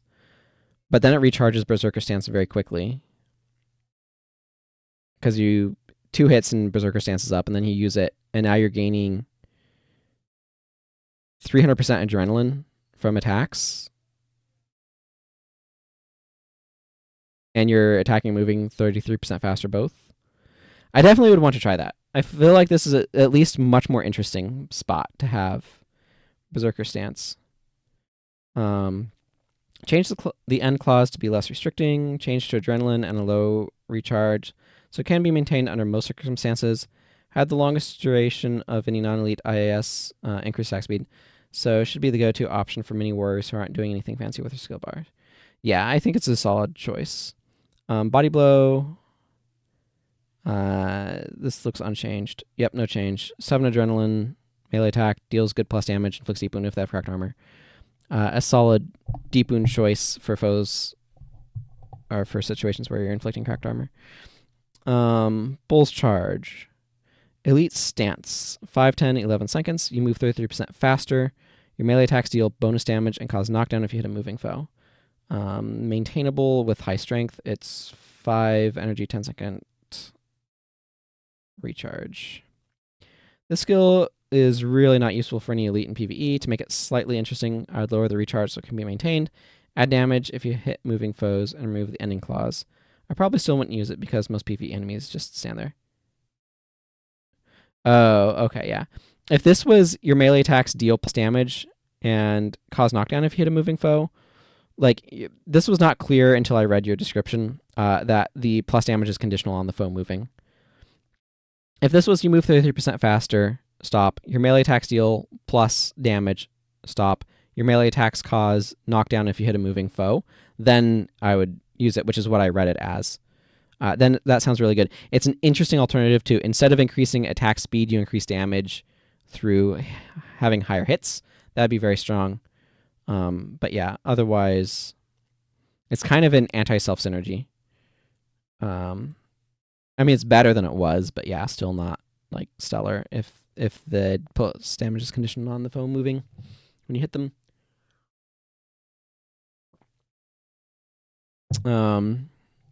Melee attack. So it looks like the main thing you did was maybe lower recharge here. Deals plus damage and good plus damage and causes knockdown if target foe is moving. Lowered the recharge, not that useful in PvE still because enemies don't move much. I agree. You could potentially interpret the bulls thing a little bit more loosey-goosey, but yeah, I mean, that lowering the recharge makes it more appealing, but I agree with you.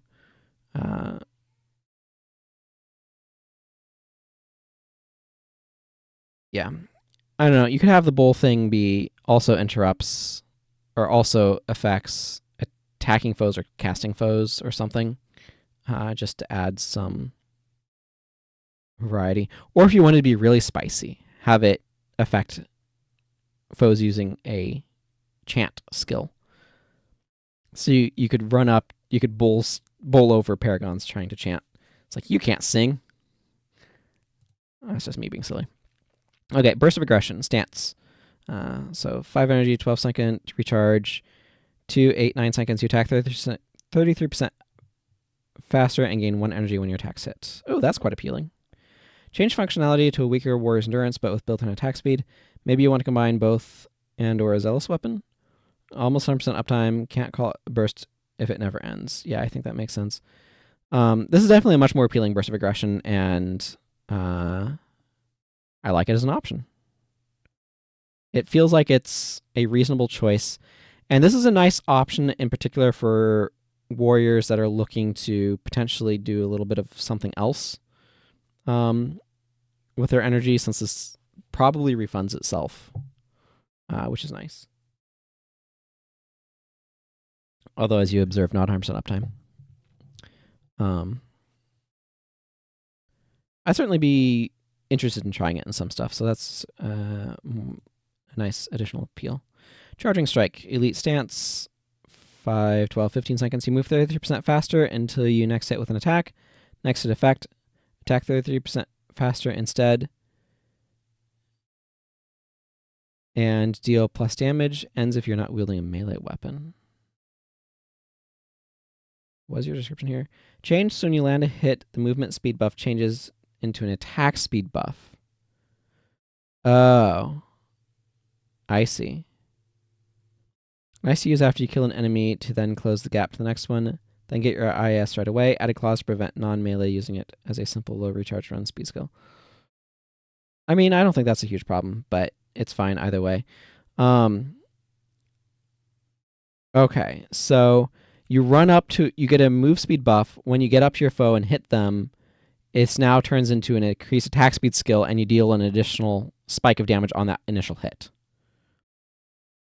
But it requires you to be using a melee weapon or it doesn't work. That's very interesting and definitely one that's worth trying.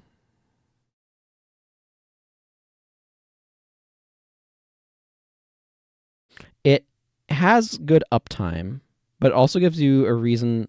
I assume it should self-cancel where when you use it again, it moves back to the move speed buff and recharges the hit, i.e. it replaces itself. This feels like a really strong option that I'd want to try to see how good it is. For sure.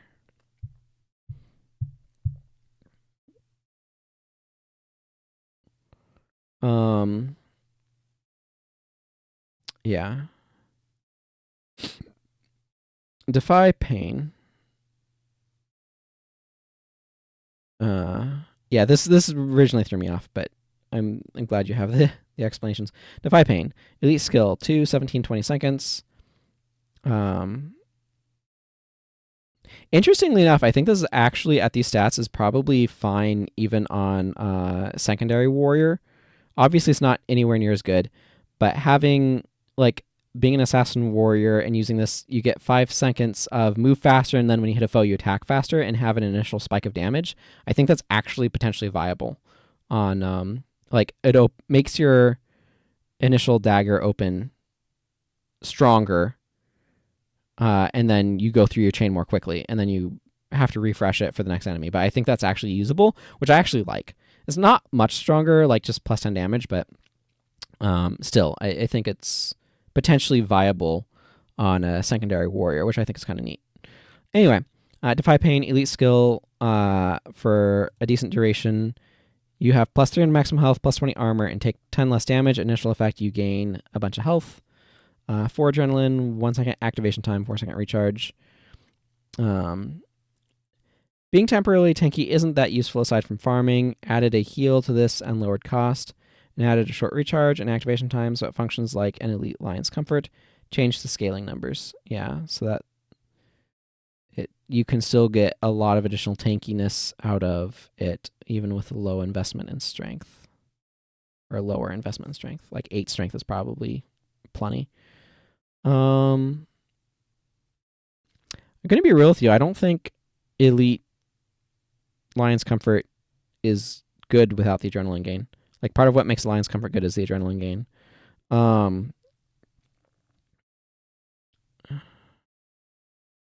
I think if you wanted Defy Pain to be a healing skill, I would have given it health regen.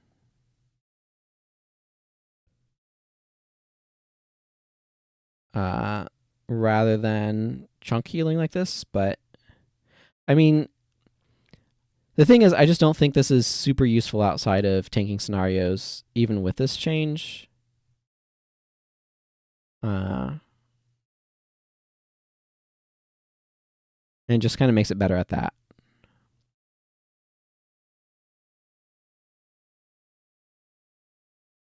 I don't know.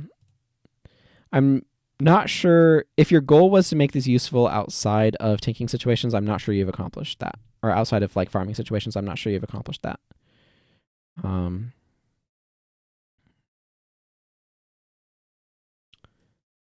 I'm not going to think about how you might accomplish it. Distracting Strike moved from no attribute, 5 energy, quarter second or half second activation time, 10 second recharge. Melee attack deals only small amount of damage, interrupts an action, interrupted effect, disables an interrupt skill for additional seconds. So you basically made this distracting shot except a melee attack. That's fine. Move from no attribute to strength and add minor damage, and scaling to disable time. Lowered recharge. Really? Oh, I thought it was 10 second recharge already. The melee version of D-Shot, cracked armor requirement removed. Oh, you're right. I am thinking of an entirely different skill.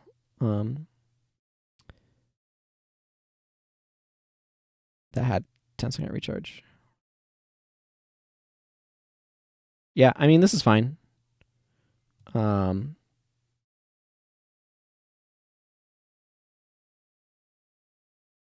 Yeah, no particular notes. This is a good interrupt, usable with any melee weapon, but you probably want to be a warrior with strength if you're using it, just to get some good disable duration. I think it makes a lot of sense to have a have that scale. Otherwise, it becomes very strong on secondary warrior because the damage doesn't matter necessarily for interrupts. So yeah, that seems reasonable. Good old Dolyak Signet. Just a good old 8-second recharge. Signet, 8 seconds. You have a bunch of armor and cannot be knocked down. You move 33% slower. Set duration and recharge to 8 seconds. So if you don't want it to end, you don't have to wait too long, but it can also be maintained as long as you want it. So down effect now only 33%, usable by secondary warriors, but won't get nice armor bonus. Yeah. I mean, you get a little armor bonus. You get 10 armor bonus, which is not nothing. This feels like it's probably better on casters anyway than warrior. There's not a whole lot of times I want Dolyak Signet anyway. So this makes it less unappealing. Which is not a huge compliment, I suppose. I'm not 100% sure when I'd use this, but it does feel like something I would potentially consider using on a caster. In areas where I expect a lot of knockdowns. In particular, probably against Stone Summit, this would be really nice to use, just to stop from being giant stomped. I don't like a lot of the Shiver Peaks.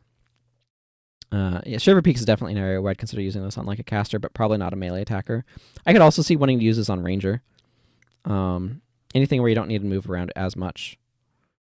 Dolyak Signet, I feel like I'd want Dolyak Signet to be an entirely different style of functionality rather than the like anti-knockdown thing. Just because it feels like if this was a stance, it would be more appealing because then I could cancel stance it, right? In order to get out of the slow effect. So, I don't know.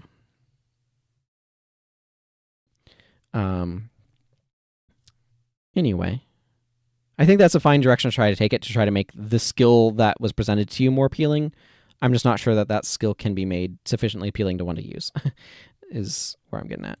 Drunken Blow, melee attack. I agree, Drunken Blow feels way more of a strength skill than a tactic skill. Melee attack deals good plus damage, inflicts one of random set of conditions, you are knocked down, 5 energy, 7-second recharge. Moves to strength from tactics because being drunk isn't a tactic. Still usable by secondary warriors because you still get some minor damage with 0 strength, and the condition lengths do not scale. Yeah. It looks like all you did was just moved it, and I think that's perfectly reasonable. I agree. It makes way more sense in strength than it does in tactics. Endure Pain, skill. You gain health. Okay, so this is just a healing skill, right? Change to a permanent heal instead of a temporary waste of time. Lower recharge a little. Think of it as a divine intervention for warriors, sort of. At an activation time, so players have a chance to interrupt the AI enemies using it, which is very annoying.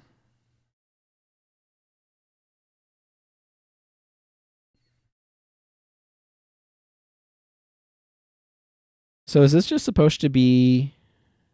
I guess I'm a little confused. So is this basically just supposed to be plus maximum health indefinitely? For 5 energy, 1 second, activation time, 25-second recharge, until you die? I mean, I'm not sure I want to use that skill any more than I use Endure Pain. Like, so the only time I use Endure Pain now is if I'm doing some sort of running thing where I will want a instant activation temporary increase to maximum health so I can survive through the particular challenge I've run into while running a little bit better and get out of it so I can then start healing signating up.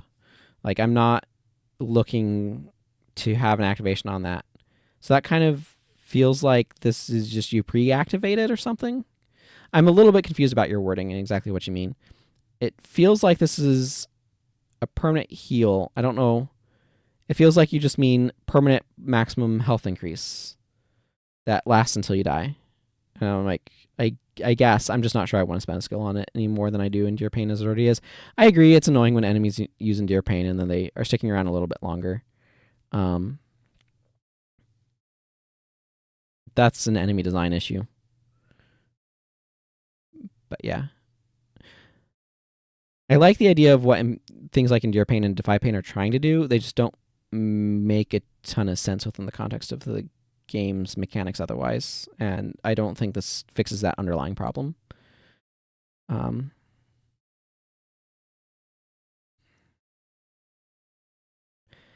What I would probably do for an Endure Pain while I'm brainstorming here, as I'm thinking about it, where I'm at now, is I'd probably make it have health regen that has like a lot of health regen and kind of a shorter duration that recharges whenever you take damage. That something like that to me fits much more in the theme of what Endure Pain is and would actually help you do it better. Rather than maximum health. Enraging Charge stance.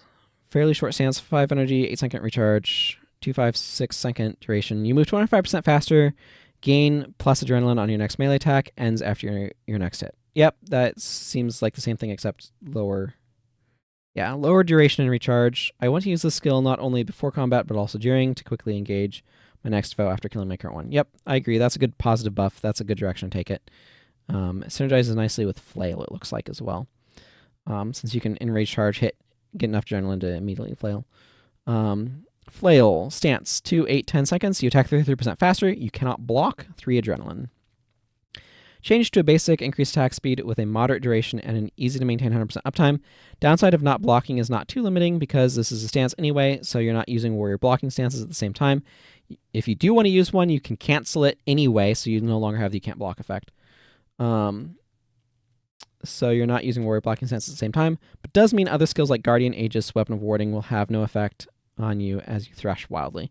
Yeah, I like this is a really thematic way of doing it, a really thematic downside. And a way to make it where this feels like a more appealing variant on what Flail was originally doing. I like this design.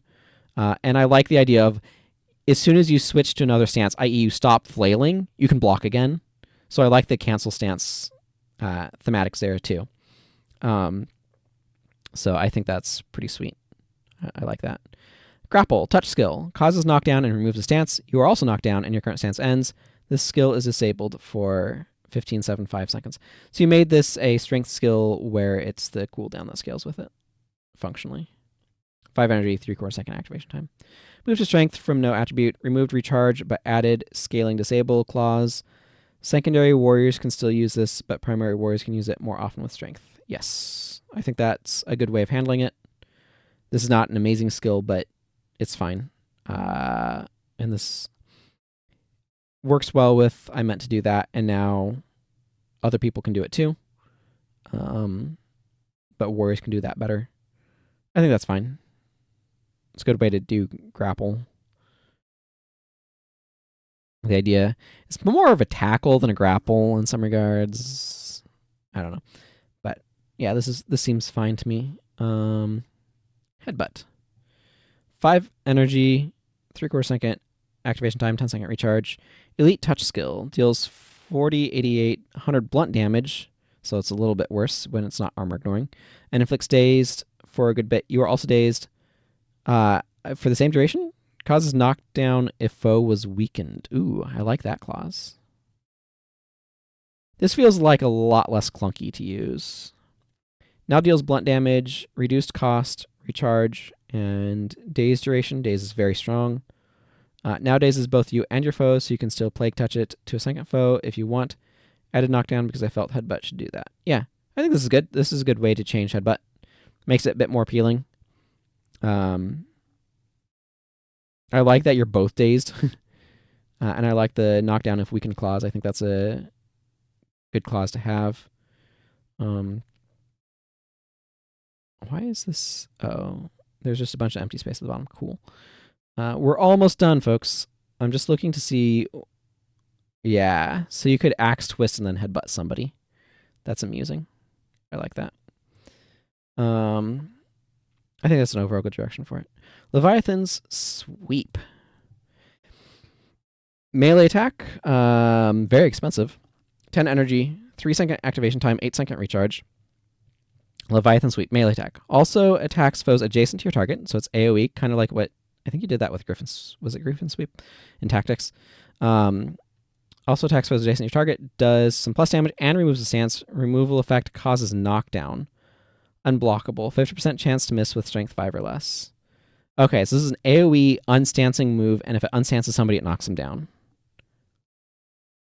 A different stance ender just for warrior. Added a miss clause for non-warriors.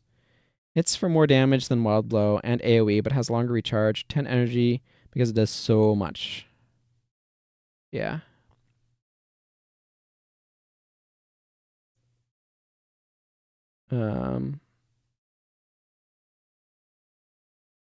I like this.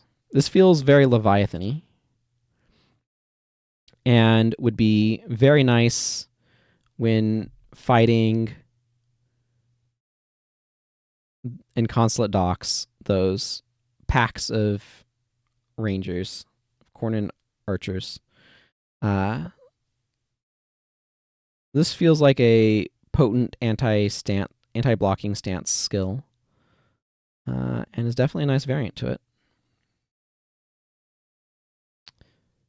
The knockdown can potentially be useful as well.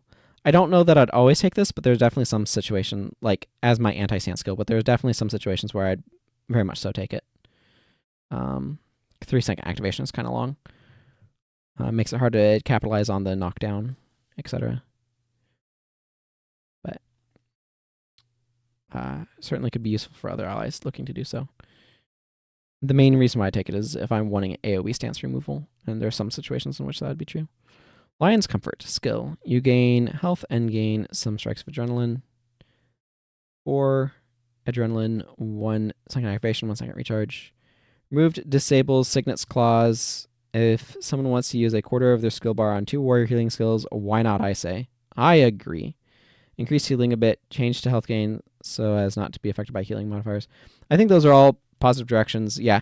And disabling Signets, like getting rid of that, I think is a really good change to it as well. That makes it a lot more usable with, like, I know I keep going back to it, but Antidote Signet is very good on warrior. So it helps with that, but also just like other skills that you might want to use. So I think that's overall a positive direction to take that. Mage Hunter Strike. This is a skill that I always theoretically like. Elite melee attack, 5 energy, half second activation time, 3 second recharge. Deals a good amount of plus damage, plus 10, 34, 40, but is an elite. Unblockable if target foe is enchanted.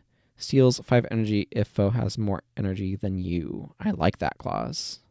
Damage and recharge make this an elite power attack. Added stealing 5 energy so you can spam it against casters until their energy gets low. Yeah, I like that steal 5 energy clause. I think that's a really good clause. I like this idea, and I like this as a direction to take it. I think that's a good direction to go. No additional notes. Positive change. Makes it more playable. Power attack. Melee attack deals plus damage, 5 energy, 3 second recharge, no change.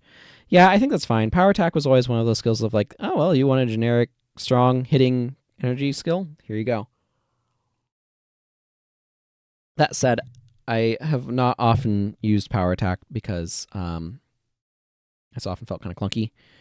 This is one of those ones where I'd have to compare it to some of the other ones. I think a lot of the time I'm going to want to use a more specific one. Compare it to Jaizanju. No, not Pure Strike is unblockable, worth about 10 less damage, or 75% damage and a longer recharge. Probably. Is it better than Sinking Blade? Probably.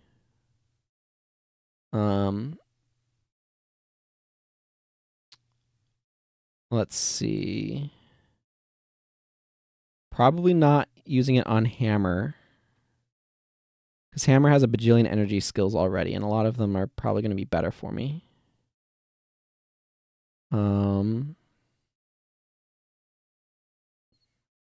I think I'd use Keen Chop over it most of the time, and Swift Chop definitely over it, like, all of the time. Like, Power Attack is one of those skills that's like, okay, this is just raw, solid damage, but it's not necessarily something that I want a lot of the time. I'd probably use it, or I'd consider using it with Scythes, and I'd definitely use it with Warrior's Endurance unless you did a big change to that. It does not look like you did a big change to that. I'd use it with Warrior's Endurance and Daggers, for example. But yeah, not the biggest fan otherwise. Primal Rage, Elite Stance, 4 Adrenaline, 2, 12, 15-second duration. You attack 33% faster, move 33% faster. Increased move speed to plus 33%. Remove the double damage clause, and Elite should not have such a strong negative effect. Now a very good basic Elite, able to easily maintain move and attack speed. I agree. I think that is where Primal Rage should be, and I think that's a good spot to put it. I think there's some argument that Primal Rage should maybe be energy, just so that way you can open with it, but I'm fine with it being a bit different from Onslaught by being Adrenaline. And Primal Rage does feel like an Adrenaline skill from a name, doesn't it? So I think that that's a good direction to take it. It's similar to what I do with Primal Rage. Certainly an Elite that I would strongly consider using a lot of the time. But not all the time, because there's a lot of other good Elites available. Rage from the Ntuka, Elite skill, you gain 167 Adrenaline for 10 seconds. Adrenal skills have a 5-second recharge when used. 5 energy, 5-second recharge. Just lower the recharge a lot to make this much more flexible. Use this skill charge before battle. Unload adrenaline skills.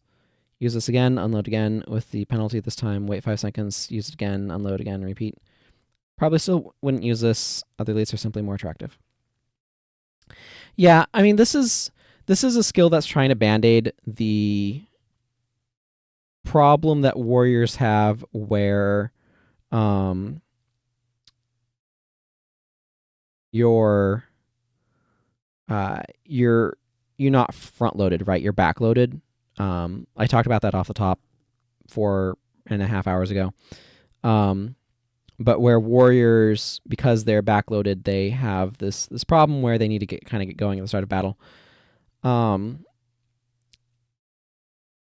appreciate you trying to say, okay, well, this skill, it's kind of pseudo making all of your adrenaline skills energy skills. I think I would want to do a bit more with this to make it more appealing. And I think there's a lot more you could do with it to make it more appealing. And I think just saying, let's just lower the recharge is not the best way to try to make this skill an elite that I'd want to use.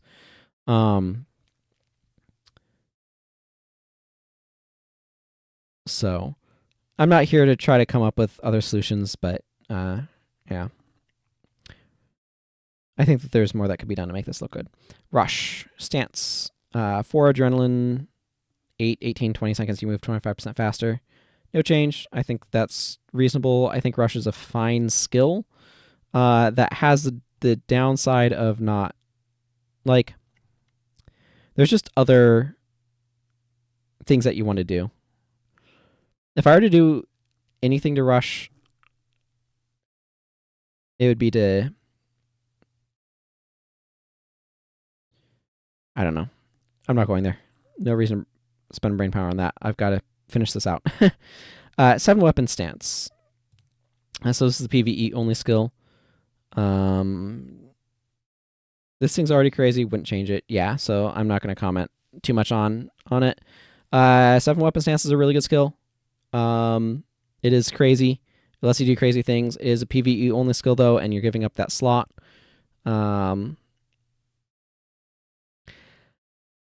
I feel like a lot of the PvE only skills that they introduced in the 15th anniversary update are not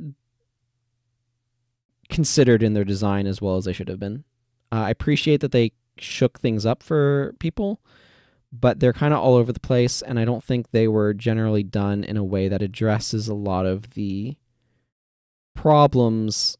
Like, they don't address things that you'd want to address to shore up professions where they should be working better, or to introduce new interesting things to do. 7 weapon stance does a good job of introducing new interesting things to do. I have mixed feelings about how it works, but I think it's a fine elite, and I don't necessarily like attribute point messing around with, but as far as things go, this is not heroic refrain, which is a terrible skill from a play pattern standpoint in a lot of other ways. They should have done something different for Paragon, in my opinion. But anyway, I do enjoy what 7 Weapon Stance does. And I agree. No change to that. Shield Bash, 5 energy, 10-second recharge. I think that might be the lower. Skill, 5 seconds. You block the next attack skill against you. Block effect deals blunt damage, causes knockdown, and your attacker has increased recharge if it was a melee skill. No effect unless you're wielding a shield.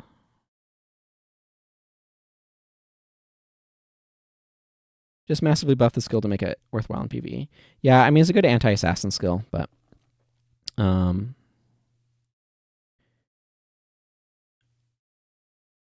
all of the block effects conditional on it was a melee skill? It's fine either way, but it makes more sense if it is. I assume it kind of is. It definitely makes it a lot more appealing.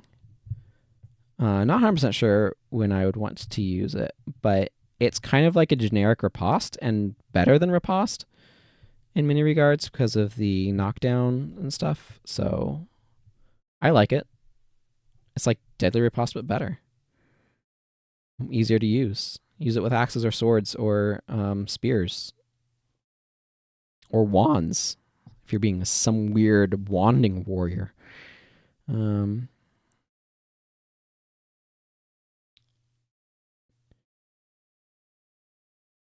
Shove, elite touch skill, causes knockdown, ends foe stance, and deals some physical damage. Again, not being armor ignoring is worse than armor ignoring.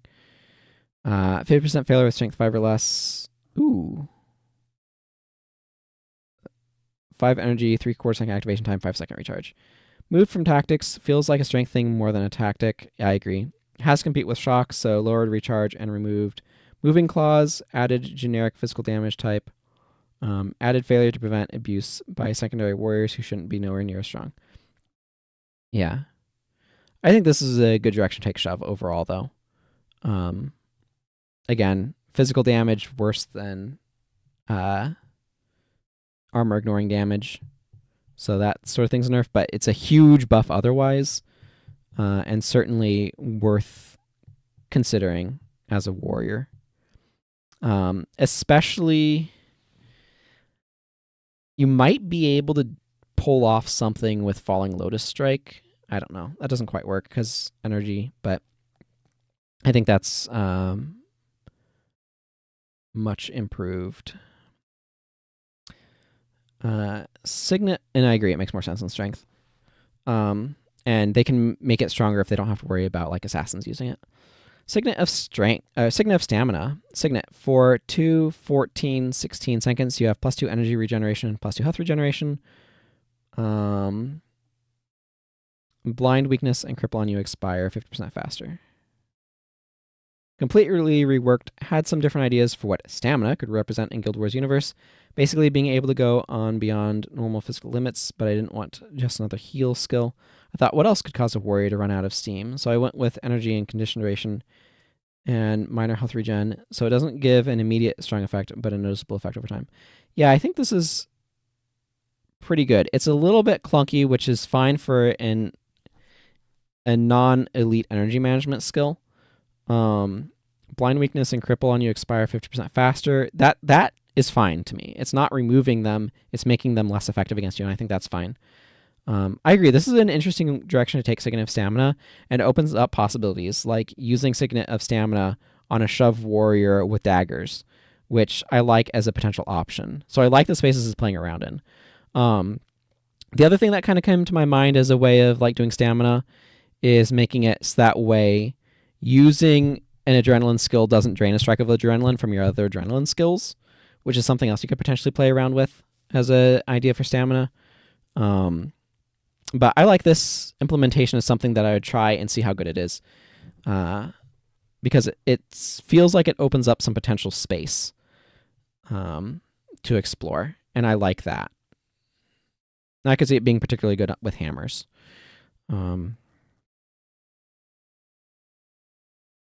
Yeah. Let's see. That's +2 energy regen is 2/3 of an energy per second. So at 15 seconds, that would be 9 energy, I think. No, 10 energy. Duh. I don't know why I did that math so wrong. You can erase your angry comments about me failing basic math. 10 energy at 15 seconds. So it's around that at higher strength levels. That's 12 to 15. So there's probably a 15 in there somewhere. Yeah, that gives decent energy. Yeah, I'd have to try it, see how it plays. Definitely opens up some options, and I like that. But it means you have to have a good investment into strength, which also I like. Because that means like trying to use that with, say, a secondary profession is still somewhat hampered and stuff like that. I don't know, it seems like an interesting spot and something I'd want to play around with, and opens up build options, which I think is good. Helps make some other elites potentially viable, that sort of thing.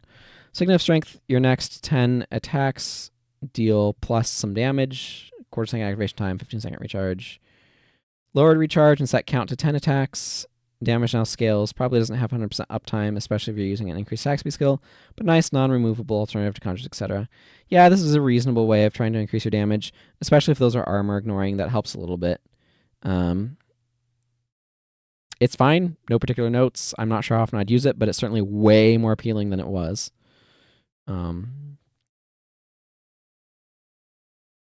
Sprint, stance. This looks unaltered. Yeah, no change. Sprint was always kind of a solid skill. You can actually use this decently on a secondary warrior as well, for about 50% uptime. A little better than that. I think that's fine. Tiger stance. Stance. 5 energy, 10-second recharge. Lasts 4, 9, 10 seconds. So you attack 33% faster and have plus 30% chance to land critical hits. This is a very solid one. Good for axe, as you note here. I really wanted one of the warrior increased attack speed skills to also increase crit chance for use with axe. This was the best option in my opinion. Has 100% uptime, but will require higher investment in strength and some energy management combined with Fear Me. Yeah, it does combine well with Fear Me. Plus 60% crit chance. It seems pretty solid for those axe warriors. Yeah, I think that's a really good direction to take Tiger Stance. It interacts nicely as, so you could also go Flail. Burst of Aggression is doing something else entirely. And works nicely with daggers, for example. Berserker Stance is playing in another space. Yeah, I think that's a good... I feel like you're doing a good job of giving warrior interesting choices when, instead of choosing which downside you're going to put up with your increased attack speed skills, you're trying to choose which upside you're going to get. And I think you're doing a good job of that, and I applaud that. Warrior's Cunning skill 2, 15, 17 seconds. Your melee attacks are unblockable. 5 energy, 30-second recharge. Reduced cost, massively reduced recharge, and increased duration, so I can have 50% uptime. I didn't want more uptime because I want unblockable attack skills to be considered instead of automatically just bringing this. I agree. Blocking should be good against warriors sometimes. This has to be strong to compete with a Surin Scan, and I think for a primary warrior, giving up one skill slot for always being unblockable is a fair trade, as opposed to having to use a Surin Scan on every new foe, costing a warrior a lot of energy. But remember, Surin Scan works through blind and miss hexes too, but as hex itself can also be removed, unlike Warrior's Cunning. I think those are all, I think it's really well considered and well reasoned. That makes a lot of sense to me. I think in a world where a Surin Scan doesn't exist, you don't want Warrior's Cunning this strong. But I think in a world with a Surin Scan in PvE, it makes sense to want Warrior's Cunning to be this strong. I think you have reasoned arguments there. Warrior's Endurance, elite skill. Is this remove the clause? It was not really needed. Oh, yeah. Otherwise unchanged. Yeah, I like this skill quite a bit too. You're right. The can't raise your energy above X amount was kind of pointless, and keeping this as is I think really good. I like that endurance and stamina are kind of playing into each other with energy as well. So that's another good point in favor of this. And making this a little bit cleaner by removing that is, I think, a fine change. And I like Warrior's Endurance for the options it opens up, particularly with like daggers and all that sort of stuff. No attributes. These skills are mostly unchanged. Anything unlinked should be weaker, in my opinion, because these skills can be used by any class with absolutely no investment required. As such, these skills are more basic fillers for when nothing else available quite fills the role you want. Coward. Elite Shout. Causes knockdown if target foe is under the effects of any skill that blocks, or if you are under the effects of any hex cast by your target. 5 energy, 5-second recharge. Was mainly used to KD melee attackers while you kite. Hardly fair to shout coward at them. Changed functionality to punish users of certain skills that a honorable warrior might consider cowardly, blocking and using hexes, giving you the opportunity to interrupt them, casting another hex on you. As a shout, can bypass blind and block to interrupt too. Changed to energy so it can be more easily available. I agree, that makes a lot of sense. Like, Coward's original implementation was like knocks down foes that are fleeing from you, but the fleeing state, i.e. they're running from with their back to you, was so finicky that it was basically unusable, and so they made it just generic moving.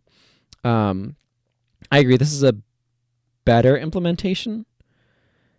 It seems like this is basically, if I were to reword this, knocks down target foe if that foe has block chance above 0. Or if you were hexed by them.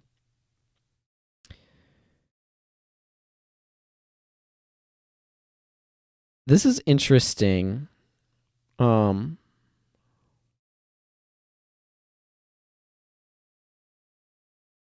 There's definitely different directions that you could take this. I think this is a fine way of doing it. I'm not sure how often I would want to use this.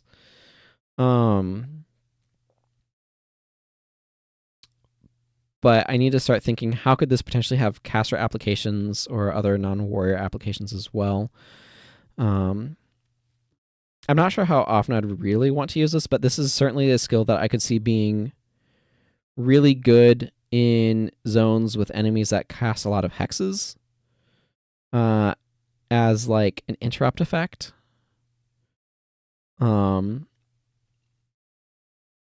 And I could see it being really nice against rangers that you want to interrupt using Troll Unguent while hiding behind escape or whirling defense. I could see it being mildly helpful against some of the Madness Titans, the Dervish Titans that spam block skills as well. So there's definitely things where it could be useful. I'm just not sure when I'd want to bring it specifically. But I could see it being... I feel like I could see using this in some circumstances where I want the knockdown effect and I know that I'm going to be reliably able to get it on the enemies that are going to be in the zone that I'm going to be in. But it definitely feels a bit clunky, even still. I think this is more usable than it previously was, which is not saying that it is immensely usable. For Great Justice, shout 20 seconds, you gain 100% more adrenaline, 5 energy, 30-second recharge. Only change I'd make is lower the recharge to 30 seconds so you can have a bit more uptime. I wouldn't go any further as it is a powerful effect available to any professional with no investment. Yeah, I like this change though as well because it means Enduring Refrain allows you to get 100% uptime, which I actually think is a very reasonable spot for it to be. I'm fine with doing that. It makes the Dragon Slash build more appealing as well. So I'm fine with that. On your knees, shout causes knockdown if you have more health than your target. 6 adrenaline. Ooh, I like that change. Completely reworked before, it was only really useful with some long recharge ranger stances. Yeah, it wasn't super useful. It was recharge your stances if an adjacent foe's knocked down or something like that. Now KD, which has a shot, can bypass block and blinds, etc. I like this. This is a good way of doing it. I like this one. I like this change. Makes it more useful for like paragons as well, which is interesting. Not that they gain energy from it, but adrenaline gain could I could also see using this on some caster builds with that wand to build it up. So this feels like it has a lot more useful applications, and I like that. You're all alone. Elite Shout. Target foe suffers cripple and weakness conditions and takes 25% more damage from all sources, 8 seconds. No effect if target foe is adjacent to one of its allies. 5 energy, 10-second recharge. Change to adjacent range to make it less restrictive to use. Yeah. Was thinking about the effects of being alone. What came to mind was also being vulnerable. So added takes more damage should make this skill much more useful, especially in spiking individual foes. I agree. This would probably be super OP in some sort of PvP scenario, but that's not what we're doing. We're in PvE that we're talking about these, and I like that for PvE. Still probably hard to use, but I could see trying to play around with this on like an assassin, for example. I think assassin is especially the spot where I'd want to try this, since assassins don't really need their elite slot, owing to Death Blossom being an elite skill that's not an elite skill. So, I mean, depending obviously on everything is the full context of how would you change everything, and at that point it just becomes mind melting, and you have to spend a lot of time getting a feel for the environment. But obviously, like I'm reviewing these and it's taking like 5 hours and change. So I think this is a fine spot to do things. Yeah. It certainly feels like it's got some more options. Desperation Blow. Interesting. Making it no attribute. Melee attack deals +1 damage for each percentage of health you are missing. So if you're at 50% health, this is +50 damage. Also strikes foes adjacent to your target if you are below 50% health. 4 adrenaline. Move from tactics into no attribute, changed to adrenaline and how it functions. Very powerful if you are low on health and surrounded. Yeah. If you're low on health and surrounded, you can absolutely spam the snot out of this. This skill feels like it could be extremely good on assassins with that enchantment that if you're below 50% health, gives you health regen and block chance. I would want to see... It's going to be bouncy in terms of how good it is, but if you get knocked down below 50%, this is attacking everything around you. And you're fairly tanky at that point. I would definitely want to try that for farming. I like this as an option. I'm not sure how good it is, but I like it as an option. And the fact that it's like plus 25 damage at 75% health at 4 adrenaline for no investment feels like there's something there, right? Feels like it. So this definitely is a skill that I feel like is not going to be as good as people want it to be, but is better than it looks, or like is still decent, but not as good as people want it to be. But I want to try it to see how it actually feels, you know? Distracting Blow, melee attack, also attacks foes adjacent to your target, interrupts, hits for no damage. I think this is no change. A strong skill that's AoE interrupt and available for all with no investment, no changes. Yeah, that skill's fine. Flurry, stance, 5 seconds, you attack 33% faster. 5 energy, 4-second recharge. Move the damage penalty, the best option for warrior secondaries who really don't want the downsides of frenzy. Short duration, but spammable for 100% uptime, provided you have the energy. That's the thing, is this is very energy intensive. I think this is a fine change. It definitely does make me think about how does this fit with other, like, if I'm a dervish, would I use this over my increased attack speed options? I definitely would strongly consider using Flurry on Assassin. Would I use it over other ones? I would also consider using this on Ranger. I don't know. I'd have to play around with it and see how it feels and how the energy feels. This definitely feels like something that could be very good. Maybe too simple to use. I'm not necessarily that objectionable to it, though, because locking yourself into warrior secondary has other downsides. So, yeah, that's definitely one I'd have to think about and play with. I don't object to the change intrinsically or anything. It's just, what knock-on effects does this have? Is the thing that I'd really need to get some experience with. Frenzied Defense. Stance. 8 seconds. You have a 75% chance to block. You have minus 20 armor as opposed to take double damage. 5 energy, 15-second recharge. Change downside to only minus 20 armor. This makes the skill much more attractive, especially as it requires no investment. Increased recharge to compensate. Yeah, was it more like 12 seconds before? 10 seconds? I think it was 10 seconds. I agree. This is significantly more appealing. Helps protect you from a bunch of melee stuff. You'll take a little bit more damage from the things that get through that 25%. Obviously, you don't want to use it in the face of an elementalist. But this also works to buff elemental damage if the skill is good, which I think is good as well. This seems like a good change to make, and certainly I would more strongly consider using it than I previously did, because it doesn't absolutely leave you destroyed by spellcasters. Probably not using it a lot still, but more appealing. Frenzy, similar sort of change from double damage to minus 20 armor, 8-second duration, attack 30% faster, 5 energy, 4-second recharge. Changed double damage to instead minus 20 armor, a less harsh condition, has a moderate duration and low recharge, so is a solid option for no attribute investment at all. Yeah, I just don't know if Flurry is better or not. Obviously, the duration difference does mean that Flurry will consume more energy. And that is super notable. I'm not sure how those line up, and that's something that I need to spend a lot of time testing. Because it does feel to me like Flurry could just straight up eclipse Frenzy. And Frenzy might need a slightly longer duration to compensate if you're wanting to kind of like maintain that. Skullcrack. Elite melee attack deals plus 10 blunt damage and interrupts an action, inflicts dazed condition 8 seconds if target is casting a spell. 6 adrenaline, half-second activation time. Added some minor damage and reduced cost, but reduced daze duration. I didn't want this to outshine Quivering Blade or Mage Hunter Smash.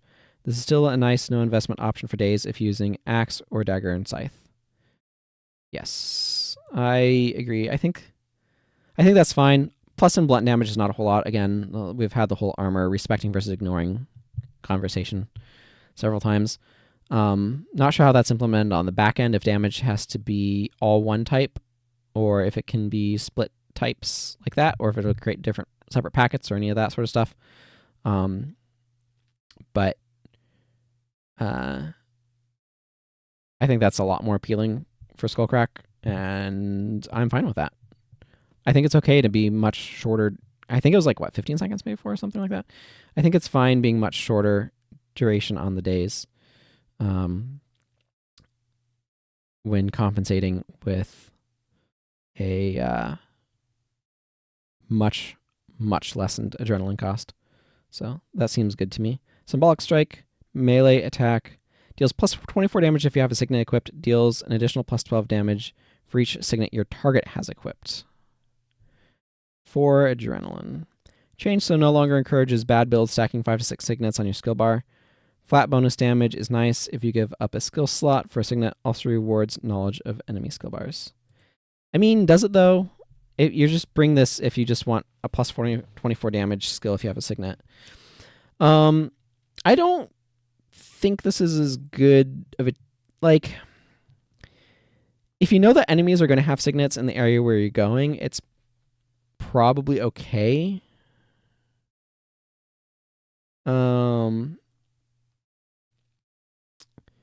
Thrill of Victory is probably going to be better damage and has potential to gain you adrenaline, but that's not what we're looking at here. I could see maybe using it on Sword because you don't have a whole lot in that 4 adrenaline slot for attacks.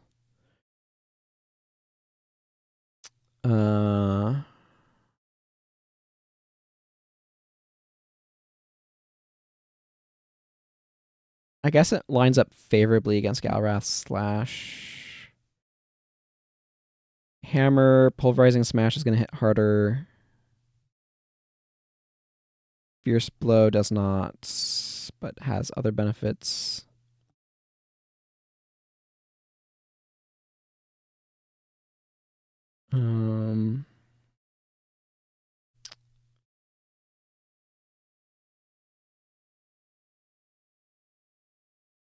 A little bit more damage than Axe Twist, but Axe Twist is likely to get some really beneficial additional effects.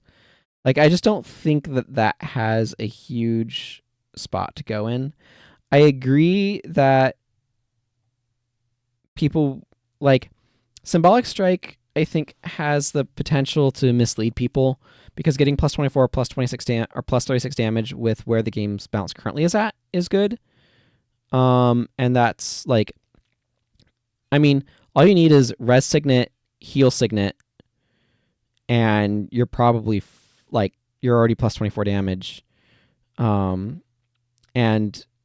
I don't think it's unreasonable to run like another Signet or two. Like, there's some interrupt Signets from Mesmer that are not terrible to run, for example, that make it like 36 or even 48 damage.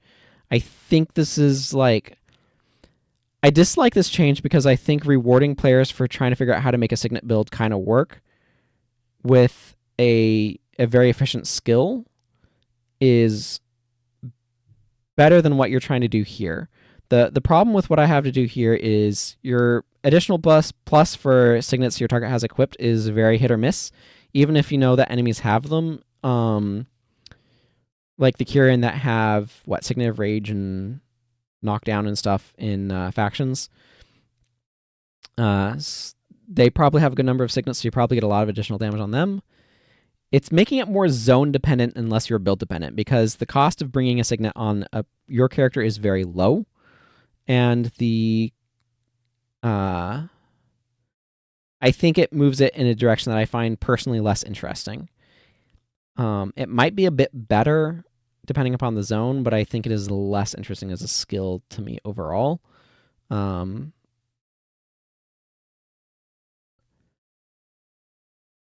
If I were to try to go the direction you have, it would probably be something where I would limit it to like bonus damage from 2 or 3 signets, but have more bonus damage per signet. So like 16 damage per signet, but cap at 48 damage or something like that. I don't know. I understand what you're trying to avoid people doing, and to some extent you don't want them like, oh, walking into a bad build trying to max like 7 signets and this attack deals plus, or 6 signets or whatever, and this attack deals plus a bunch of damage. It's like, yeah, you probably shouldn't be trying to optimize that. I'm not sure. Like, this change doesn't feel like I'm not sure quite when I would want to use this. I guess I would potentially use it on Assassin with like Res Sig, or one of the Assassin Signets. I could see using it there against certain foes. This is one of those skills where you change it from being I'm making interesting build decisions, because including a Signet is not, a single Signet is not that hard of a build decision, because you can always just bring Resurrection Signet, and Healing Signet's not a terrible choice, and things like that, to one of, is this in a zone where I know that there are enemies with lots of signets where this is going to deal a bunch of additional damage to them. So it's a bit of a shift that I personally don't like as much, but is not like the worst or anything. So I don't know. Take that as you will.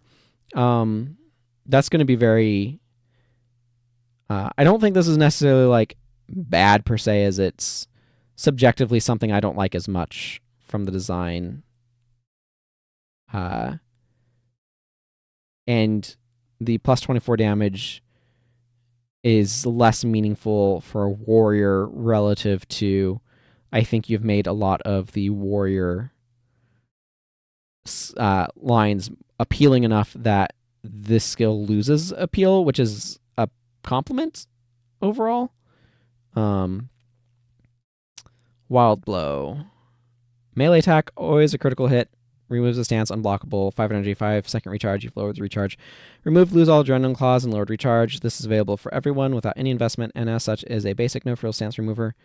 And still the only skill you can test damage numbers with because it's so consistent. I think that's fine. I think it's fine to go that way. I don't know that you necessarily need to lower the recharge to 5. I don't think you want stances to be super terrible.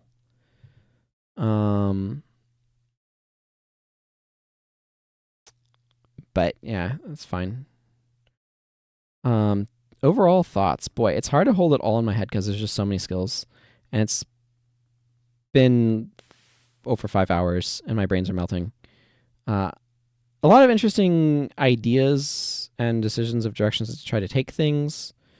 I think some of the identity. I think you did a good job with like trying to create specific identities for axe and hammer. Sword feels like it's in a little bit of a wonky spot still, and I feel like that's a bit of a remnant of where you started. I appreciate a lot of what you're trying to do with tactics, and I think you did my general gestalt memory of it is relatively positive for tactics and strength. And overall, this has been a really interesting exercise. It's been interesting to sort of review this and think about this and think about what design directions you're going in. And I like more variant conditional clauses on stuff to like final thrust off of less than 50% HP or deep wound makes those sorts of skills a lot more appealing. And I think overall this would leave warrior in a stronger spot. It's hard to evaluate in the context of a metagame, though, because you really need hands-on experience. But the theory crafting has been fun, and I hope people have enjoyed reading this. Thank you to Mr. Jack for all of the work in putting this together. And I hope you enjoy the video and that we can get some good discussions either in the comments or on the Discord. There's a link to the Discord in the description. I think that's going to wrap stuff up, so I'm going to go rest my voice now. See about getting this behemoth exported and add the end screen to it and then upload it. It's probably not coming out the day I'm recording it because that's going to take a while. But thank you all very much for watching and for your engagement and your interest. No promises that I would do any more of these if more of these are made, because this was quite an investment of time and throat and voice. But it's been interesting. So until next time, everyone. Hope you enjoy another massively long Guild Wars skill theory crafting discussion video. Take care. Goodbye.